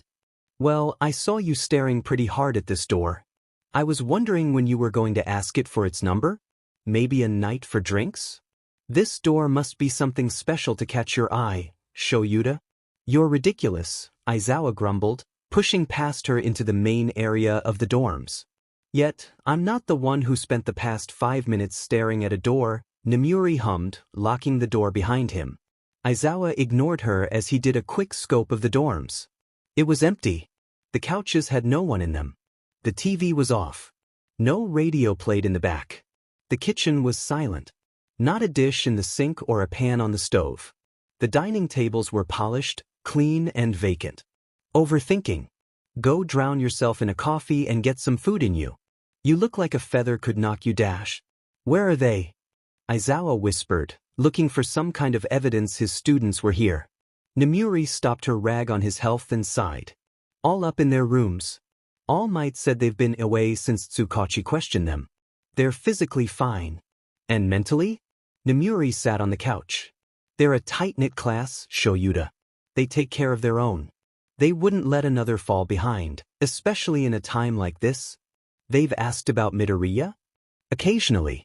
Seems like you've scared enough logic into those heads to teach cases don't get solved in a day. What about 5? Aizawa said, sarcastically. Namuri frowned at him. Sorry. How's he doing? Aizawa thought back to the silent room where his own voice, a sore throat and old memories surfaced. Quiet, Aizawa said, sinking into the spot next to Namuri. The cushions felt like heaven and hell on his body. He was just quiet. Smart kid. Appears to be the general consensus. Namuri got off the couch as Aizawa tried not to shut his eyes. He was tired, despite sleeping yesterday away, but he couldn't sleep if he tried. His head wouldn't let him that small pleasantry. He didn't deserve it. Instead, whenever his eyes shut, Flashes of Midoriya's smile would pop up and that heavy guilt he thought he could carry would crush him just a bit more. "Are a mess." Someone flicked him in the forehead. Aizawa glared at Namuri, who was holding a cup of coffee and a muffin. "A student made muffins and coffee for you. Like breadcrumbs to lure their sleepy-ass teacher back to them." Aizawa eyed the muffin on the plate and looked up. This entire thing started because of a dessert. Forgive him for being cautious. They're not mint and Bakugo made them with stuff the kitchen already had. Recovery girl did a check of all the foodstuff so it's safe. Sato did not use any of his personal ingredients. "Thanks." Aizawa wafted the muffin and flinched at the strong spices hitting his nose. "Definitely Bakugo made." Namuri smirked as she settled down with her own mug of coffee. She nodded at the notebook on his lap. "What's that?" Aizawa stifled a yawn. "Midoriya's notebook. It got mixed up in my stuff." In the end, it didn't look like the notebook actually mattered. It made Aizawa feel guilty for looking through the kid's private stuff and bad about himself, so paranoid to the point he was jumping on any train of thought. Netsu was right for taking him off the case. He hated that the principal was right. "Oh, Ida and Uraraka were asking about a notebook," Namuri said, sipping at her drink. "I was actually going to ask the others if they had it. They redecorated his dorm and everything." They both stayed on the couch a bit longer. He could hear footsteps through the ceiling, which calmed his nerves about whether or not his students were alive. Namuri turned on the TV to fill the silence Aizawa's grown so acquainted with. "Skies and warm weather all through this week," the weatherman reported, smiling at the camera while animated clouds danced behind him. "We think the kidnapper trespassed on campus before. Monday, we got a high of 57 degrees and clear skies, same with Tuesday. Wednesday, high of 60 with a chance of thunderstorms." Aizawa looked at Namuri. "I'm not part of the investigate dash." "They knew your class," she interrupted. "Well, Netsu suspects they stalked Midoriya for a while. They knew his routine. I checked the security tapes around the school, but there was nothing. We're waiting for the next group of heroes to come in for any update. Keep a raincoat with you, ladies and gentlemen. Wednesday could get rough. Thursday we have a high of..." "Why are you telling me this?" "And a low of 42. "Because," Namuri smiled softly. "You should know. The weekend looks much better with sun and warm weather. Hotter than last year's September, but it is a year of change, after all. Back to you in the studio." "Thanks. Thank you for the weather, Koichi-san. For some happy news to shadow our sunny weather, this Wednesday marks the 7th anniversary of..." They both fell to silence, absent-mindedly watching the TV when Aizawa's eye caught the time. "It's 5:30. He looked at the overly large grandfather clock Yaoyorozu initially brought for her bedroom but was too big to fit. It took up the entire corner of the room, leading to several moments his students tried to stack themselves in it. Aizawa fondly remembered walking in on 4 16-year-olds stuck inside a clock. It happened to be noon too, so when the hand struck 12, said students had to go to Recovery Girl for ruptured eardrums. After that, Aizawa made the clock off-limits to his class of high schoolers, preschoolers. The fire, one of the largest in Japan's history, destroyed thousands of acres of forest as well as damaged the Nara district. Namuri looked at her phone. "It is. Is that important?" "Only thanks to heroes, officers and medical personnel alike who bravely fought against the flames that day." Twaimo-san talks with one of the paramedics who worked on the front lines of the fire. "No one's come down to begin dinner," Aizawa said. "Every dinner group comes down at 5:30 to eat by 6:30. Sundays, Wednesdays and Fridays are class dinner days, yet no one has come down. Give our biggest thanks to all the heroes that day, especially those at UA." A woman wetly smiled on the screen. "You know your class well. The day was truly disastrous. A teacher doesn't go through the amount of shit we have and not know their students. They've gone through too much. I'd go crazy if I couldn't save one of them. The things lost in that fire could never be replaced, not even by the heroes of UA." There was silence. An awkward one. Both knew how naive his words were. "You're a good teacher, Shoyuta. Say it to the 2 kidnappings my class has had." Namuri muted the TV and faced him. "How could you have done anything differently? Everything that's happened has been out of your hands. You couldn't have done anything more. It doesn't matter, Aizawa frowned, watching the news helicopter pan over a fiery forest. Somewhere in his mind, he registered the night he first teamed up with Yue. You and I both know how today goes. They'll look for a scapegoat. This will be my responsibility. Don't think like that. Nedza. No one is invincible, Nemuri. Shoyuta. Aizawa gave her a tired look. The minute Midoriya went missing, he already knew what was going to happen. Hearing Nemuri say the kidnapper snuck onto campus multiple times, studied his class and stalked his student, it didn't paint a good picture for Aizawa's position. If Bakugo's kidnapping landed him begging on his knees in front of the UA's Ministry of Education, Aizawa might as well dig his own grave with Midoriya's. Chances were, if it wasn't Nedzu, then it'll be the Commission. God knows how much power they have over UA. And if it's somehow neither of them, then it'll be the public. By then, Aizawa could kiss his hero career goodbye. Who'd want to be rescued by someone who couldn't even save their own student? You are a good teacher, Shoyuta. Better than most. Your spot at this school is here to stay, Nemuri said sternly. None of that matters. Not right now at least, Aizawa said. Honestly, if it took Aizawa losing his job and license to get Midoriya back, Aizawa would drop all he had for the kid. He'd erase the name Eraserhead from the world forever if it meant Midoriya was safe. But life didn't work like that. They both fell to silence once again just as the elevator dinged and out walked Bakugo, Kirishima, Kaminari and Shiro, the Sunday dinner crew. Aizawa looked at the clock, then at Nemuri in a told-you-so way. Nemuri rolled her eyes. Sensei, you're back, Kaminari yelled, running towards the couch. Aizawa-sensei. Sensei, how are you? You're here, Bakugo said, looking Aizawa in the eye. I'm here, Aizawa said. Nemuri glanced at both of them before getting up. I'll talk to you later, Sho. Try to get some sleep tonight, she whispered, patting him on the shoulder and walking out. Bye, Midnight-sensei. Kirishima waved. Bye-bye, Kaminari yelled. Nemuri blew a kiss and left. Aizawa got up from the couch and chucked his sleeping bag in the corner as the four boys shuffled to the kitchen. Sensei, how are you feeling? Is there any update on Midoriya yet? No, Aizawa said simply, watching them set up whatever they're making for dinner. Oh, Kirishima cut back. How are you, Kirishima? Your classmates? We're pretty good, Kaminari smiled. We're all pretty much back to normal. Mineta and Aoyama are a little loopy but nothing a good dinner can't fix. Baku-chan? Don't touch me. Bakugo growled, slapping Kaminari's hand off him. Go be useful and make the rice. You sure you want him on rice, Bakugo? He set it on fire last time, Shiro asked hesitantly. It's only because Freezerburn himself was next to him. Goddamn idiots set off an electrical fire, Bakugo mumbled to himself, redirecting Kaminari to the cabinets of pots. Boil the water. What if I set it on fire? You can't burn water, Kaminari, Kirishima chuckled nervously. He looked at Aizawa. Right?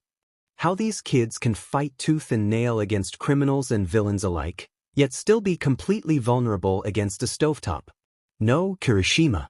You can't burn water, Aizawa sighed, rubbing his temples. He went to refill his coffee. Bakugo huffed, pulling out a huge bag of potatoes, carrots and onions. Kirishima and Shiro, help cut. Kirishima, you're on onions. Shiro, get the carrots. I'll be on potatoes. Make sure you actually make them somewhat even.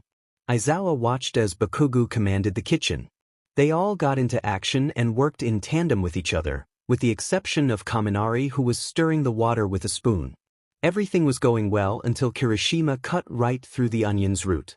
As expected, the teen's eyes welled with tears which only got worse when he rubbed his eyes with his hands, which were filled with onions. Gah! Kirishima cried, running out of the kitchen to the bathrooms. Am I eyes? Dipshit cut through the roots? Bakugo grumbled, looking at Kirishima's workstation. There were onion pieces everywhere and juices overflowing the poor cutting board. Ha, my eyes are dying, Shiro smiled, blinking rapidly as he was right next to onion hell. Would you like some help? Aizawa asked. He'd been watching this go down for the past 10 minutes. He figured he could lend a helping hand. You know how to hold a knife, old man? You still want to be the #1 hero? Bakugo looked surprised at him before smirking. Hell yeah, I do. Then you have your answer? Aizawa washed his hands and picked up Kirishima's discarded knife. He was glad the kid didn't run down the hall with a knife too. That would be another disaster inside a disaster. Cut the onions then. We have everything else, Bakugo said, returning to his potatoes. The kid was already halfway done with the 40 potatoes while Siro was still peeling his carrots. Don't you need the gravy? And the rice? Typically, these groups have a 5th person in it, Siro shrugged, casually hacking a dull knife at the carrot. Who's your 5th person this week? Aizawa asked, cleaning up the station a bit. Deku. Aizawa didn't have to look at Bakugo to know what he was feeling, nor did he have to say anything. Bakugo, as opposite as he was to himself, was easy to read. The kid was obsessed with winning, bleeding pride and leveled confidence in the cuts of his cocky facade. If Aizawa wanted to connect with him, he'd do in the most Bakugo way possible. Through competition. Alright, then, Aizawa yawned, grabbing the knife and hitting the cutting board. I can make up for our losses then. With that, Aizawa began to chop at the onions, cutting each one in beautiful even cubes that'd make even the professional chefs cry with admiration. Kirishima thankfully peeled all the onions, so Aizawa didn't have to stop his little rhythm. That was until Bakugo took notice of the number of onions he had done. Bakugo's knife began hitting the board a bit louder and faster. Aizawa followed, chopping quickly. 1, 2, 3, turn. 1, 2, 3. He cleared the wood with the knife's flat while grabbing another. Bakugo sliced the bottom, top and sides of his potato in easy strides, cutting sharply down the middle before quickly slicing them in even squares and dicing them into perfect cubes. He too cleared his board with a simple knife swipe as he restarted. I take no prisoners, Bakugo, Aizawa said, kicking up his speed once more. Go beyond. Plus ultra. Isn't that what you said on the first day, sensei? Bakugo smirked, clearing his board once again. I said a lot of things on the first day, Aizawa said. With your power, you can't be a hero. Take your last throw, Midoriya. Soon enough, Aizawa's onions were all diced before Bakugo's and, because he knew Bakugo could handle the challenge, Aizawa began helping out Siro who was still peeling carrots. Bakugo was hot on his tails as they both rapidly diced their carrots in perfect ways, ending simultaneously. They called it a tie as Bakugo crowned Aizawa a competent sous chef. Kaminari cheered in the back while Siro clapped because he didn't have to cut carrots anymore. Bakugo trusted Aizawa with the pork while Siro began the rice and Bakugo with the gravy. Damn it! Bakugo yelled, chucking a taste-testing spoon in the sink. Sensei, the gravy's too thin. It needs to be thicker. Huh, you like 'em thick? Kaminari threw an eyebrow at Bakugo. Aizawa took the meat off the heat and moved to the shared stove where Bakugo and Kaminari were. Bakugo handed him the wooden spoon as Aizawa stirred it a bit. Add a slurry. Equal parts flour and water. It should thicken it up. Oh, I got it, Siro said, jumping for the flour on the top shelf. Aizawa saw disaster before it struck as Siro fumbled with the open bag of flour and accidentally knocked it towards Bakugo, dousing him and the entire kitchen in a culinary snowstorm. Bakugo stopped, his arms half raised to help out. His hair, already blonde, sat a powdery white. Both his and Aizawa's black clothes were covered in flour while Bakugo's face looked like it ran into a makeup store with double-sided tape. Siro, Bakugo whispered unnaturally calmly. Why yeah, Baku-chan? I'm going to give you 3 seconds to get me a wet rag and a 10-second head start before I blast your ass to the moon. Yes, Chef Katsuki, Siro yelled, quickly running for the sink, only for his slippers to slide on the floured floor. He fell and tried to grab Aizawa for support. Aizawa managed to stay on his feet, but not Siro who now laid in a half-created flour angel. His fall created a mushroom cloud of flour, coating everyone in another blizzard of white. After that, all hell broke loose. Bakugo exploded and tried to go after Siro. Siro tried to run away but both of them slipped on the ground, crashing into each other and coughing up flour. Kaminari, who was laughing to the point of wheezes, was now crying beside the stove. He laughed so hard, he too fell on the ground, accidentally turning the heat dial for the gravy. The pot began to boil over just as the rice maker began to loudly beep. Bakugo and Shiro were still wrestling on the flour ground as Kaminari somehow got dragged into it too. Kaminari, out of desperation, grabbed onto Aizawa's leg, pulling him off balance. Thankfully, Aizawa managed to stay on his feet again, fix the huge pot of gravy and break up the fistfight in this flour wonderland. Bakugo, clean up the counters. Shiro, get the floors.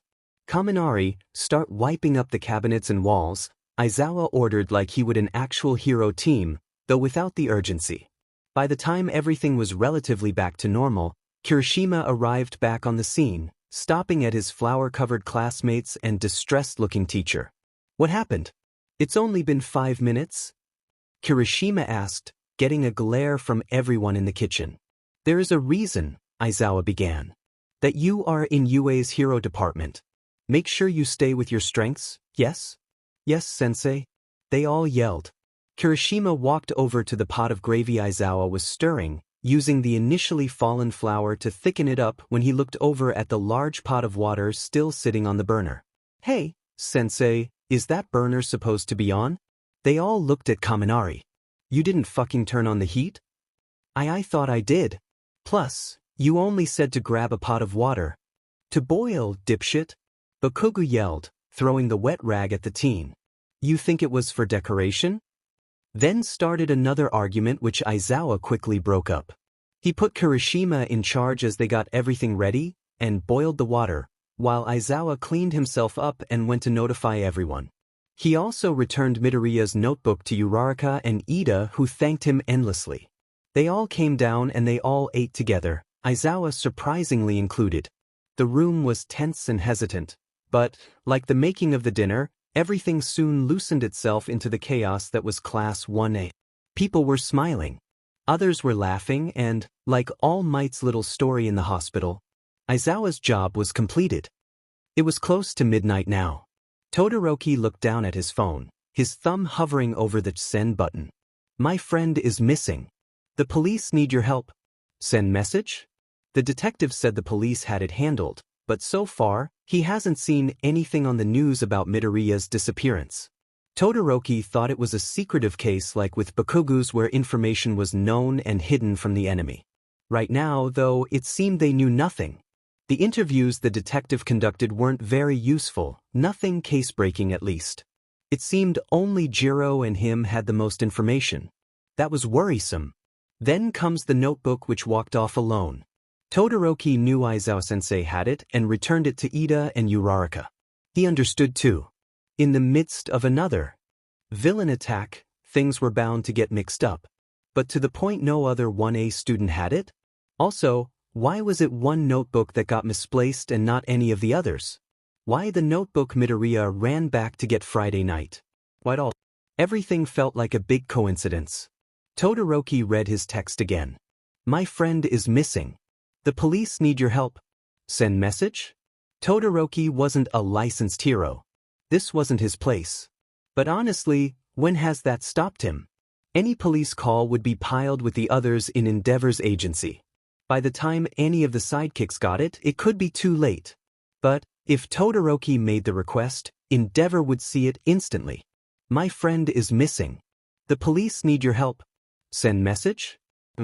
If he didn't disobey his father's orders in Hosu, both Midoriya and Ida would have been dead. If he, Midoriya, Yaoyorozu and Ida didn't rescue Bakugo in Kamino, his classmate could have either died or been taken to a place no one could track. All Might could have suffered more consequences than just retirement if it wasn't for their efforts. Last time was foolish, Yaoyorozu said. We were just stupid kids who thought we could do more than we knew. Last time we were almost killed. If it wasn't for Midoriya's geniusness or Todoroki and Ida's quirks, we would have died. If we were to go in irresponsibly, we could screw everything up. We could die. Pros could die. Midoriya could die. For once, we all need to let the others handle this. Todoroki frowned. Deep down he knew she was right. He was only a 15-year-old hero in training. He was a student. He didn't even pass his license exam. He couldn't talk on matters like this. But, again, how much would they have to go through? he has to go through to be called a hero. He wanted to save. That's all he's ever wanted to do. Sometimes, doing the most for the ones you care about is doing nothing at all, the detective said to him. While you are well connected, any means to recruit Endeavor will be purely through his agency and the police. Todoroki wanted to save his friend. But he wasn't the only one looking for him, was he? The heroes, his teachers, an entire police force, Todoroki had to trust them. They knew more than he did, and as Yaoyorozu stated, they all had to accept that. My friend is missing. The police need your help. Send message? Todoroki set his phone down and sighed. It was laid out. He had nothing going on tomorrow, maybe finish the essay he hadn't started, but nothing too early. He could sleep the entire day if he wanted, but some part of him felt that was wrong. Laying down. In a warm bed. In a safe place. Surrounded by friends. It didn't feel right. He locked his windows and door and laid down.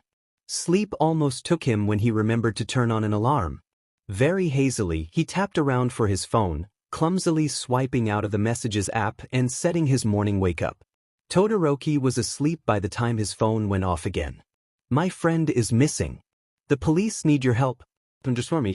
Sent 11:34 p.m. Dad understand tell me what happened? Sent 11:44 p.m. Dad understand talk with the police tomorrow? Sent 11:45 p.m. Dad understand have a good night, Shoto? Sent 12:12 a.m. It was a rather cruel way to end Sunday night. When his phone went off, it was sad how fast NG dropped everything to read it. Just by the tone, he knew it was his son, and by the late hour, he knew it was something serious. This, though, he would never have expected. Shoto, 11:34, my friend is missing.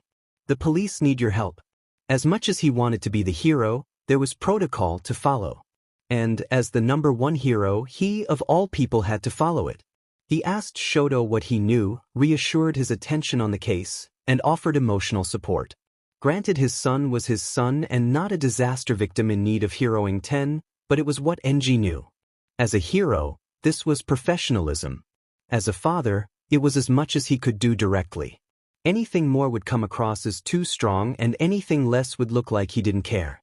So, he was left here, standing in front of the police station at the crack of dawn, bending protocol as much as he could. NG hadn't heard anything about a missing person on the news or over the Hero Watch network. He assumed all of Shoto's friends were his classmates, which would make them all UA students. And a missing UA student would definitely make headlines. Like last time. He wondered if this was the League of Villains, possibly going after that Bakugo kid again, but he couldn't see them striking for the same person. Bakugo, other than his sports festival performance, had no name. Not like the Ida or Yaoyorozu students who come from influential backgrounds. But even then, NG didn't know who Shoto's friends were. There was only so much objectivity and rationale a father could have about his son. Endeavor! Someone yelled. The entire lobby snapped their necks to look at him. One step into the station and already his subtle cover was blown. Endeavor? Why the hell would Endeavor? Oh shit. NG walked past the chatty Cathus in the waiting chairs to the reception desk. It had been a while since he'd done things so old school, but anything else would take too long for clearance. It was Criminology 101 that the first 24 hours of a missing child were crucial. NG had no clue how long it's been since this friend went missing. A young receptionist nervously blinked up at him. What can I do for you, Endeavor-san? I'm looking for the detective in charge of the missing UA student, NG said. The entire station instantly quieted. NG eyed the officers around him as the receptionist typed something out. Detective Tsukachi is not here right now, but Lieutenant Sansa is available? Your matters can be discussed with him. Otherwise, I can take a message for Detective Tsukachi and contact you when available. NG figured it was Detective Tsukachi handling this case. If his memory served right, he worked the Bakugo case too. I can talk with him. And so Endeavor was sent to the waiting room. It was quite the experience sitting in the waiting room. Being the number hero whose size fit his reputation, it was awkward to say the least. The kid staring at him across the table didn't help either. Hey, mister, the kid yelled much to his mother's discouragement. Hey, mister. What? he asked in his softest voice. His PR team suggested doing fan service with the public to boost people's confidence in him. The more they trusted the number one hero, the better everything would. I don't like you. Go. NG looked at the kid. She looked abnormally small, maybe coming up his knees at most, easily puntable, but her white hair and blue eyes reminded him of Fayami. He bit back his remark. Cursing at a 4-year-old wouldn't do well with his image. Or his consciousness. Choco, don't say that to people.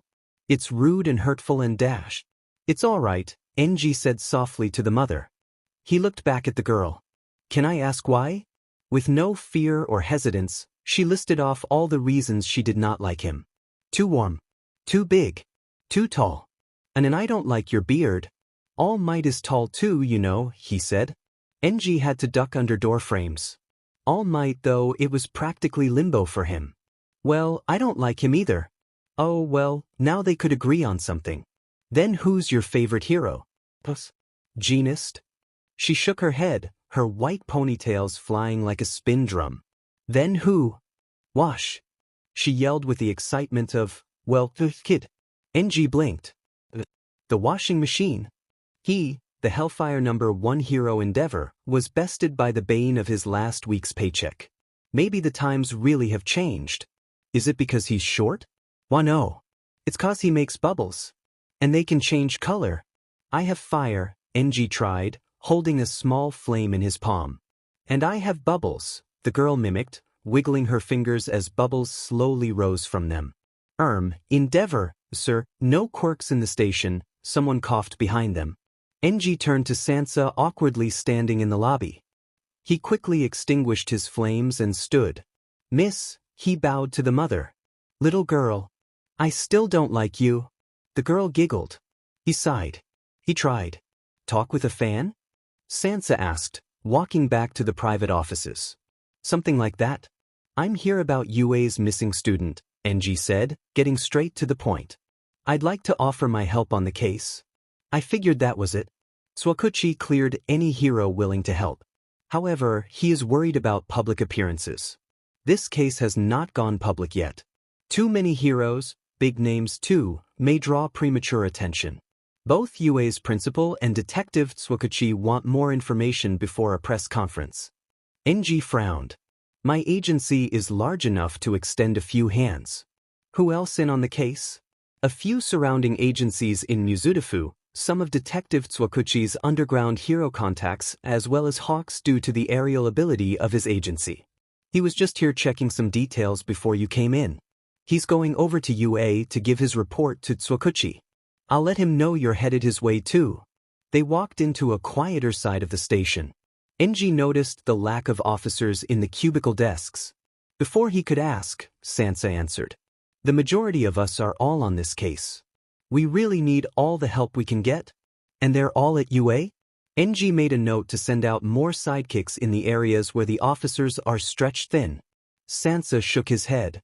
We have teams searching the city for Midoriya. There isn't much of a geographical profile to work on, so we're stuck searching by foot. Midoriya? Briefly, a small and minor memory popped into his head, one during the sports festival when he first met him. I am not All Might. And Todoroki isn't you. A strong will to match a damn strong quirk. Tsuki can give you a better profile of this case at UA. I believe he's been there all night, so there may be new information. I'm headed there after the morning reports get filed in, Sansa said, pulling a folder from his desk. It's a quick overview of everything. Friday night, Midoriya Izuku was taken from the UA dorms. The police received a flash drive that linked to live footage of him.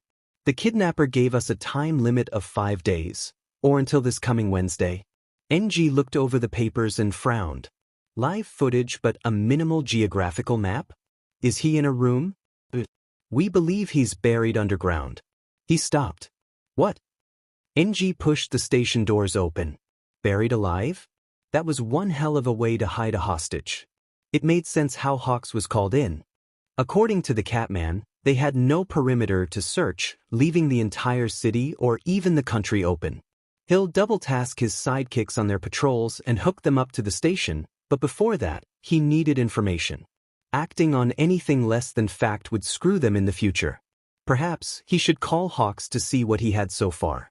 Knowing that bird, he's always a Yo, Endeavor-san. Hawks leaned against the station's wall, arms crossed and leg propped behind him. Joining the parade? Speak of the devil and he shall appear. Is that what you call a missing person case? Then sure, he said, not stopping for the bird boy. He called up his driver as Hawks jumped in step with him. Shouldn't you be going to UA? Well, I was, but then I saw you. You're headed there too, yeah? I am. NG texted the case details to his sidekicks and began reassigning their duties. Ah, come on, Hawks laughed, suddenly cutting him off. Gold eyes caught blue. We can talk about what others won't say. NG narrowed his eyes. What do you mean? Not here, Endeavor-san. Hawks clapped loudly slash. He nodded across the street. Look at our audience. And sure enough, even in the early hours of the day, there was a small gathering of flashing cameras and floating phones across the street, all calling out their names. Oh my god, it's the number 1 and the number 2 heroes. Together. So cool. This never happens. Hawks. Take a picture with me. Why are they outside the police station? Did something happen? Marry me, Hawks. Damn the public. Luckily, NG's driver pulled up in front of the crowd. Before his driver even hit the brakes, NG was opening the door. Back to the agency, sir? Do it. NG answered absent-mindedly. His phone began to go off with his sidekick's responses. Tell me what you know about the case, Hawks. And Hawks reiterated what he knew. Hawks was in charge of the aerial search teams, scouting out potential hiding spots and marking them for the ground team to investigate. His teams covered the city twice since Saturday but found nothing. I was actually headed towards the Jungso forest after my station stop. I'd offer you to join, but your Quirk and that forest probably wouldn't go well. NG turned off his phone. You haven't searched there yet? It's private property. I've been told not to look into private places because the police suspect Midoriya to be in a public access setting. It'd make it harder to find him, NG said, pulling up a map. The Jungso forest, from what he knew, was UA's neighbor to the west. It was a huge private forest, closed off to the public as it slowly began turning into a second suicide forest Aokigahara over the years. It was all a myth, but to the daredevils and such, many people got lost in its rough terrain, giving it such a name. A few years ago, the forest caught on fire and became the largest forest fire in history. Apparently, its anniversary was this week too. And the family that owns the forest plans to reopen it on the same day.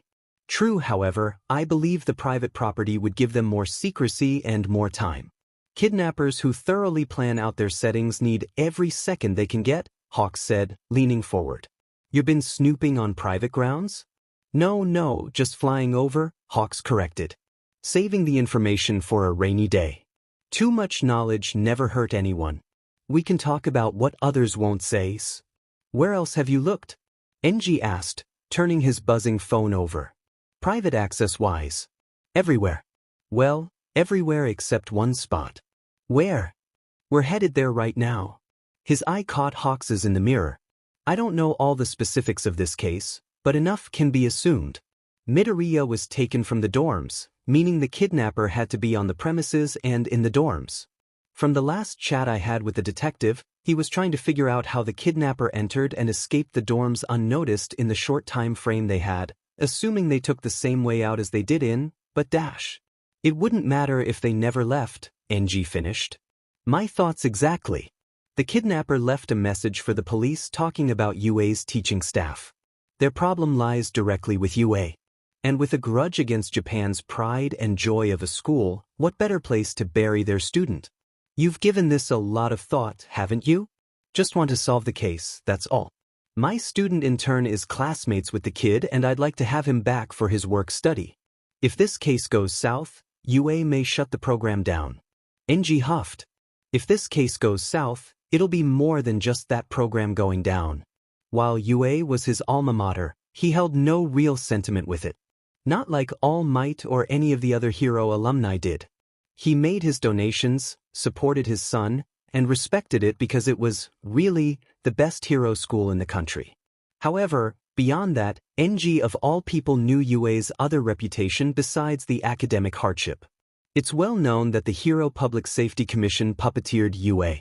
Anything relating to the field of heroes has to run through the HPSC, and, for the school pumping out the top 10 heroes every decade, its influence isn't as minor as they make it seem. He knew with the private funding, Yue had a percentage of its own power, but they were not their own body.